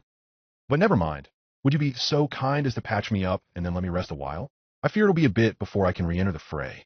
Of course, Sakura replied, feeling Gaara had most certainly earned himself a breather. Kushina, seeing she was not needed, quickly moved off to find another battle to throw herself into, with barely a word. So that's where Naruto gets it from, Gaara remarked dryly as Sakura got to work, not mentioning Gaara's missing arm as she could see it had already been fairly well treated, watching Kushina go. I know. But as much as it worries me, I don't know what we'd do without him, Sakura admitted. Shadow, clone jutsu, Naruto shouted, rushing Raisin's 6 paths, creating 5 copies to even the numbers. He also drew Seishin Horida, and he met Jiraiya's giant Rasengan with one of his own. His clone started duking it out with the other 5 paths, leaving Sasuke to fight Raisin one-on-one for the moment. And Raisin rushed right at Sasuke, slashing rapidly with his massive blades, quickly forcing the young Uchiha onto the defensive. Sasuke had already activated his curse mark, and was thus so far able to dodge without issue. Fire-style fireball jutsu, he shouted, firing the blast right at Raisin, who smirked and shouted, "You'll need to do far better than that." Sarah Tahiko. Instantly, the fireball winked out of existence, revealing that Sasuke had thrown a Fuma Shuriken, enhancing it with lightning-style chakra. Raisin immediately ducked and saw the other one right beneath it. "Oldest trick in your book," he scoffed, deflecting it with a burst of gravity, only for a blast to go off right above him. And he realized a moment too late that Sasuke had covered the first one with exploding tags hidden by Jinjutsu. He didn't notice the chakra covering the tags because of the lightning-style enhancement.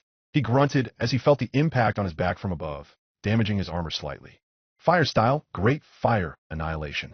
Sasuke roared, sending the inferno roaring right at Raisin.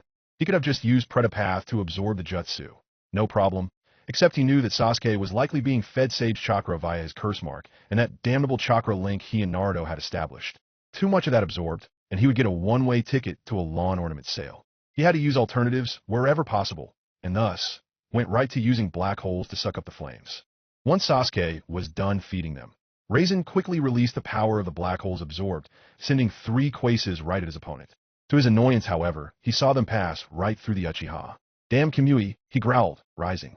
"Jinjutsu, actually," Sasuke said from behind him, having swapped with his illusory copy while the last of the flames had been obscuring Raisin's vision, a Chidori in hand, the chirping loud and clear. Raisin whipped around to see the oncoming Sasuke thrusting the Chidori forward. Predapath was quicker than a black hole, so Raisin resigned himself to using it instead, forming the barrier of chakra just as the Chidori would impact it, and started getting absorbed. And Sasuke smirked. Predapath can only be used from standstill, he reminded Raisin as he glared right at the Jinshu Koyatsuri with his right eye. Kamui. Raisin's eyes widened as he felt the vortex form and try to teleport his head right into the Kamui dimension.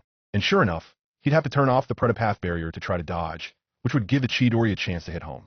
Recognizing the lesser evil, he lurched, moving his head out of the way just in time, getting only a small piece of his helmet sucked up as a result, and he tried then to repel Sasuke with a gravity burst, despite knowing it was pointless. Sure enough, Sasuke used his left eye's Kamui to phase right through, and solidified on time to ram the Chidori right into Raisin's shoulder, actually bypassing the armor by solidifying when already it was partially through. Raisin winced as the lightning chakra tore into his flesh, and he tried to pull away, managing to succeed. However, his arm was wrecked instead of severed. Sighing, realizing that there was something else he would probably want to be using Sarahihiko on coming up, he nonetheless resigned himself to using it on his damaged shoulder.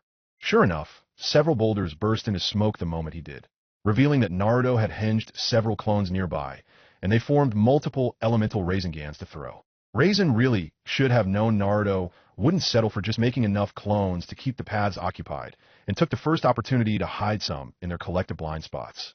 The clones quickly lobbed the Raisin Shurikens, Raisin Bombs, and Raisin Lances at Raisin, no doubt loaded with enough Senjutsu to ensure he got petrified, and of course he could still have his head Kamui'd off while he was forced to stand still, so he quickly produced some black holes to take the brunt of the assault, only for them to blink out of existence. He turned to see a smirking Sasuke, having just used one of Raisin's own favorite tricks, Sarahihiko, to undo the formation of Jutsu. Despite not saying a word, Raisin knew from the smirk exactly what Sasuke was thinking. Not so fun when it's being done to you, is it? Shit. The barrage of elemental Raisingans all hit, blasting away. How many of these things are there? Felix asked as another one of the honor guard automatons fell, having joined a large group of fighters.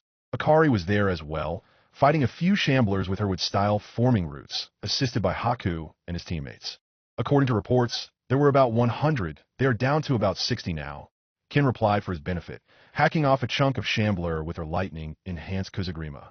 Don't worry, they're fairly evenly distributed throughout the battlefield. We shouldn't see more than a few here.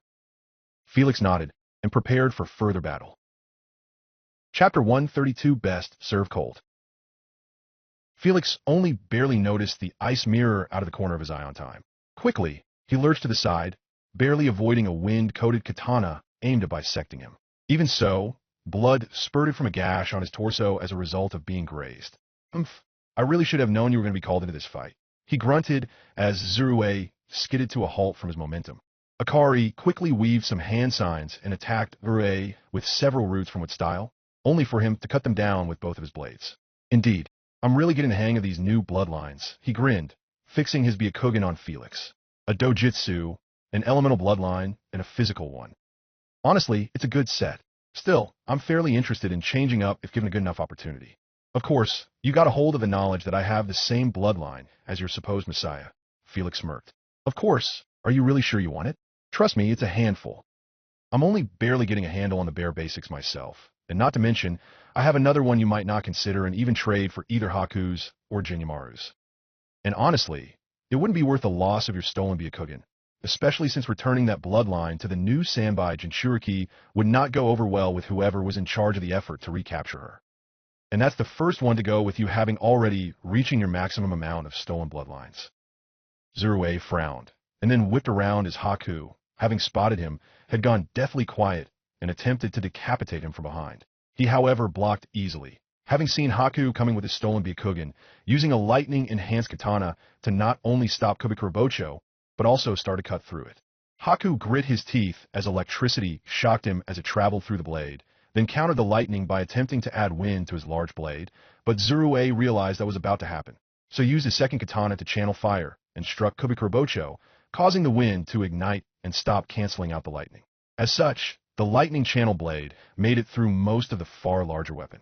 With a pained expression from the shocks, Haku, nonetheless, was able to force himself to twist Kubikurobocho, causing Zurue's eyes to widen as he broke the katana while it was still embedded in the massive cleaver, and then he swung it right at Zurue once more, with it still on fire from the ignited wind that had previously enhanced it.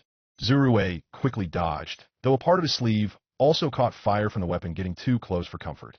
He tore it off, revealing the stitch marks from where his arm had been reattached. Jinyomaru then rushed him with a mace in hand, swinging down at the murderer of his mentor. However, Zurue simply tossed his broken blade aside and caught the weapon with his bare hand. Did you forget? The bloodline that granted you your strength and durability is now me dash. He was cut off as Jinyomaru punched him right in the face, sending him flying back with a force he wasn't expecting, skidding across the ground with enough force to carve a path in it. Wrong. He smirked as Zurue came to a stop, looking battered. That was only part of it. The rest was all training and conditioning and learning a bit of chakra control in the past few days to compensate somewhat for what I lost. Try taking that away with your cheap-ass seal. Felix and Akari, meanwhile, looked at each other and nodded, leaving Haku and his team to handle Zurue for now as they continue to work on dealing with the foot soldiers of their enemies, including the honor guard automatons, though not before Akari passed by Haku, placing a hand on his sunbon pouch briefly, meeting his eyes in that moment. Understanding lit up in Haku's expression before they parted for the moment. Zurue grunted and spat out a tooth as he then spotted several sunbon flying at him, which he quickly deflected with his remaining blade, only for Kin to try to send more for him. These ones lightning enhanced to go with Haku's wind enhanced ones from the opposite side. Zurue, however, grinned and sank right through a quickly formed ice mirror, which only partially cracked when the sunbon impacted, and then he shot out, punching at Haku and slashing at Jinyomaru. Jinyomaru leapt back, but was still cut by the wind-enhanced extension Zurue was now using, bleeding from the moderately deep wound now on his chest. Haku blocked on Kubikurobocho, which still sent him flying back from the combined speed and momentum, as well as causing the weapon to snap from the stress and its previous damage. The broken-off part of the blade buried itself partly into the ground as it landed. That sword is too good for a brat like you, Zurue mocked Haku. It figures you would have already broken it, even though you only just received it from your far superior teacher. I don't want to hear about me having something too good for me from a man who can only get by on stolen gifts, Haku said coldly, making Zurue frown before rushing him, channeling lightning chakra through his blade, which Haku met with a swing with the remaining foot of the cleaver, enhanced by wind chakra, locking the blades. Jinyomaru, meanwhile, rushed forward, grabbing the piece of Kubikurobocho that had broken off and flinging it at Zurue, enhancing it with wind chakra as it spun at Zurue, who unfortunately saw it coming with Hinata's Byakugan, and jumped away, deflecting all the lightning-enhanced Sunbon Kin threw at him, before she rushed with her unique Kuzagrima. Zurue blocked, and winced as he had to turn his head, barely avoiding the worst of Kin directing sound waves at his left ear, his stolen eyes able to spot her chakra directing the sound. He then landed, stumbled slightly, and she once again swung the weapon, enhancing it with lightning, but he stepped inside the swing, letting the chain entangle on his blade and yanking her back, kicking her in the gut. Kin choked up blood as she flew back, crashing into a dilapidated building. How many of these things are around for people to crash into? She groaned as she got up, almost missing Jinyomaru briefly, putting Zurue on the defensive, donning metal knuckles and taking wind-enhanced swings at him, keeping inside the reach of his blade to make it awkward for Zurue to fight back. Unfortunately, Zurue had the experience needed to break away and stabbed Jinmaru in the shoulder for his troubles, but winced as a few of Haku's Sunbon managed to pierce his bicep. Rotten brats, he snarled, roundhouse kicking Jinmaru as he pulled his sword loose, and he proceeded to dodge multiple air bullets shot after him by Haku. Haku then formed two water clones, who both made hand signs, creating two water dragon bullets to try and move after Zurue, who dispelled them with a lightning-style technique he fired at them, before sending a lightning-coated slash at Haku, who ducked under it, flinging more Sunbon at him, making a set of hand seals immediately after, as Zurue made to dodge.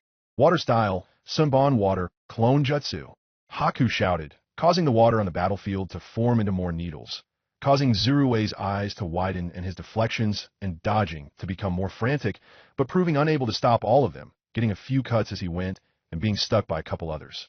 He was then rammed from behind by Jinmaru lowering his shoulder and slamming into him, and sending him flying, and Kin dashed to meet him, throwing a punch, which he righted himself in time to catch in his hand. Only to howl as Kin had unsealed several Sunbon at the last second, holding them between the fingers of her fist and impaling his hand on them. "Bitch!" he shouted, head butting her, only to howl again as she had used her free hand to make substitution hand seals and had switched with a piece of rubble, which meant he had head butted solid rock. If it weren't for the bloodline he had stolen from Jinmaru, he would have cracked his skull open. As it was, he had managed to break the rock, and at that moment, noticed exploding tags all over it. Shaking off his momentary dizziness, he leapt back, avoiding the worst of the blast, but still trailing smoke and looking rather ticked off about the stunt, before he deflected another Sunbon barrage, these with bells, which he quickly bisected before they could start ringing to trap him in Jinjutsu, but his eyes widened as he noticed small flashbang seals engraved on the side of each Sunbon, the bells having been a distraction. Even the all-seeing Byakugan could miss a thing or two when the user's attention was diverted well enough, and even a dojutsu was vulnerable to blinding tactics. The Sunbon went off, causing Zurue to shield his eyes. Only instinct saved him as he turned and blocked the wind-enhanced demon wind shuriken flung by Jinmaru at his back while he was blinded, but the stress was too much for his katana, which snapped, though it redirected the weapon well enough to send it off in another direction, though the wind aura cut into his left shoulder fairly deeply. Haku rushed, using wind chakra to extend Kubikurobocho to full length, and swung at Zurue just as his vision returned, and he jumped back, though he took a cut across his chest for his trouble. The three students of Zabuza moved to surround him, but Zurue finally lost his temper and shouted, "Enough of this!" An ice dome formed without warning and blocked the three's collective attacks before shattering, sending fragments of ice at them, sending them back several feet with some cuts. What followed quickly after was Haku's blood seeming to freeze as he spotted ice mirrors forming all around them, his own trump card. Then, Jinmaru choked up blood as Zurue blitzed him from a mirror, combining speed from said mirror with strength from Jinmaru's bloodline to slam a foot into his gut, sending him skidding with enough force to carve a trench in the ground. Jinmaru did not move from where he lay. "Again!" Kin shouted, before lurching forward as Zurue's katana, though still broken from Jinmaru's demon wind shuriken, embedded itself in her back. Bleeding from the mouth, she collapsed. Haku was barely able to block Zurue's next punch on the remains of Kubikurobocho, which shattered, leaving him with just a handle, none of the blade attached anymore. Luckily, that was where the blood-regenerating seals were, so it could even now be fixed, but for now, it did not look like there was much to do. Quickly, he formed two more water clones, and they moved to defend his two down comrades. "You can no longer win," Zurue said, his voice echoing from all the ice mirrors as Haku seethed at all the images of the man who killed his mentor. "Your own bloodline, combined with the strength and durability of your comrades, and my ability to track your movements and spot any kind of counterattack with the Byakugan, make this a situation you cannot overcome." Haku leapt back as the ground he was on initially shattered, Zurue having tried to blitz him, shattering the ground with one punch. Haku launched a few Sunbon, but missed due to Zurue having seen it coming and retreating to another mirror. "Like I said, I can see through you perfectly now. After all, these mirrors not only boost my speed, but my ability to process information, but you would know all about that, wouldn't you? While it was once possible to distract the Byakugan and make it miss things, now I can actually not only see everything, but also focus on it as I do. One good hit from me will end this." Haku was sent spinning as he once again lurched to dodge, but this time got grazed, his shoulder dislocating. He pulled a kunai with his good arm, putting Kubikurobocho's handle in his mouth for the time being. Zurue narrowed his eyes, a little surprised, as kunai were not Haku's style, but he immediately spotted a Hiratian sealing matrix on it. "And what do you expect to do with that?" Zurue mocked. You don't know that jutsu? What kind of bluff is that? Unless. Do you really think Naruto is going to bother with helping you when he is tied up fighting our Messiah? A shadow clone maybe, but even through those, I can steal his Rinnegan with my own seal. And he cannot afford to lose that in the middle of his current battle. Even if it means giving up the Byakugan and letting it return to the Sanbai host, it'll be worth it to ensure that particular threat is out of the way, as well as empowering me. And it couldn't be Minato. He is still recovering from Madar's attack on the leaf. How do you know I can't use the Hiraishin? Haku remarked with a smirk, actually causing Zurue to frown in doubt. I can see in your eyes and body language. You are bluffing, he said. Your specialty isn't in Fuin Jutsu. But that's fine. If you really think Naruto will risk everything to come and help, so be it. He shouted, launching at Haku. Dust was blasted up from impact as Zurue felt himself hit someone and smirked, confident he had found his mark. Only to look on in horror as his Byakugan registered what he had hit before the enhanced vision faded, the bloodline being replaced. As were Haku's and Jinyamuru's. You're right, Felix, in sage mode said, gripping Zurue's fist standing in the crater that formed from the impact. Fuin Jutsu isn't a specialty of Haku's. It's an Uzumaki specialty, Akari, next to two shadow clones, all having a hand on Felix, while she was holding Zurue's wrist with her free hand said, grinning. What? What is this? Zurue demanded. Did you get him? Sasuke asked Naruto, watching the chakra-rich dust billow out from where Naruto's multiple elemental Raisengans had impacted. I'm pretty positive. We left him no way out, Naruto replied. Are you quite sure about that? Raisin asked from behind them, causing Naruto's eyes to widen, and he whipped around, barely blocking a roundhouse kick from Raisin on time, but he was sent flying back. Really, Naruto, you already forgot one of your godfather's abilities when you went to so much trouble to ensure he learned it in this timeline. Naruto, getting up, felt his eyes widen as he realized just what Raisin was implying, and looked at the dust cloud as it cleared, and sure enough, a reforming Edo Tensei was clearly seen, clearly Jiraiya, having used Hiraishin to switch places with his controller. Is Pervy Sage just a shield for you? Naruto snarled, rounding on Raisin, who looked apathetic. I fail to see why you were so upset. Boy, Raisin said to Naruto, are you saying I should have just taken that hit? If you didn't want me using your godfather as a scapegoat for it, you shouldn't have stripped away my other defenses. Besides, if you hadn't allowed him to die again, he wouldn't be under my control right now. It's quite sad, isn't it? You came back in time, but even now, you are still letting those close to you down. Just like last time. Shut up, Naruto roared, flinging a Raisin shuriken at Raisin, who smirked and absorbed it into a black hole. Why should I? I'm right, aren't I? I watched from a distance as you tried and failed to stop the Juubi from destroying all you cared about. You kept on bleeding the same tired lines about not letting your comrades die, that you would protect them, but they just kept on dropping like flies. That whole time, you were watching? Naruto asked, stunned. Of course. As I have said, I was planning Flames of the Phoenix since well before you were born, Raisin replied. But if that's true, Sasuke started to demand, then why didn't you interfere? Surely you had plenty of chances to take the 10 tails for yourself, so why just watch? Obviously, I was after more than just the mindless body of Yggdrasil. I still needed both of Madara's Rinnegan in order to get his mind out of Kagaya's tomb. I was just waiting for him and Obito to finish you all off and then turn on each other so I could take them with minimal trouble. Don't give me that bullshit, Naruto countered, putting forward an accusing finger. You mean to tell me that you weren't going to act because it was too much trouble at the time? There's no way you were that foolish. You knew you could have easily beaten them both in and there, especially if you caught them off guard. Why would you risk the Rinnegan being destroyed? Hell, Obito sacrificed one of them to use the Izanagi. That jutsu is only permanently blinding for the Sharingan. Izanagi is a knockoff of the creation of all things, which is an yin-yang release technique, something the Sharingan could only scratch at, whereas the Rinnegan, the original source of the technique, has it down pat. True, it meant a cooldown period for the Rinnegan's abilities, but that was the extent of the consequences. Did you really think Obito considered that I so disposable?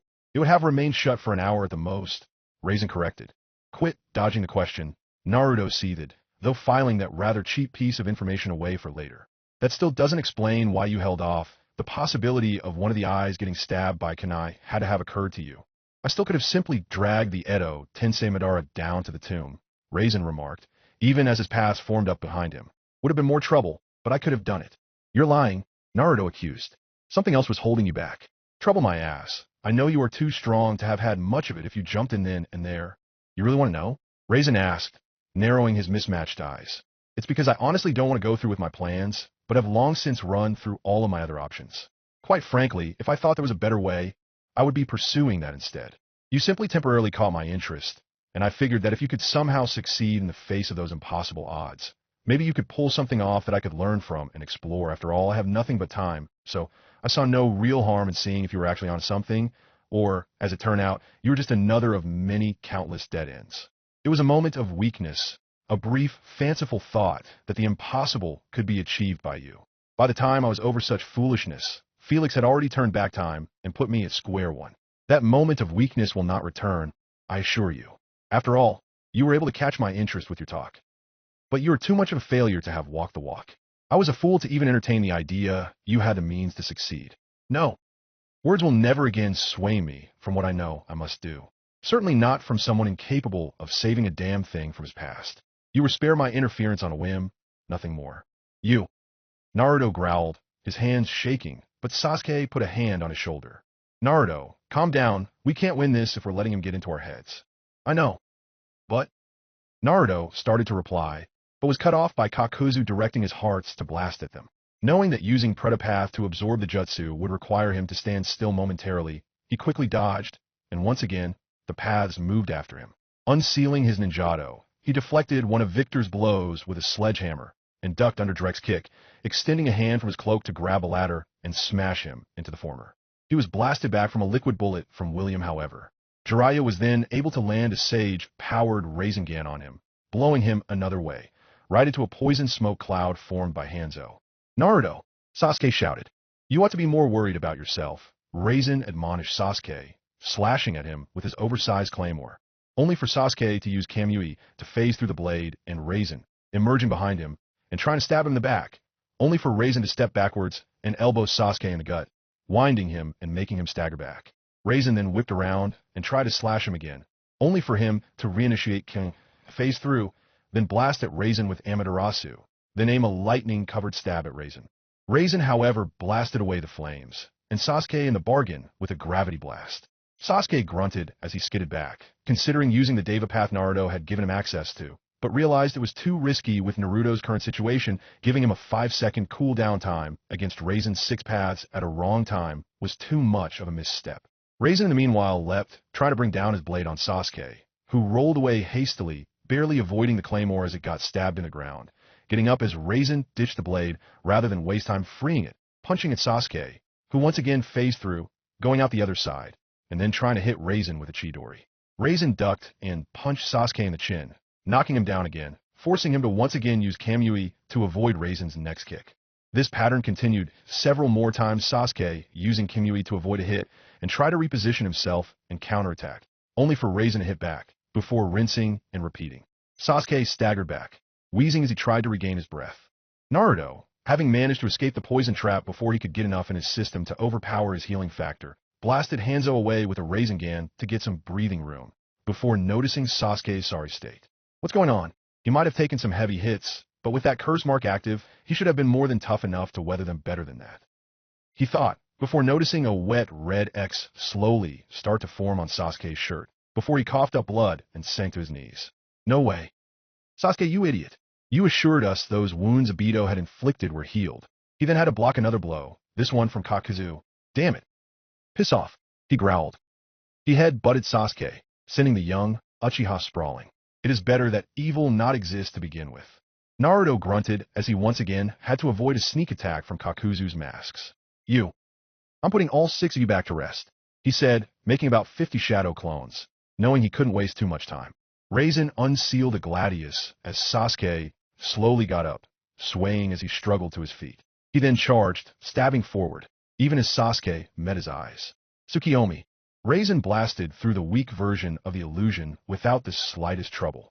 Pathetic, he declared, impaling Sasuke, only for him to dissolve into hawks. What? Raisin demanded, realizing too late that Sasuke had put a second Jinjutsu on him, and that Tsukiyomi was just the decoy for it. Sure enough, he felt the impact of a Susanu's fist slam into his side and send him right through a building. Sasuke stood defiantly as he forced his wounds back shut via Saratahiko. It's better that evil not exist? He asked. Without it, there can be no individuality, no meaning behind good. Even as he spoke, his Susanu formed shuriken. Raisin blasted the rubble away, His armor cracked where the Susanu's fist had struck it and formed several black holes, glaring at Sasuke as he prepared to meet his challenge. And you're just a relic of ancient times. You should just be out of the world already. I tried that multiple times. The world just kept dragging me back, Raisin said solemnly. There go your bloodlines, Felix mocked as the ice mirrors started to melt. The plan had been made somewhat hastily, but Akari had given Haku that kunai in the moment she had passed by him, with the intent of him using it to get them to force their bloodlines on Zurue. It had taken her some time and shadow clone training, but she was able to learn Haracian to a limited extent prior to the battle, needing 2 clones to assist with each leap. But I have yours now. Zurue stammered, stepping back, looking at his seal as it lit up. Yeah? Akari asked, sticking her tongue out. Good luck figuring out how to use them effectively on the fly, though, especially that gravity one. We'll be getting them back soon enough. Think you can finish him up, Haku? Yes. Just get my teammates out of the range of fire and patch them up, Haku requested, pointing Kubikurobocho's handle at Zurue. Akari nodded as she and her clones moved to do so, Felix following. You? Handle me? Zurue demanded, before he started laughing. Don't mock me, boy. Your own teacher was incapable of defeating me. You may have picked up his weapon, but you are not his equal. You didn't defeat Zabuza-sama. He took a blow intended for me. In different circumstances, he would have crushed a pitiful thief like you, Haku replied. And don't forget, now I have my own power back. The ice mirrors started to reform, but this time they were in the hands of their rightful controller. So let's see now what's superior me with the bloodline I inherited from my mother and the sword I inherited from my master. Or you with the bloodlines you gained through petty theft. He stepped back into a mirror. Fine then, Zurue smirked, making hand seals from what instinctual use of the bloodlines his seal provided.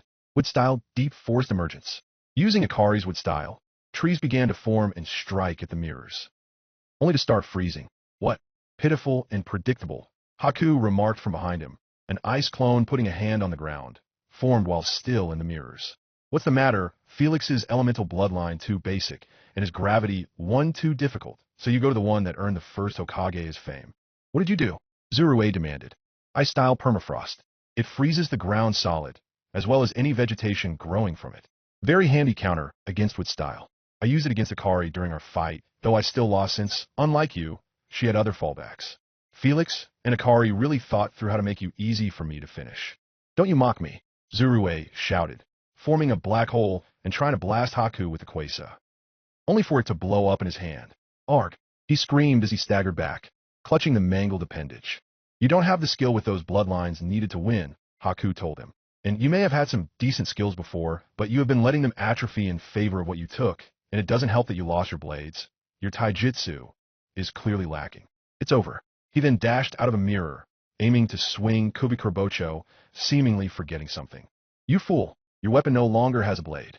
I'm taking back ice style, Zurue roared, thrusting a hand out at Haku to intercept, and was promptly impaled when Haku extended his weapon forward, and a blood-red, ice-cold blade formed from it, right through Zurue.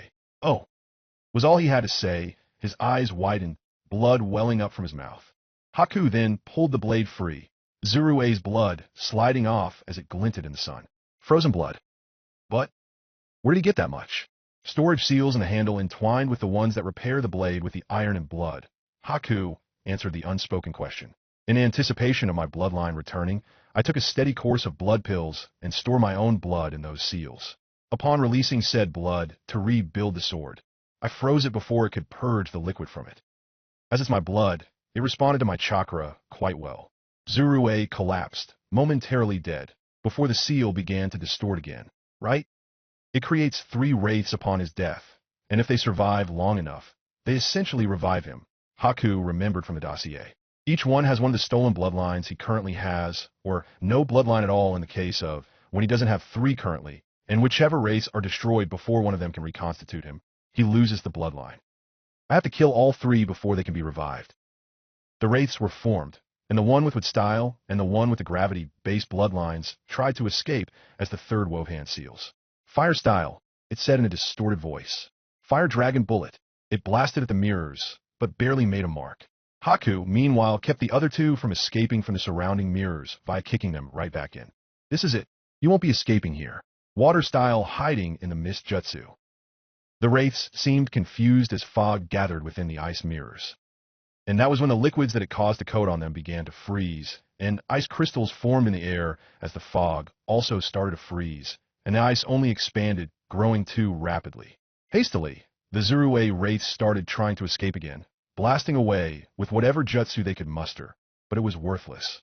The creeping ice was expanding too fast for them to keep up with, and the water coating them arrested their movements as it finished freezing, leaving them helpless as they were trapped in ever-thickening ice, the life being sapped right from them by the cold.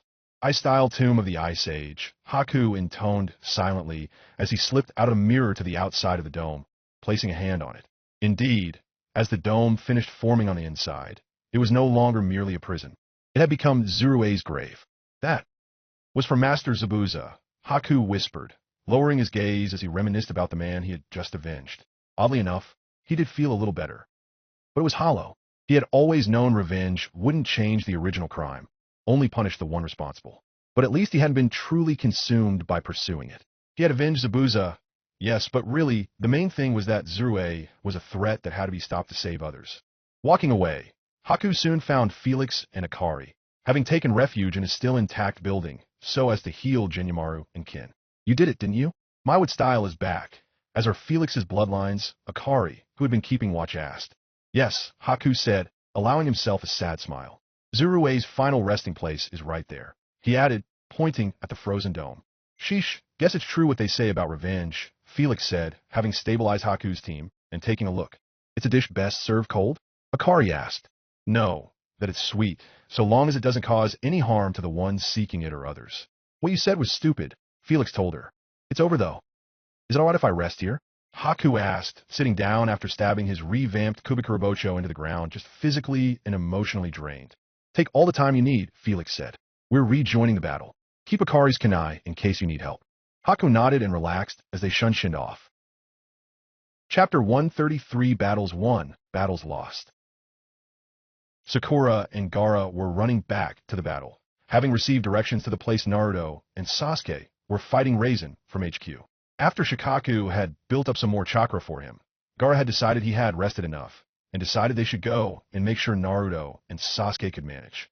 They could very well be able to use the extra help from a Kage and another Kage level fighter who would probably need to patch the two up after the battle. You holding up, alright? Sakura asked Gaara. Gaara nodded and replied, I should be. Shikaku is resting for now, but he made sure I have enough power to go on a little while longer.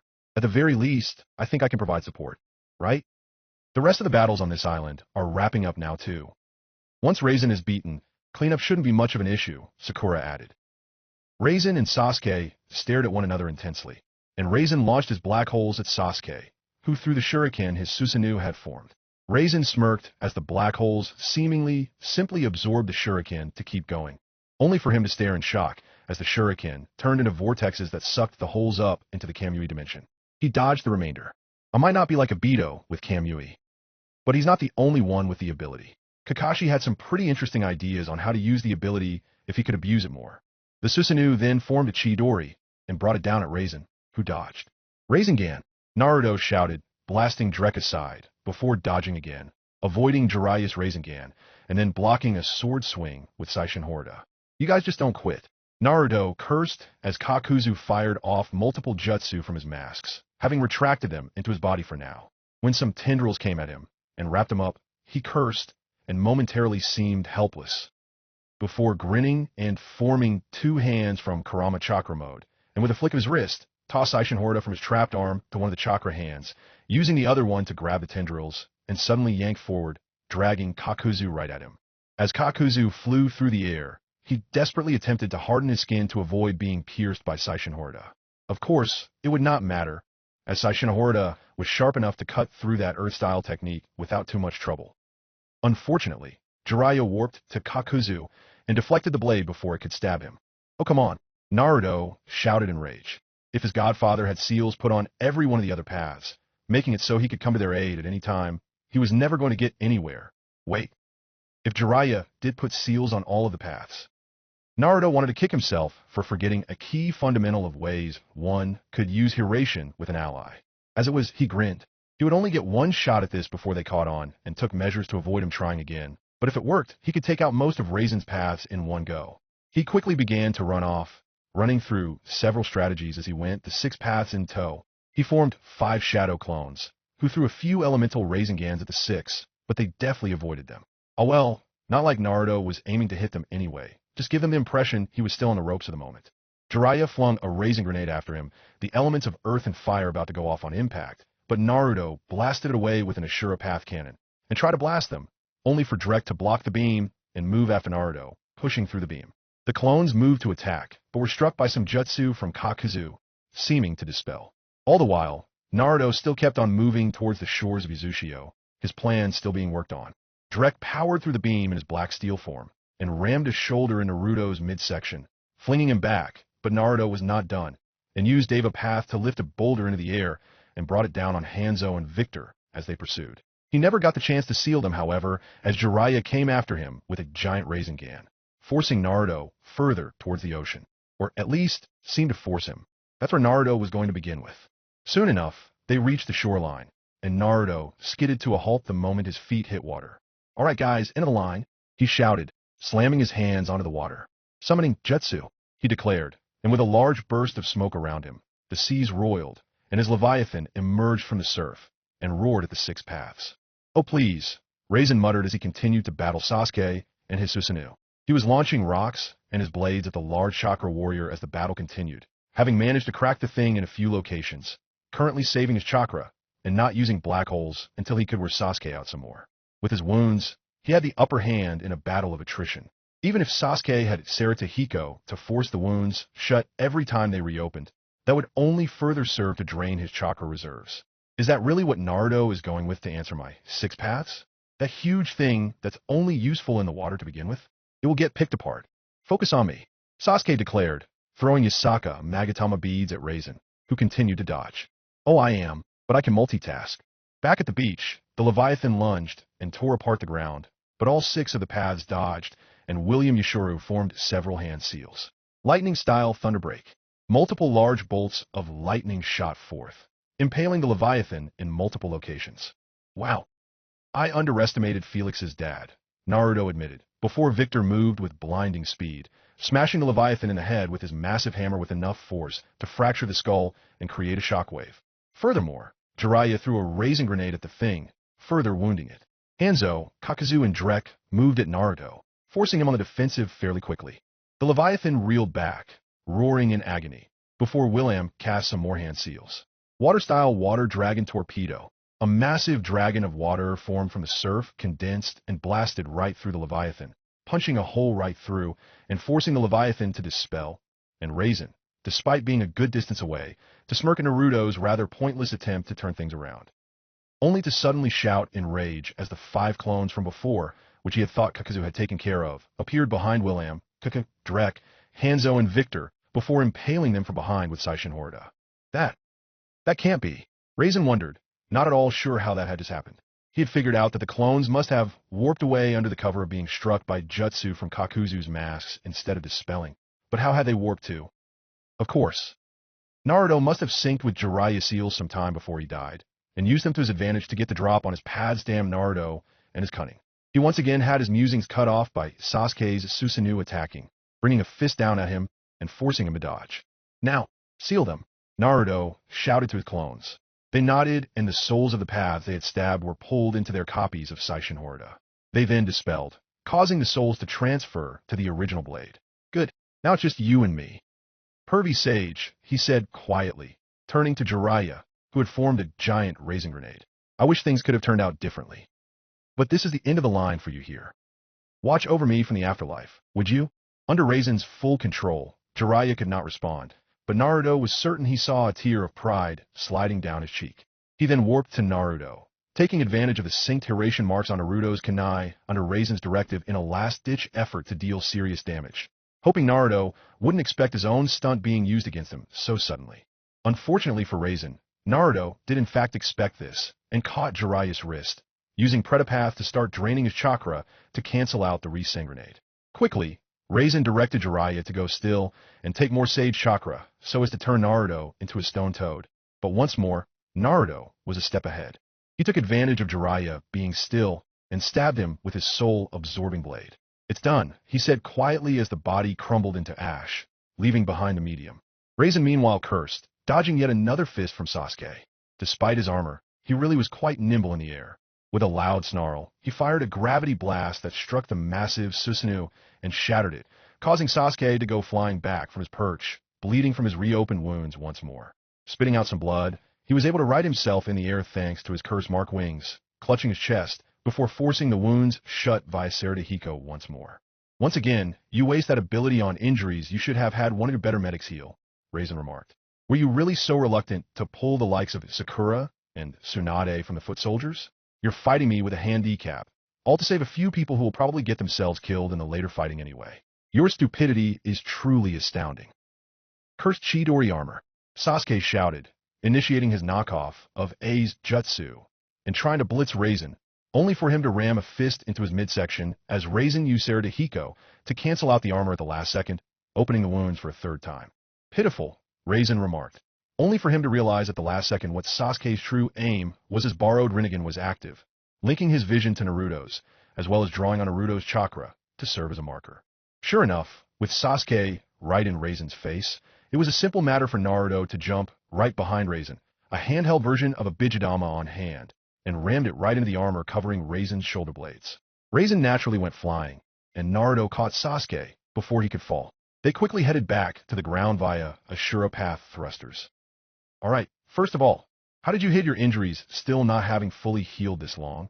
And second of all, why? Naruto demanded. I kinda used some Jinjutsu on the medic to subtly convince him my wounds were healing a little faster than they actually were, and I also was unwilling to let myself be held back from the battle. Having Sakura or Tsunade heal me would have deprived other soldiers in desperate need of their quality of medical aid, so I thought I could tough this out. I am not merciful enough to kill you myself for your stupidity, Naruto informed Sasuke in a dead tone. Instead, I will just hand you over to Sakura after all of this is over. Asshole. Sasuke groaned, fully aware of what Sakura would do to him when she got a hold of him and learned of his breathtaking blunder. Idiot, Naruto retorted before blinking. Huh. Usually, it's you calling me idiot and me calling you asshole. Strange world. Despite himself, Sasuke chuckled. So, how about some Araka Path while you keep Raisin busy? Come to that. Why didn't you use it previously to heal me?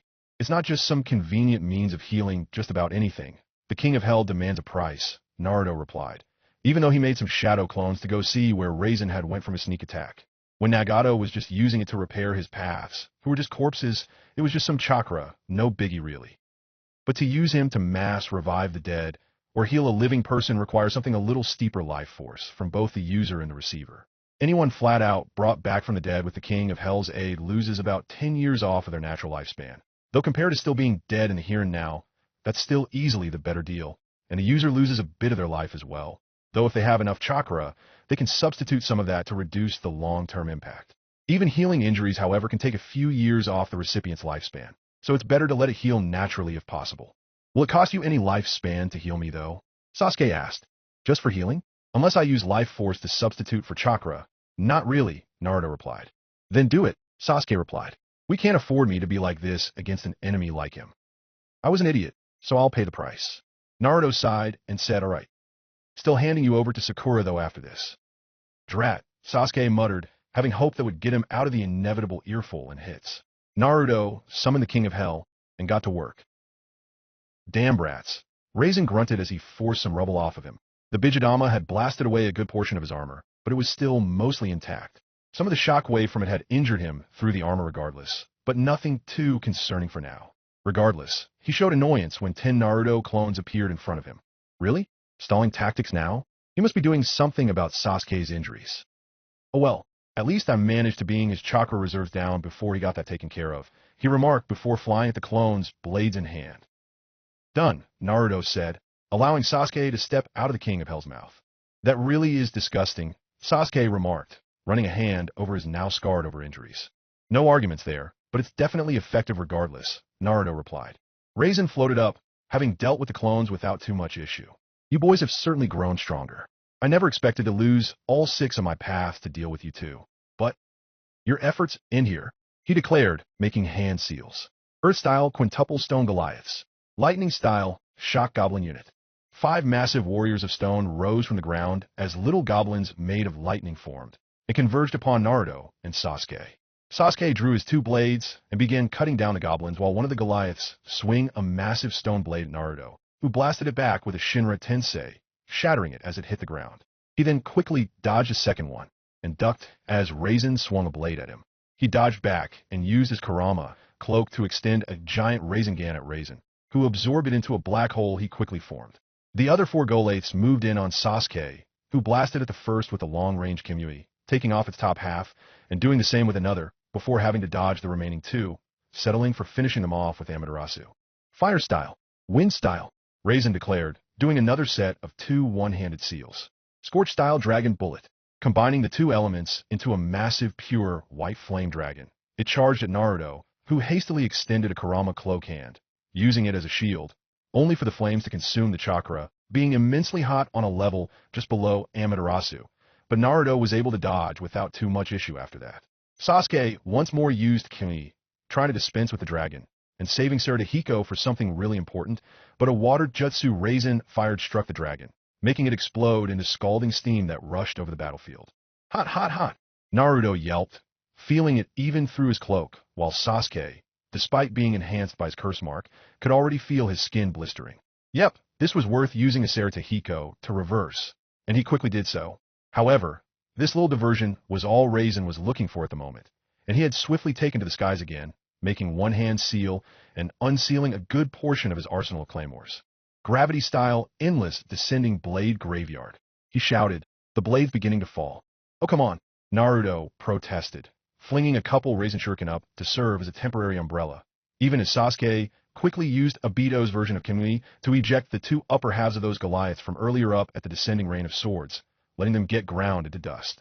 He then proceeded to use his Susanoo to cover himself and the rest of them, the violet aura quickly gathering cracks. Naruto, meanwhile, had fallen back to using Kurama's tails to defend himself.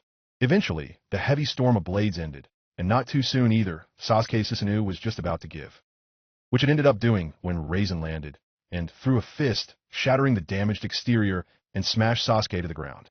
He raised his blade to stab him, draining his chakra with the Rinnegan's Predapath to keep him from using Kimui to escape. Hey, heads up, Rusty! Naruto roared, catching Raisin's attention, and, much to Naruto's surprise, the giant Rasengan he was carrying landed, as Raisin had frozen up unexpectedly, resulting in Raisin getting blasted back with his armor, cracking even more than it already had. Huh, I got him? Naruto asked incredulously, having only intended to divert Raisin's attention momentarily. Not that he was complaining, of course. Suddenly, he was yanked forward by gravitational pull as Raisin shot up, inexplicably pissed. Quickly, Naruto flung a Raisin shuriken at Raisin, only for him to dispel it with Sarada, but a second one was hidden behind it. But despite having the chance to dodge, albeit losing his opening to attack Naruto in the process of doing so, he instead plunged right through it, overpowering the vortex of countless wind attacks to emerge out the other end, heedless of the minor damage he took. Grabbed Naruto in midair by the throat, and slammed him to the ground heavily enough to crater, and make his cloak flicker as he choked up some blood. What? Naruto started to ask, before an armored fist slammed into his face. Raisin had currently lost all restraint, it seemed, uncaring of anything else besides caving Naruto's face in. His other hand was simultaneously throttling Naruto. Never, Raisin snarled, bringing his fist down again with a sickening crunch. Call! Again, he struck, Naruto struggling ineffectually. Me that. Another blow, and Naruto's struggle slowed. Again, Raisin finished with an infuriated roar, bringing his fist down for the final time, but growled out in pain as his arm was ripped off via Kamui. He turned in time to witness Sasuke driving a Chidori through his heart, having empowered it with some kind of variant of Kamui. Instead of simply cutting a target, it transferred the parts that came in contact with it to the Kamui dimension, which admittedly created a very similar effect. And a lot more effectively too, considering that his armor would have at least slowed a standard Chidori. Raisin stared at the hand in his chest, before Sasuke pulled it out and let him collapse. Naruto! He shouted, immediately disregarding Raisin for the moment and checking on his friend. His face had clearly seen better days, currently looking worse than the time he let Karui beat on him for a bit, and his skull was cracked pretty badly. Frankly, had it not been for his Kurama Sage mode, his skull would have caved in long ago. Sheesh, you look like you pissed off Sakura again. He couldn't resist quipping even as he reversed the damage with Sarada. Not as badly as you will have when she finds out about your injuries still being in play, Naruto reminded him as he groaned, sitting up as he massaged the phantom pains his face was still feeling. What do you suppose got into him all of a sudden? Why would calling him Rusty anger him so much? And where'd he go? He then asked, pointing. Sasuke flinched and whipped around to see that Raisin had in fact vanished into thin air somehow. And he then walked back into view, his Rinnegan shut, no hole in his chest, and both arms in place. Of course, fucking Izanagi. You just can't put down an enemy for good with that potentially in play. And now that we know it's only a cool down period for the Rinnegan, no lasting consequences on their part either. Sasuke snarled. Of course. Did you really think I would disregard such a powerful asset? Raisin asked. You deserve credit for forcing me to use it regardless. I admit, I allowed you to touch a nerve there. Touch. More like smash it with a sledgehammer, Naruto replied. But don't expect me to lose my temper and drop my guard like that again. I learned from my errors, Raisin assured them. So why did it piss you off so much in the first place, if I may ask? Naruto asked. Taking a deep breath, Raisin answered, let's just say the only person who has the right to call me that is long dead. He then unsealed several more claymores, launching them at the duo. Naruto, however, called upon Kurama's tails and deflected them all with minimal trouble. Sasuke, let's go at him full force. He summoned the entirety of Kurama around him, even as Sasuke flared up his Susanoo, armoring Kurama with it. The ground shook as Gaara and Sakura approached the battlefield. The rest of Izushiobikure was dying down as the remaining pockets of enemy resistance were being defeated. Sakura looked up into the distance, and her eyes widened as she saw Naruto and Sasuke joining forces, the Susanoo-clad Nine Tails ready for battle. Is this truly the power Naruto and Sasuke have attained? Gaara asked in wonder. Why do we think they might need our help again? Sakura asked. Because their enemy is Raisin, Gaara reminded her. Oh, right. How silly of me, she said, shaking her head, and they resumed their dash for the big battle. This was their chance to get rid of the biggest threat on the enemy side once and for all. They could not afford to leave it to chance. Full power then? Raisin asked with a chuckle. Well then, allow me to reciprocate the gesture.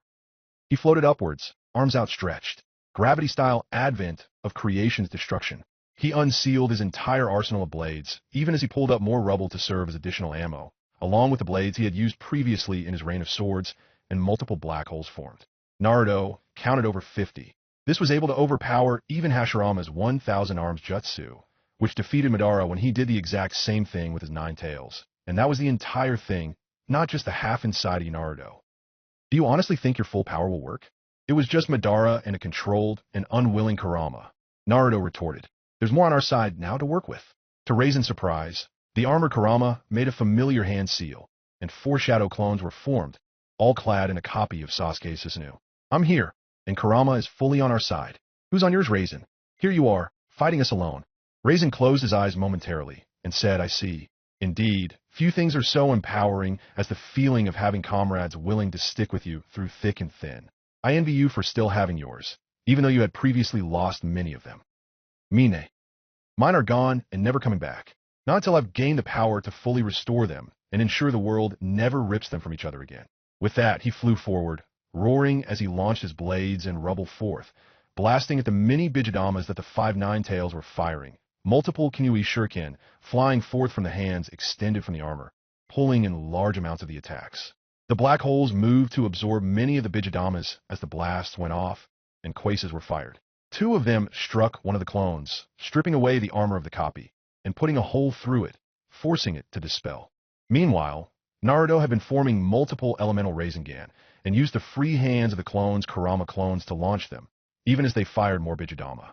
Raisin moved several more black holes forward to intercept, even as Sasuke launched more Kimui Shuriken.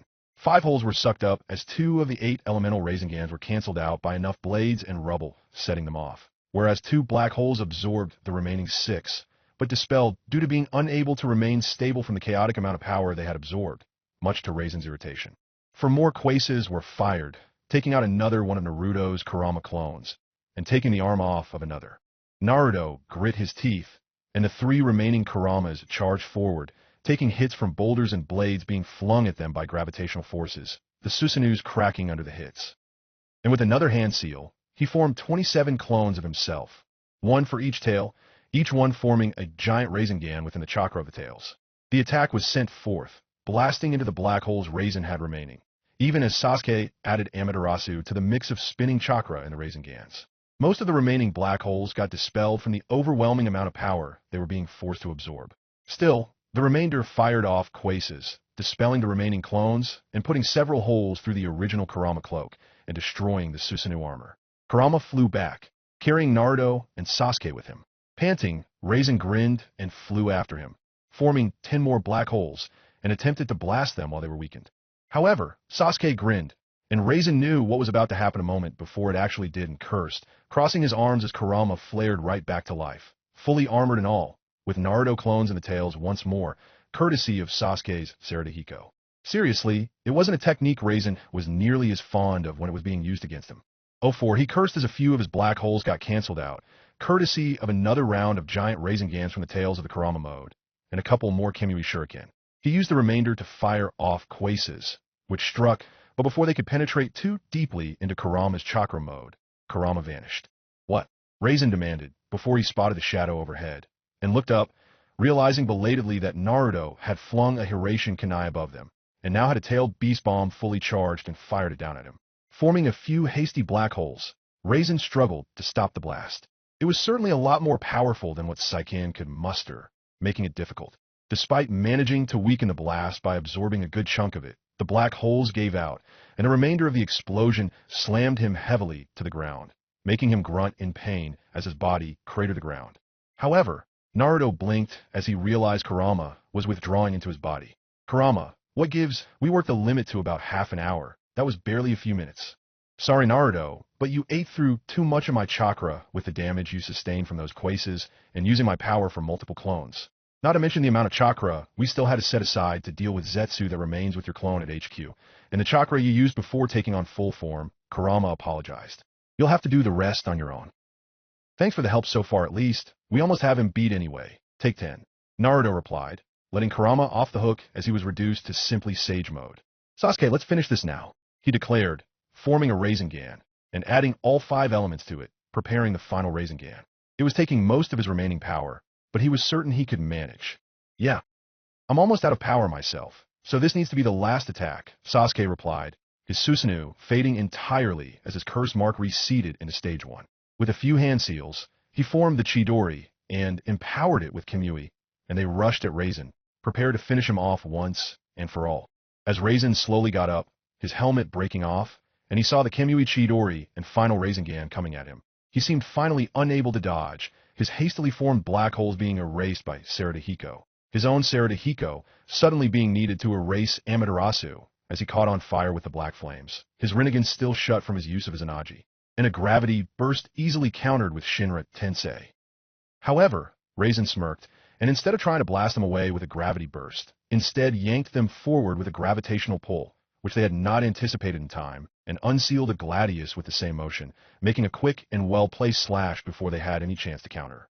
Naruto and Sasuke felt their eyes widen as they flew past Raisin, and slowly turned to look, seeing their right and left arms respectively fly free from their bodies, the jutsu they were carrying still active until the limbs hit the ground.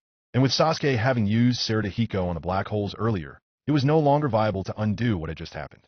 Heavily, the two hit the ground, the stumps of their severed limbs bleeding freely, and they were both in shock from the sudden loss. It's as I said, Raisin said, turning to them, before casually pulling the severed arms to him with his power and burning them up with a fire style, just to rub it in further. You both are strong, but you never really had a chance. He strode up to them, blade in hand, and raised it, aiming to stab Sasuke first, only for a large impact on his side to send him flying, the remains of his armor shattering. Get the fuck away from them, Sakura snarled, putting herself between Raisin and the two boys. Raisin once again got up, shifting rubble aside, and asking rhetorically, seriously, this question has probably been asked before, but how many ruined buildings are there for us to be crashing into? He clutched his ribs, a few of them being broken from that sucker punch. And of course, now Sarada came back, a few seconds too late to be useful. Furthermore, a large wave of sand moved at Raisin, causing him to dodge once more. And now this is happening. He growled as Gaara walked up, and he blinked. I can see those two aren't the only ones who got disarmed today. Gaara narrowed his eyes at both the bad and million-year-old pun, and the reminder of missing an arm. However, he had more important matters to deal with, obviously. He directed more sand at Raisin, who blasted it away, only for Sakura to charge at him, which had him forming black holes to deter her, only for her to suddenly appear behind him with a burst of smoke, which had his eyes widen as he realized too late she had stuck a Katsu clone on him with a previous hit to reverse summon her. Ja! She roared as her fist made contact with his face, the impact sending a shockwave out. With his chakra running low, his exhaustion had slowed his reaction time enough for her to land the punch successfully, sending him flying back, being caught by some sand, which quickly formed into a pyramid with Raisin inside of it, and sealing marks from Shikaku spreading to lock Raisin in. It's done, Gaara said, and Sakura hastily ran to help Naruto and Sasuke before they could lose too much blood. Gaara said silently. He prepared to continue fighting to buy Sakura more time to heal Naruto and Sasuke before returning to help him. However, he didn't need to, as Raisin grunted, falling to a knee as his vision blurred. Taking the full brunt of Sakura's fist without his helmet had made it, so that his skull had only barely held up, and he could feel the concussion coming on, and his own power was running low. At full strength, he would have had a little trouble with these two interlopers, but would have ultimately beaten them without taking much, if any, damage. But as it was time to fall back. Caius, he said, unsealing a spare headset. Give me a portal here, immediately. It's time to give up this island. No you don't, Gaara shouted, directing more sand to try to capture and crush Raisin. But it was too late. A portal opened up, and Raisin backed into it, avoiding the wave of sand, and the portal closed. TCH, Gaara cursed. This had been one of their best chances to be rid of Raisin once and for all, and it had slipped through their fingers, and had cost them dearly. He turned to see that Naruto and Sasuke had already passed out from a combination of blood loss and chakra exhaustion, but Sakura seemed to have stabilized them. It seems we managed to take Yuzushi over here at least, Gaara said. Unfortunately, no one's found the seal we thought was here. It may be even better hidden than we thought, or simply not here. Figures. Sakura sighed, though her focus was more on continuing to heal Naruto and Sasuke. Raisin was always smart enough to not keep his eggs in one basket. With the largest automaton factories here, this place was already a priority target. We both took and inflicted heavy casualties, Gaara added. And with Naruto and Sasuke in that condition, two of our best fighters will be out of commission for some time. I know, Sakura said sadly, the reality of Naruto and Sasuke's sudden loss of limbs sinking in with the loss of her adrenaline. Did we win or lose when all is said and done here? A bit of both, Gaara admitted, before sitting against the building, waiting for Sakura to send word to Tsunade via Katsu. They had to arrange transport back to HQ. Chapter 134, Licking Wounds and Plotting.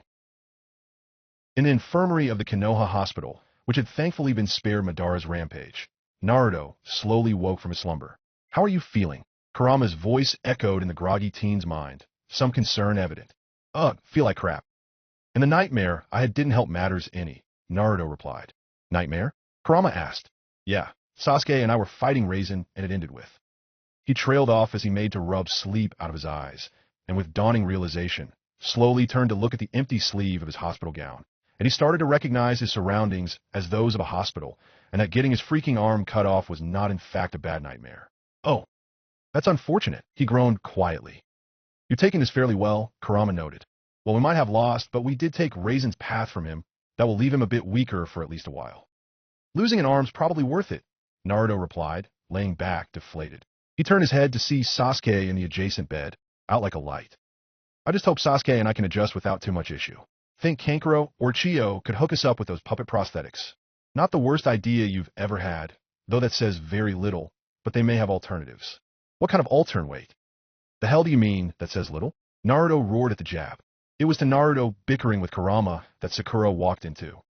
Can you please keep your arguments in your head? She deadpanned. Seeing only one side of a stupid fight is exasperating. Not to mention, it just makes you look plain crazy. Well, crazier than you actually are. Why is everyone picking on the one-armed guy? Naruto wept comically.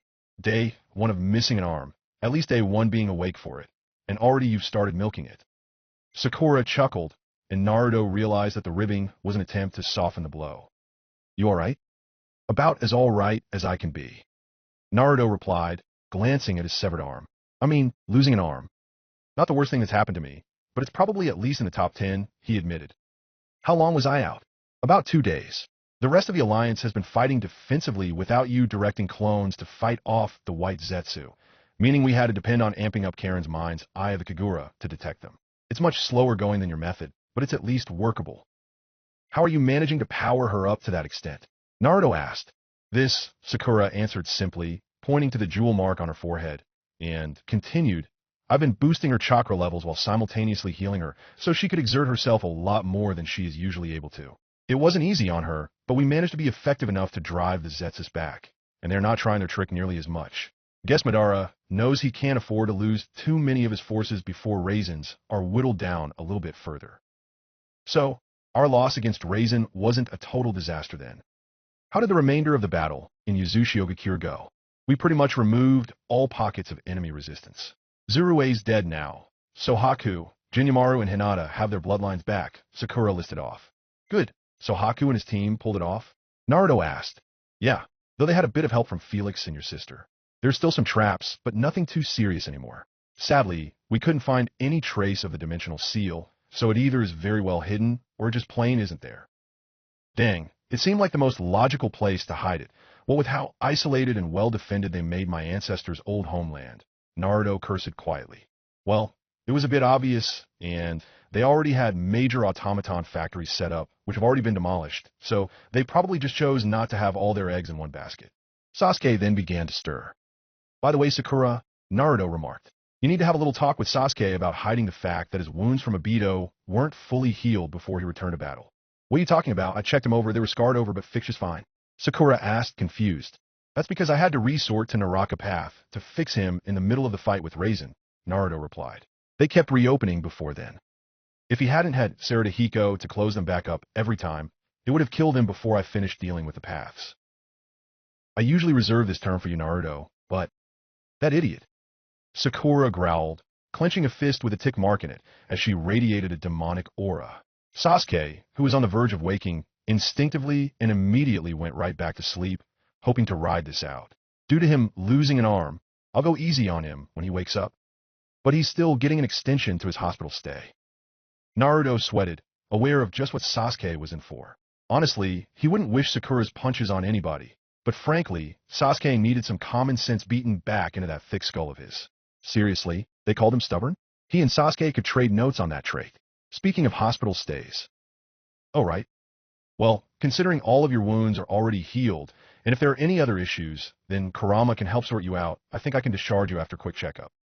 Just to be safe. Good. Last thing I need right now is hospital food. I need ramen to cope right now. He groaned as his stomach growled.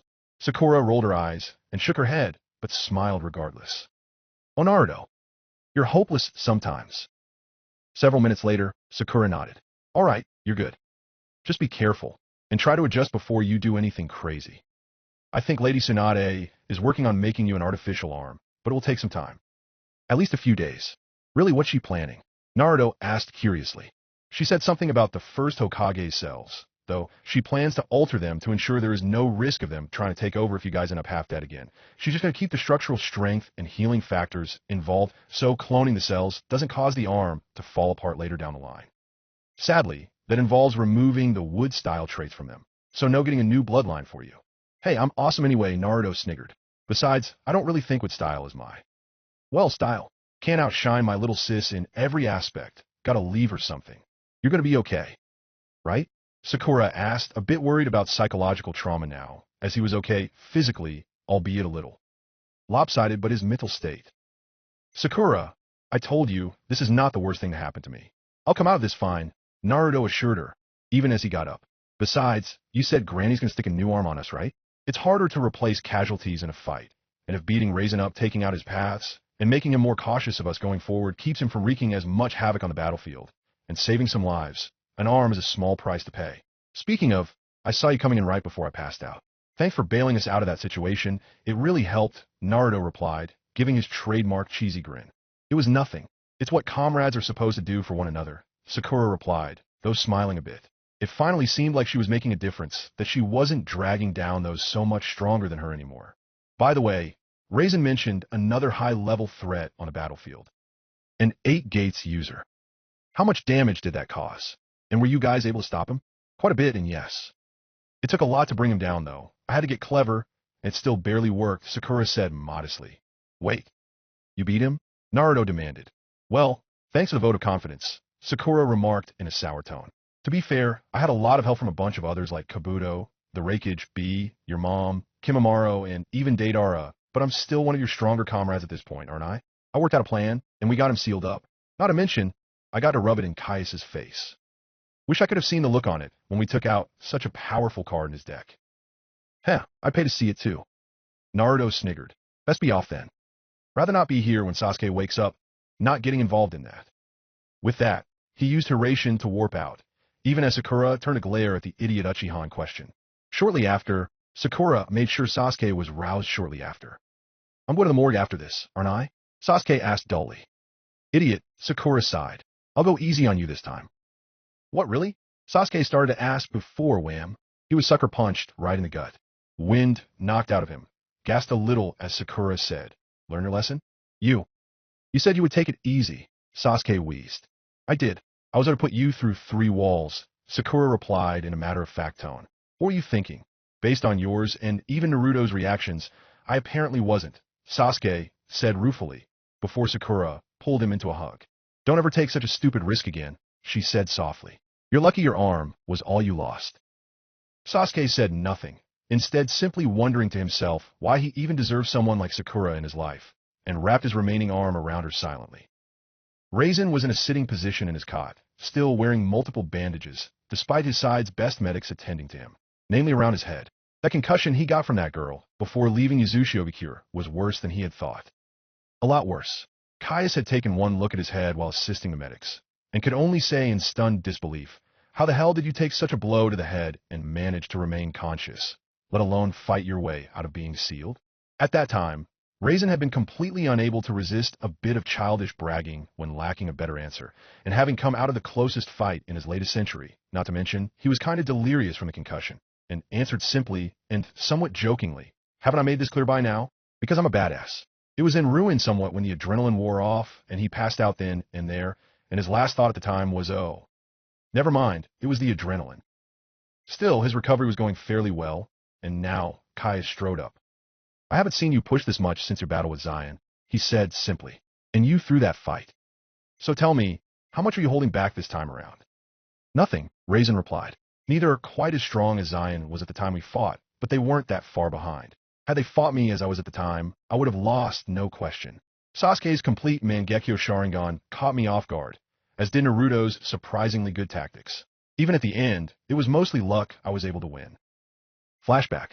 Raisin grunted as that last Bijidama Naruto had hit him with blasted him into the ground. He realized he was on his last legs as the dust momentarily concealed his actions within said crater.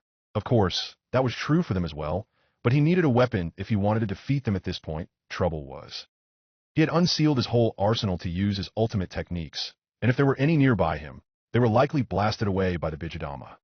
He then paused as he heard the skittering of metal sliding down stone, before coming to a rest as something bumped into his foot, and he looked down to see one of his gladius blades. It must have been stabbed into the ground at the very edge of the crater, gotten dislodged by the blast, and fallen into the crater, sliding down the slope to the center where he was. Not taking too long to consider this at the time, he simply snatched it up and put it in one of his storage seals, ready to unseal and use it at a moment's notice. In flashback, had I not had an opportunity to reclaim one of my weapons, I would have lost for sure, Raisin admitted. Even he wasn't quite sure why he told Naruto and Sasuke they had never stood a chance. Was he trying to crush their morale if they somehow survived him? No, that wasn't it. He admitted to himself that he had felt disappointed that they had fallen just short of beating him. Caius frowned at this and realized Raisin was serious. Naruto and Sasuke must have been something else if Raisin was openly admitting he almost lost like that. They're a problem, the fragment of Yggdrasil in his mind said simply, to which he mentally nodded. Under no circumstances were they to be allowed to tag team Raisin again. At least, not until he had done it. Not until he and Yggdrasil joined and became a mortal god. Continue resting, Caius then said simply, running over plans mentally to cement their victory in the war. Losing Uzushiobikure and several of the higher cards in his deck were definitely setbacks, but not impossible to overcome. Madara, meanwhile, was leaning against a wall elsewhere in the hideout, and shortly, he was joined by Black Zetsu. You have finished your project to increase your strength then, Lord Madara? He asked. Indeed. And it worked out even better than I had hoped. The two sets complement and strengthen one another exponentially rather than simply increasing it twofold, Madara grinned. The rest of the way I'll have to cover by training, though with time pressing, I may have to use another particular shortcut. As much as I despise the idea of relying on another of his techniques, he added, being further cryptic. Now report. Give me all the information you gained from the fight between Raisin and the brats. So Zetsu began to tell Madara how the confrontation had gone down, every detail he had been able to witness. Madara narrowed his eyes at one tidbit. Interesting. I did not know the Rinnegan could almost completely get away with being used for Izanagi, merely needing a cool-down time. It makes sense considering that unlocking it restored sight to my right eye, but at the time, I was certain that was a one-time deal. Would have been nice to know before he used his spare Sharingan for it against Minato. It was moments like this he wished he had unlocked Rinnegan before he was a decrepit old man. Despite being able to learn a lot about its powers in the short time he had, it was clear some of its secrets had in fact managed to elude him before he gave them off to Nagato.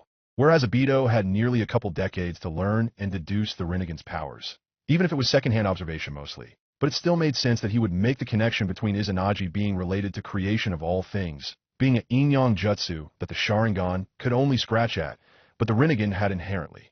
Not once did it cross Madara's arrogant mind that it was possible that Obito was simply smarter than him, even as he came up with justifications of Obito knowing things about the Rinnegan that he didn't. This despite the fact that in the previous timeline his plan, made over the course of decades, was falling apart on several levels, and it was only Kabuto's meddling by reviving him, and Obito able to adjust to unplanned events that kept it on track. Sure, he had contingencies, like having Black Zetsu around and implanting rods in Obito and Nagato, but really, they would have been insufficient had he not been brought back via Edo Tensei, and the sealing tag on Obito's heart was something he easily planned to counter near the end of the previous timeline. When he failed to get Kakashi to stab him, he instead deliberately allowed a Raisin Shuriken to hit him for Naruto, which destroyed him on a cellular level, including shredding the tag. When he used Izanagi to cheat death, he left the destruction of the tag as a part of reality, and was just gearing up to become Ten Tails Jinchuriki before time was reversed. In short, Madara, arrogantly certain he had Obito on a leash, and failing to remember he had been outmaneuvered fair and square by his supposed pawn, was now focused solely on the threat Raisin presented, and did not even realize the younger Uchiha was currently spying on him via Jinjutsu. He had placed Black Zetsu without the knowledge of the being in question.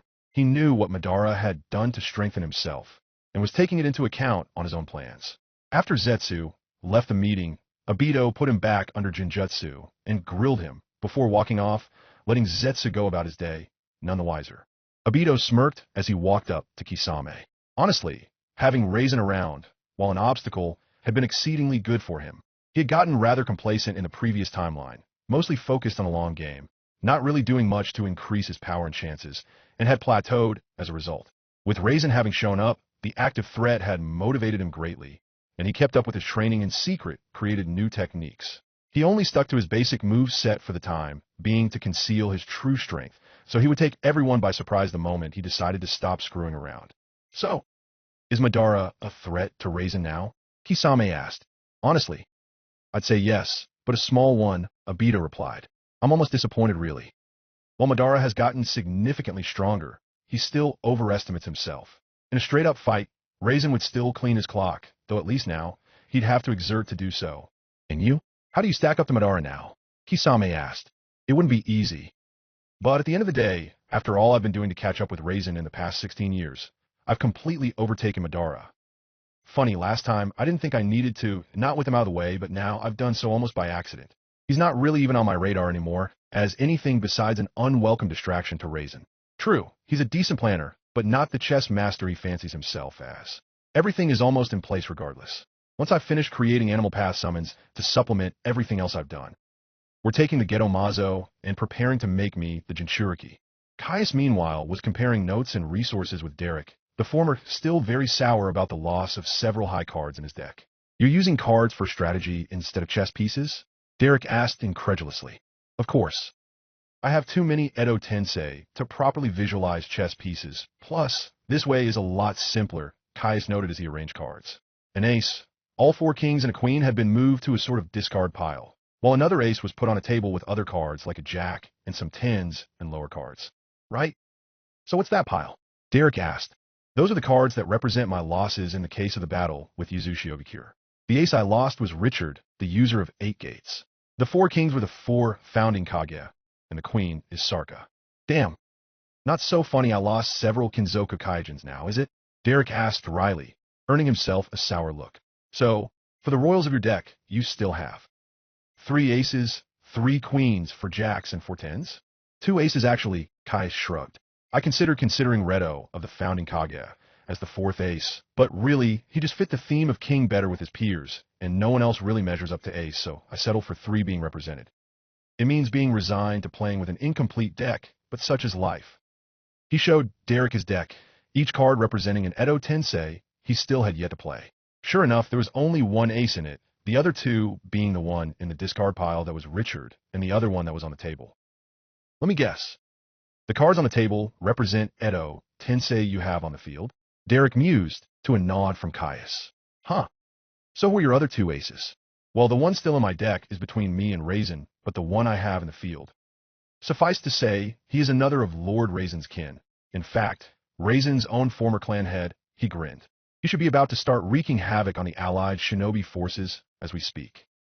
The jacks are Elder Dimension paladins, and the 10s are clan heads, the other cards just being miscellaneous shinobi and knights from this dimension and the Elder Dimension.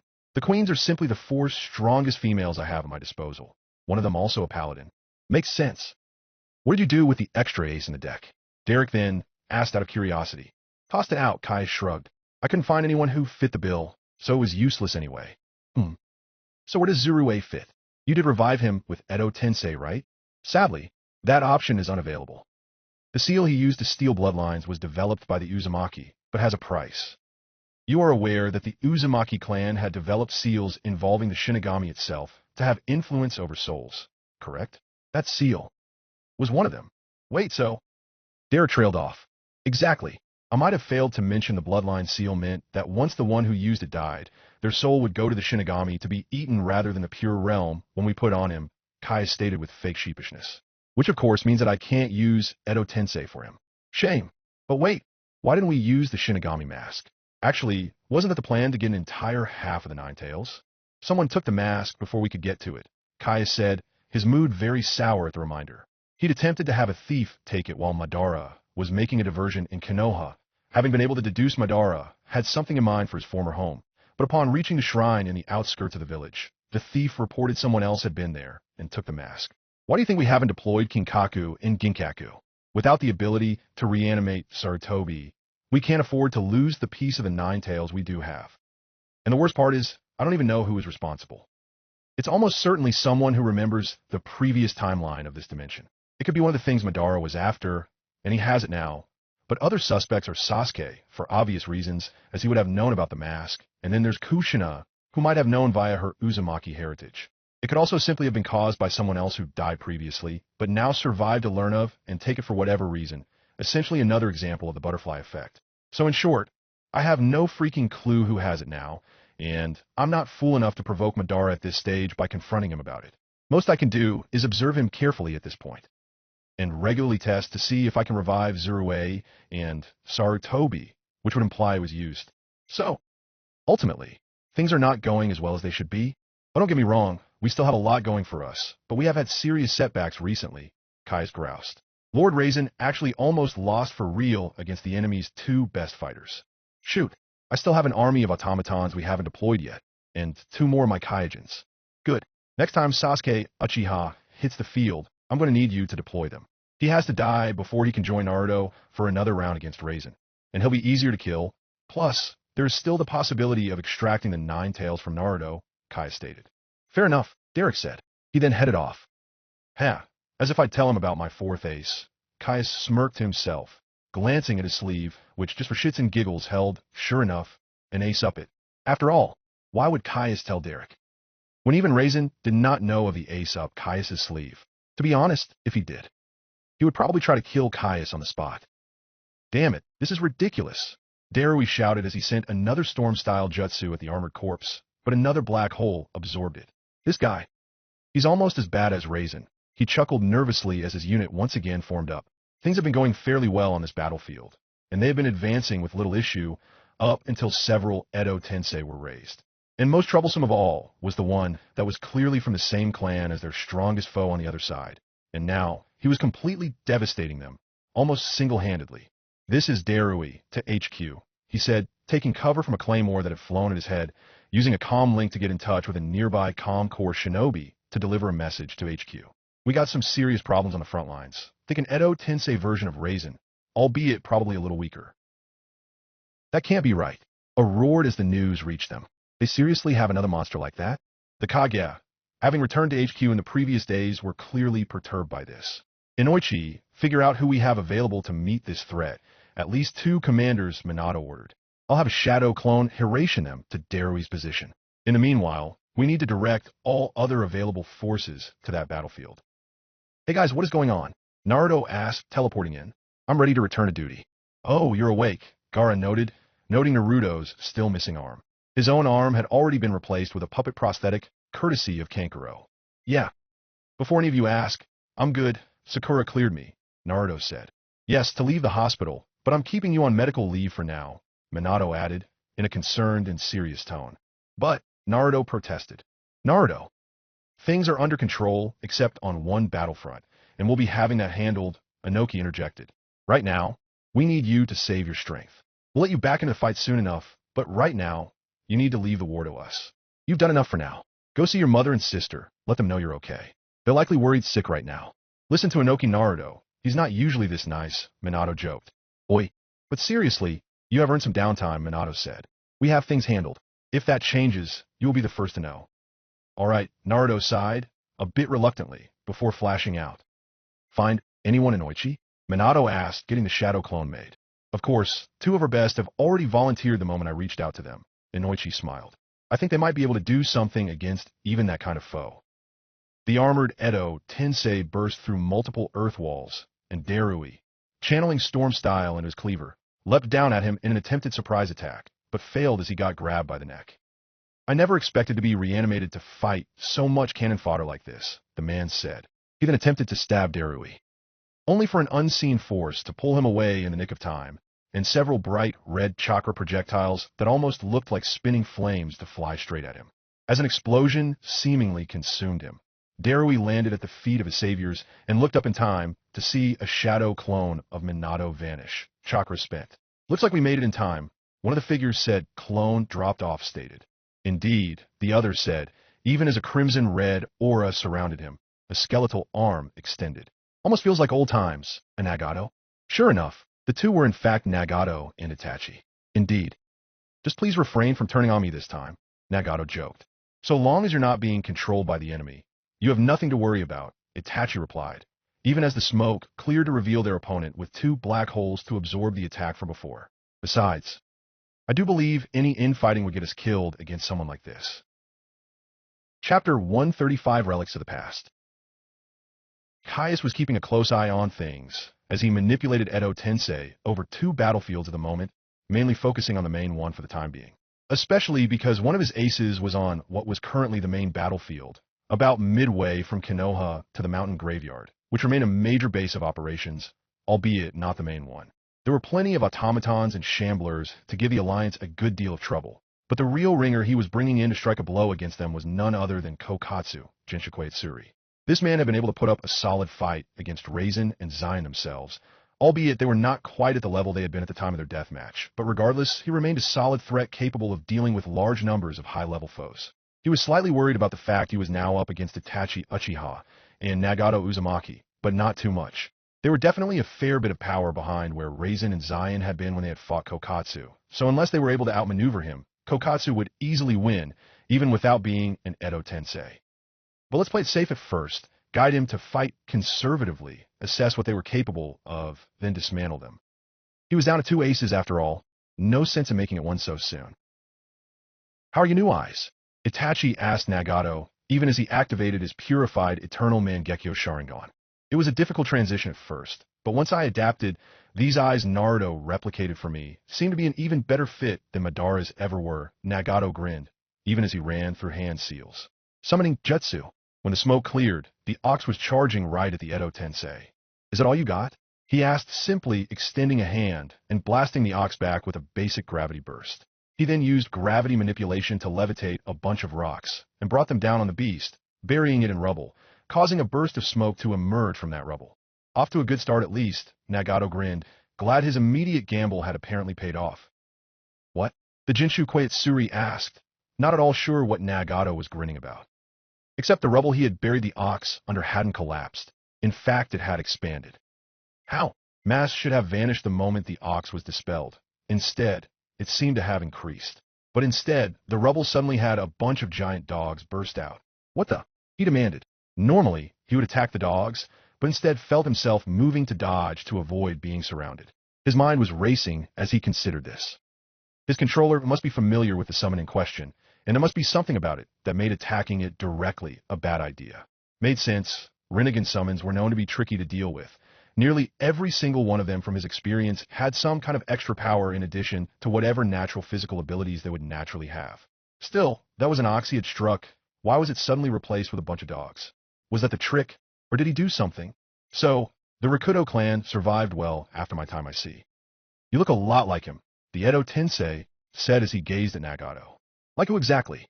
Nagato asked, even as their opponent flew out of the reach of a snapping dog's jaws. Like the sole survivor of that clan, the one who killed me, along with that traitor for mine, the Edo Tensei remarked.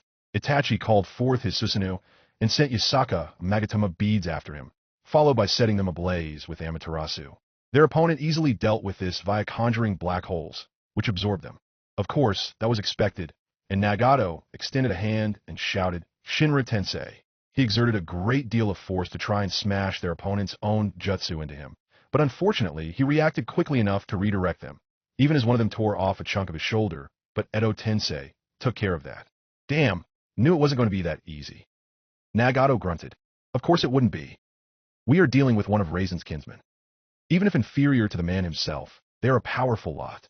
Inferior? Inferior? Kokatsu, the last head of the glorious Jinchukui clan? Raisin would never be able to win against me without being aided by that bastard of the Rakuto clan. The Edo Tensei, now identified to them, roared in fury. Perhaps not at the time you fought him, but I can tell that as of now, he is easily the superior fighter, Itachi said. When I battled Raisin, his movements were more refined, his control of chakra and the levels greater. He knew how to fight outside of the clan techniques. His reaction times were greater. Had that been him we attempted to destroy with his own jutsu, he would have either avoided it entirely or simply overpowered Nagato. For out of 5 times, based on what I have seen, he would have your head on a plate if you fought again. So, you've fought Raisin before. Interesting, it seems I have not been dead as long as I thought if he is still around. He met Itachi's eyes briefly. I did not recognize that dojutsu. It is clearly not of the Elder Dimension. It is the Sharingan, originally a lesser version of the Rinnegan, created when the second sage of 6 paths divided his bloodline to protect it from being misused in certain ways. His son was able to make it evolve into something nearly its equal. Sadly, I can't attain the same. However, in one way, my Sharingan is superior. He admitted, the violet hue of the purified version almost seeming to glow. After all, with Indra having corrupted it, it had fallen short of its real potential. The second sage of 6 paths? Kokatsu asked in confusion. Yes, likely that very person that helped Raisin defeat you. You have been dead for a long time actually, Itachi replied. Over millennium. Raisin has cheated death all this time, which is why he is still here. If you truly hate him, then please help us fight you to the best of your ability so we can stop him. Oh, exactly what is he trying to achieve that you're trying to prevent? Kokatsu asked in interest. He seeks to become a god and forcibly unite the dimensions back into one under him, believing it will bring about peace, Nagato stated. While I doubt you care so much about that, if you wish to spite your killer. Ha! Kokatsu cackled. So, he finally understood, has he? I told him that the world would never accept him after he defeated me. I told him that the world needed to be forced if you wanted things to go your way. To become a god, though. Perhaps he intends to join forces with Yggdrasil. How did you know that much? Nagato asked, stunned. I was reached out to by a fragment of the divine tree myself when I became head of the Jinchukui clan. I refused him. I had no interest in joining forces with a god. Man has more power than to need to rely on divinity to attain great things. The Jinchukui more than any other, but then, at this stage, Raisin wouldn't have a clan's worth of our blood to aid us, so it's now understandable. It's a shame, really. Had he wised up sooner, we could have achieved such great things together. No, I won't help you. I will see my own ambitions to conquer the dimensions through, even if it is vicariously. Hey, whoever is controlling me via Edo Tensei. Let me take this from here. I'm going to lend your cause my strength willingly. Back at the hideout, Caius was rather surprised at this. He hadn't expected Kokatsu to accept a situation like this, and he considered it briefly before deciding to oblige, but still keeping an eye on things. So, you're now going to take orders from Raisin? Itachi asked, narrowing his eyes. I wouldn't think the head of such a strong, proud clan would be so willing to toss such pride aside. Don't bother with the manipulations, Kokatsu said, unsealing a claymore and pointing it at them. The rule of the world is that the weak are commanded by the strong. While I was reluctant to admit it before, Raisin has no doubt become so much stronger if he's been around this long. And he did defeat me, albeit with help that time. Regardless, I was beaten, so I must bow to the victor in the end. I was many things in life, but never a hypocrite. So then, come and see if you have the strength to defeat me. Amaterasu, Itachi shouted without further warning, and instantly, Kokatsu was set ablaze. However, he blasted the flames away with a gravity burst, even as two of the giant dogs bore down on him. He swung the claymore, striking them with enough force to send them flying away, even as they bore deep lacerations. However, they each split in two at that moment. I see, so that summon doubles every time it is hit. It's like severing a hydra head, Kokatsu remarked. Why was an ox first, though? He turned to see a bunch of missiles headed his way, and jumped away, allowing them to go off, before spotting a laser at the last second, but was able to create a black hole to absorb it. Another dog lunged, and he sidestepped, and asked, I wonder what will happen if nothing is left to multiply. The black hole proceeded to vaporize the giant beast with a quasar. Nagato frowned, and noted there were still 11 copies of the dog. He dashed forward at Kokatsu, who blinked, and swung as they closed in with one another, and Nagato said, Bansho Tenin. Kokatsu's eyes widened as his weapon was ripped from his hand, and Nagato ducked under it, flinging a chakra rod at Kokatsu, who deflected it with a gravity burst. Only for a second, one hidden in the shadow of the first to strike him in the knee, piercing his armor at the joint.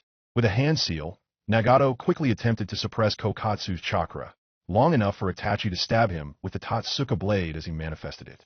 Unfortunately, Kokatsu was powerful enough to shrug it off and avoided the attack, though one of the dogs was able to bat him aside. He flew through the air, and then attempted to blast it with another quasar, only for Itachi to leap in front of the beast and manifest the Yata mirror, which was able to absorb the blast, and send back a shockwave that sent Kokatsu spinning and through some trees.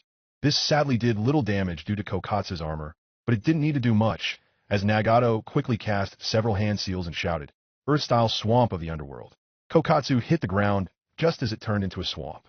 He started to sink, and Nagato followed up by flying above him and using a Shinra Tensei to force him further down. Itachi once again swung the Totsuka blade down at the former Jinshikwetsuri head, and just as the chakra blade entered the swamp, the whole thing exploded, and the Susanoo was dispersed as Itachi flew back from the massive gravity blast that caused that. Damn, he's incredibly strong. He cursed as he managed to land on his feet and skid back. Kokatsu floated from the swamp, orbited by multiple boulders. One of the giant dogs leapt for him, but he simply produced several black holes and blasted them into the hound, which started to yelp as its flesh was contorted and tore as it was pulled into the holes, every cell sucked up within seconds. Summoning Jutsu, Nagato shouted, once again calling forth a beast, this time the rhino, which charged Kokatsu from behind, shrugging off the rubble that launched itself at it, and tried to stab him on its massive horn, but he simply floated to the side, which resulted in him being struck by the horn of the ox. The rhino suddenly turned into with a burst of smoke, causing the horns to suddenly be where he dodged to. He once again was sent flying, but again with minimal damage due to the armor. Two more of the multiplied dogs smacked Kokatsu to the ground, and he barely rolled to avoid another stab of the Totsuka blade. While he was no longer being controlled to fight, Caius was still giving a few impulses to Kokatsu, and they were enough to tell him he needed to avoid a hit from that Susanoo weapon at all costs. This time, he was struck by a couple more Yasaka Magatama beads, and Nagato dashed at him, extending a hand in hopes of catching Kokatsu with Human Path, which was not as ideal as Itachi's weapon since it would just send Kokatsu back to the Pure Realm and have Caius simply need to bring him back, but it would at least end this current bout and give the Alliance time to get some countermeasures ready for Kokatsu's return. Unfortunately, he was too slow as Kokatsu recovered and sent quasars at him from the holes he had so brutally used to dispatch that dog earlier. Nagato was forced to dodge, and the quasars hit two more does, vaporizing them. The ox attempted to trample him, but he launched several of his weapons right through its skull. I get it now. You combined a hinge with the summoning jutsu. You knew the controller of Edo Tensei would be guiding me, and had intel on the powers of your summons, so you went with the idea of disguising them even as they were summoned, and simultaneously cast those jutsu on it. Impressive. Had Zion thought of that, his threat level would have gone up pretty high, Kokatsu applauded. Tisish, Nagato grunted, annoyed that his tactic had been read so easily. We need a new plan, Itachi said bluntly, meeting eyes with Nagato. Agreed. Tsukiyomi, Itachi stated, and they immediately found themselves in the Jinjutsu world Itachi controlled. Did you master the Salamander Sage mode yet? No. While I have signed a contract despite my reservations, I simply don't have the skills needed to master it in the kind of time frame I was given. I can only manipulate small amounts of senjutsu, not anywhere enough to enter even an imperfect sage mode. It doesn't help that my body is still not completely healed from all the abuse it's been put through. Me using the Geto Mazo and practically becoming a skeleton, my legs being disabled, and those chakra rods Madara put in me and the surgery to get them out definitely did not help. Despite her medical skills, my Uzumaki heritage, and the tailed bee chakra I've been given to help heal, I've been left with muscle tremors that are minuscule and barely affect me in most things, but keep me from achieving the absolute stillness needed to become a sage. The King of Hell is an option, but the neurological damage is so delicate to treat, it had cost me more of my lifespan than I am willing to give up, especially with all I've done to shorten my life already. I'll be lucky to make it far past 60, and I promised Conan we would build a happy life together after this war. So I really cannot afford to waste any more of my life force for something so trivial, and there is no guarantee I could even become a sage even without the tremors. So unless I can find some kind of loophole, that path is forever closed to me. Itachi nodded in understanding and asked, so, what else have you been doing to get stronger, if not training to be a sage? Getting my body back in shape, learning some new elemental ninjutsu, studying technology to better use Ashura path. And I created a new animal path summon, after Sensei's second death. It was made to be a homage to him, but it only recently finished growing from the creation process. Otherwise, I would have used it at the Battle of Uzushiobikure. How powerful is it? Itachi then asked seriously, to which Nagato gave a smile. I dare say, it is the crown jewel of my animal path summons. Also, while I may not be able to use Senjutsu myself for the reasons I stated, but I actually do have a small workaround to ensure I can do something with natural energy, even if it doesn't allow me to enter sage mode. I have to admit that Sakura girl, upon learning she couldn't become a sage, still finding a way to utilize Senjutsu, was a bit of an inspiration. Itachi smiled, feeling a bit of pride for who was looking to be his future sister-in-law. So, were its capabilities? Nagato then began to speak, aware they had all the time they needed in this illusion. Tsukiyomi really was amazingly useful. Kokatsu, meanwhile, perceived none of Nagato and Itachi's exchange. All he noticed was a mild bit of chakra being used for what appeared to be a Jinjutsu, placed over Nagato. Immediately after, they turned their gaze back to him, and Nagato said, time for round 2. He immediately started casting the hand seals for a summoning, even as the remaining dogs formed up behind him. Summoning Jutsu, he shouted, slamming his hands on the ground, and with a burst of smoke, a massive Rinnegan-eyed toad covered in sharp spines was called forth, about the same size as Gamabunta. It's time we put an old fossil like you back into the ground, Nagato declared. Kakashi was leading a small task force that had rendezvoused with the surprise attack division toward a large village that didn't quite qualify as a ninja village, though it did have a militia trained in shinobi arts. In that task force were several shinobi from his division, and a few others, including Akari's 2 teammates, Daisuke and Kiyoshi. Surprisingly, Danzo was in the task force as well, having recovered from the bout with Madara, something Kakashi suspected Hashirama cells had something to do with. He wondered if Danzo had volunteered, or if it was Minato who had strong-armed Danzo into it, but he was fairly sure it was the latter. Regardless, it had Kakashi a little on edge. It was a force of about 400 shinobi.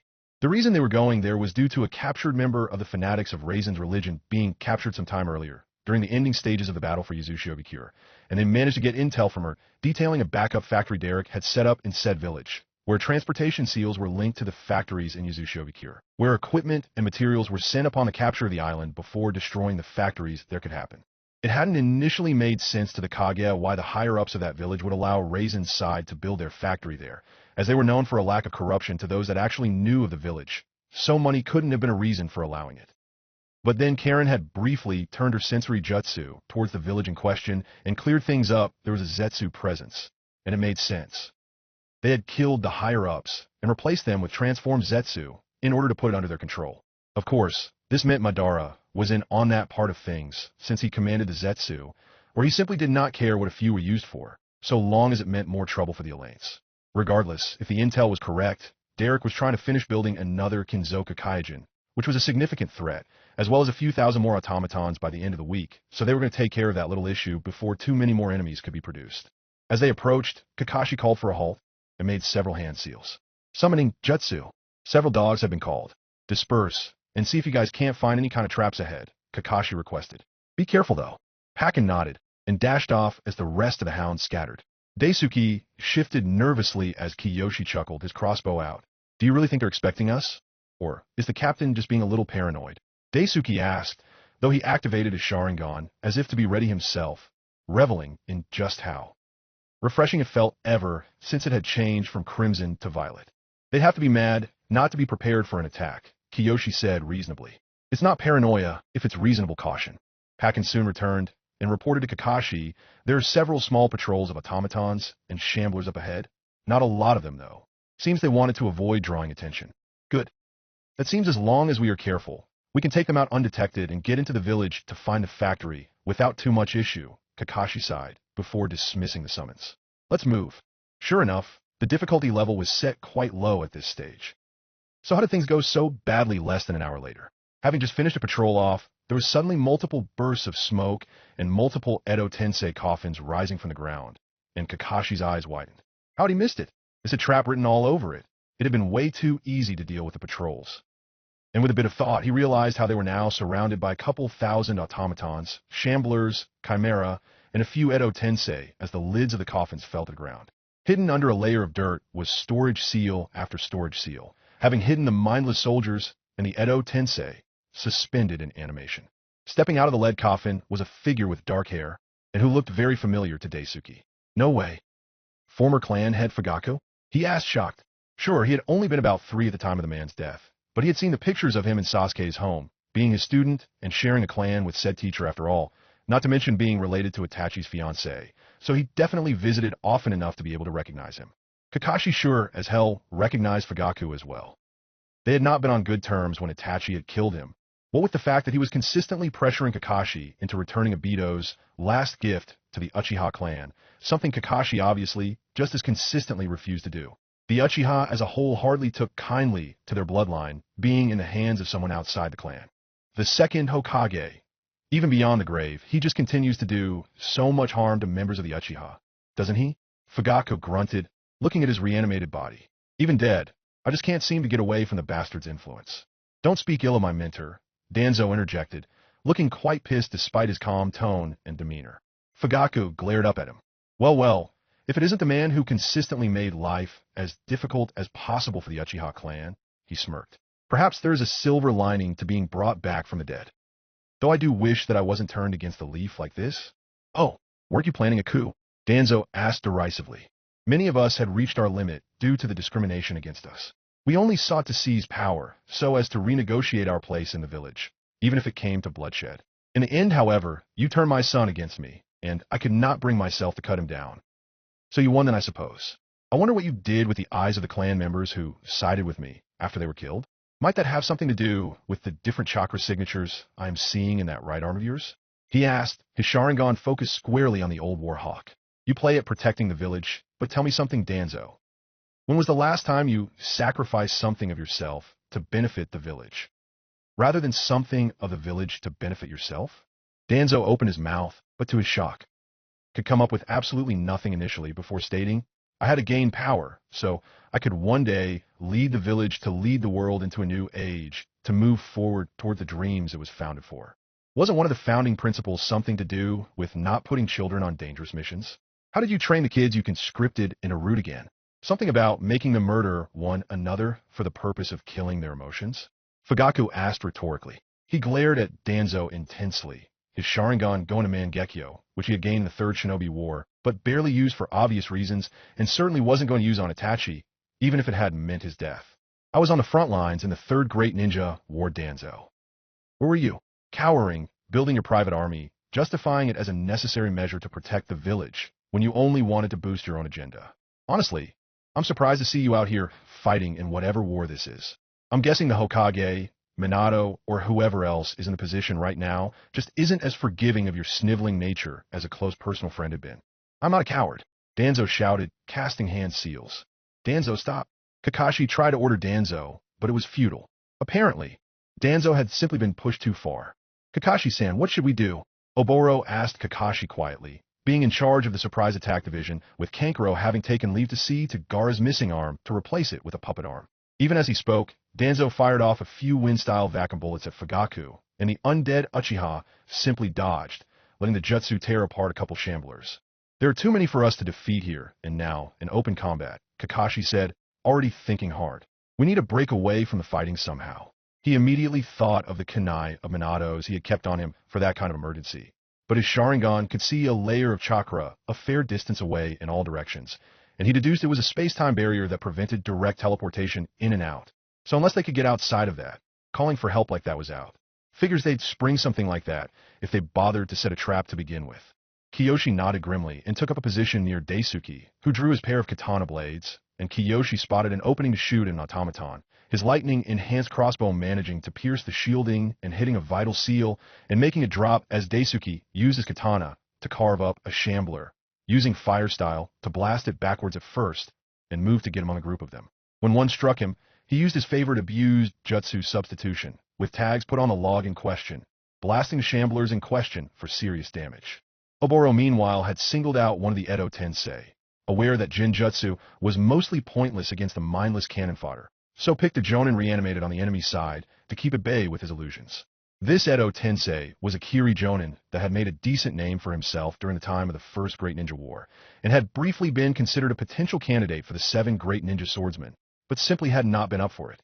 That said, the shinobi was skilled enough to dispel the offending illusions and nearly got Oboro with his broadsword, but Oboro was quick-witted and managed to dodge, which was a good thing too, as this weapon was coated in poison as well, an acidic brand that a few flecks of flew free and got on Oboro's sleeve, burning it slightly in his arm before the potency ran out. One could only imagine what a deep slash would do with that amount of venom getting into the victim's bloodstream. Talk about overkill, geez.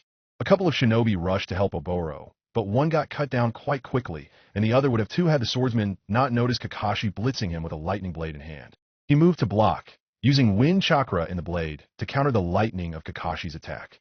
But he seriously underestimated the raw power of Kakashi's signature move, and despite having the elemental advantage, Kakashi's jutsu pierced straight through and impaled the walking corpse, giving Sai the chance to seal it in one of his ink scrolls.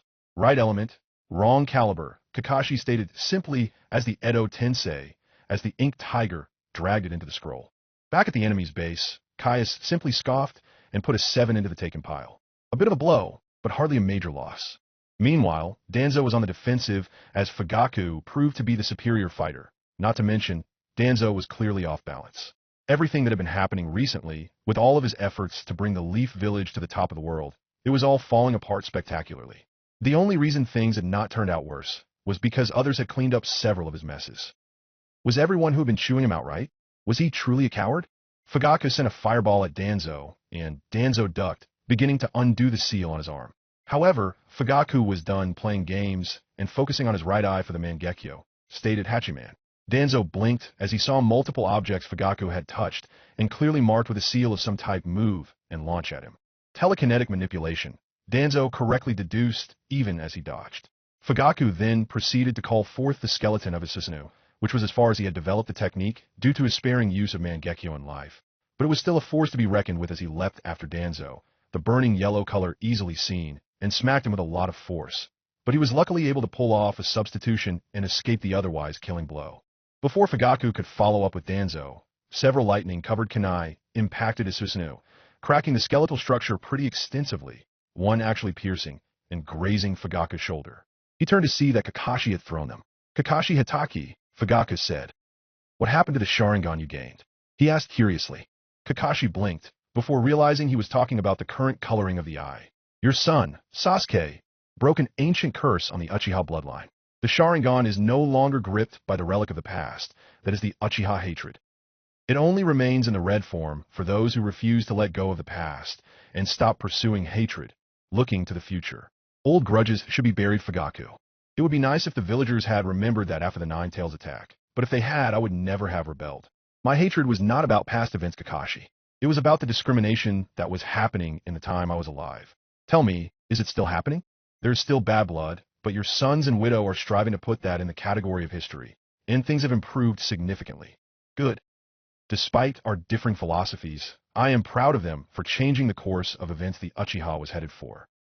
I hope it sticks this time, Fugaku said, before suddenly his body moved and the Susanoo attempted to crush Kakashi under its fist, which Kakashi prudently dodged in all haste, though he was grazed by a fireball, and his eyes widened as one of his weapon pouches unfortunately caught fire, and he very quickly unclipped it from his person and tossed it at Fugaka before the flames could reach the exploding tags inside it. Unfortunately, it stopped at that moment, suspended in midair. What the? Kakashi demanded as the pouch flew back at him, striking him in the gut at high speeds, and the entire roll of tags went off due to the flames. Meanwhile, the rest of the fight was going poorly. Despite the best efforts of the group, Omoi, for example, was able to defeat a Chimera and several automatons, but not before the Chimera had squashed 2 people in his unit flat. After sealing up that Edo Tensei and creating several ink ogres to try and get some relief in his area, but a shambler had clawed him deeply over the torso, and he was bleeding heavily. They were simply up against much too overwhelming numbers, and their own number had dropped to just over half the original amount, and there seemed to be no opening to escape the death trap. Daisuke was panting heavily, having abused the substitution several times now, and expended all of his tags, and still the enemies kept on coming. And to make matters worse, he had been stabbed by an automaton before having been able to break away. He clutched his bleeding side, wheezing, even as Kiyoshi, covered in minor injuries himself, skidded to a halt next to him. Doesn't look like the odds of getting out of this are that high, Kiyoshi admitted as he fired the hidden crossbow bolt in his weapon to destroy another automaton. He dug in his pouch and tossed Daisuke a food pill and several rolled-up tags.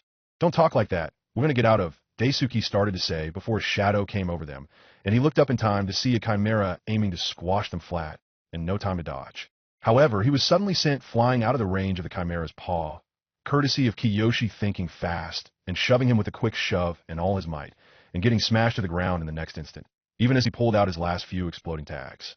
Daisuke looked on, stunned. There was no way. This wasn't happening. But his eyes weren't lying. His Sharingan had captured every excruciating detail as it had happened, the moment the paw made contact with Kiyoshi's head, crushing him down and snapping his neck in that instant before the thud of the paw hitting the ground and a spray of blood. No warning, no final words from a dying comrade. Just gone like that.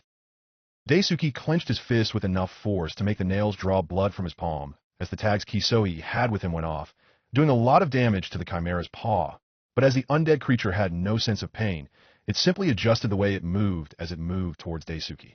Kiyoshi had been his friend in the academy, his teammate under Sasuke, along with Akari. They had all made Chunin together, and it had simply been ripped away, just like that. His eyes began to morph as he finished processing this, the 3 tomo of his Sharingan twisting into a new design, now looking like 3 kunai laid out to make a 6-point star, 3 of the points being the blades of the kunai, and the other 3 being the handles, alternating. The chimera lunged, and was suddenly stopped by a silver, skeletal arm of Susanoo. Daisuke slowly rose as the hand squeezed down on the head of the beast. "You're all going to pay," he shouted. Scene changed beyond the 4th wall. Suddenly, a moderately sized meteor hit the author while he was writing the next chapter for his beloved fans. Thus, the rest of the story was lost for all time.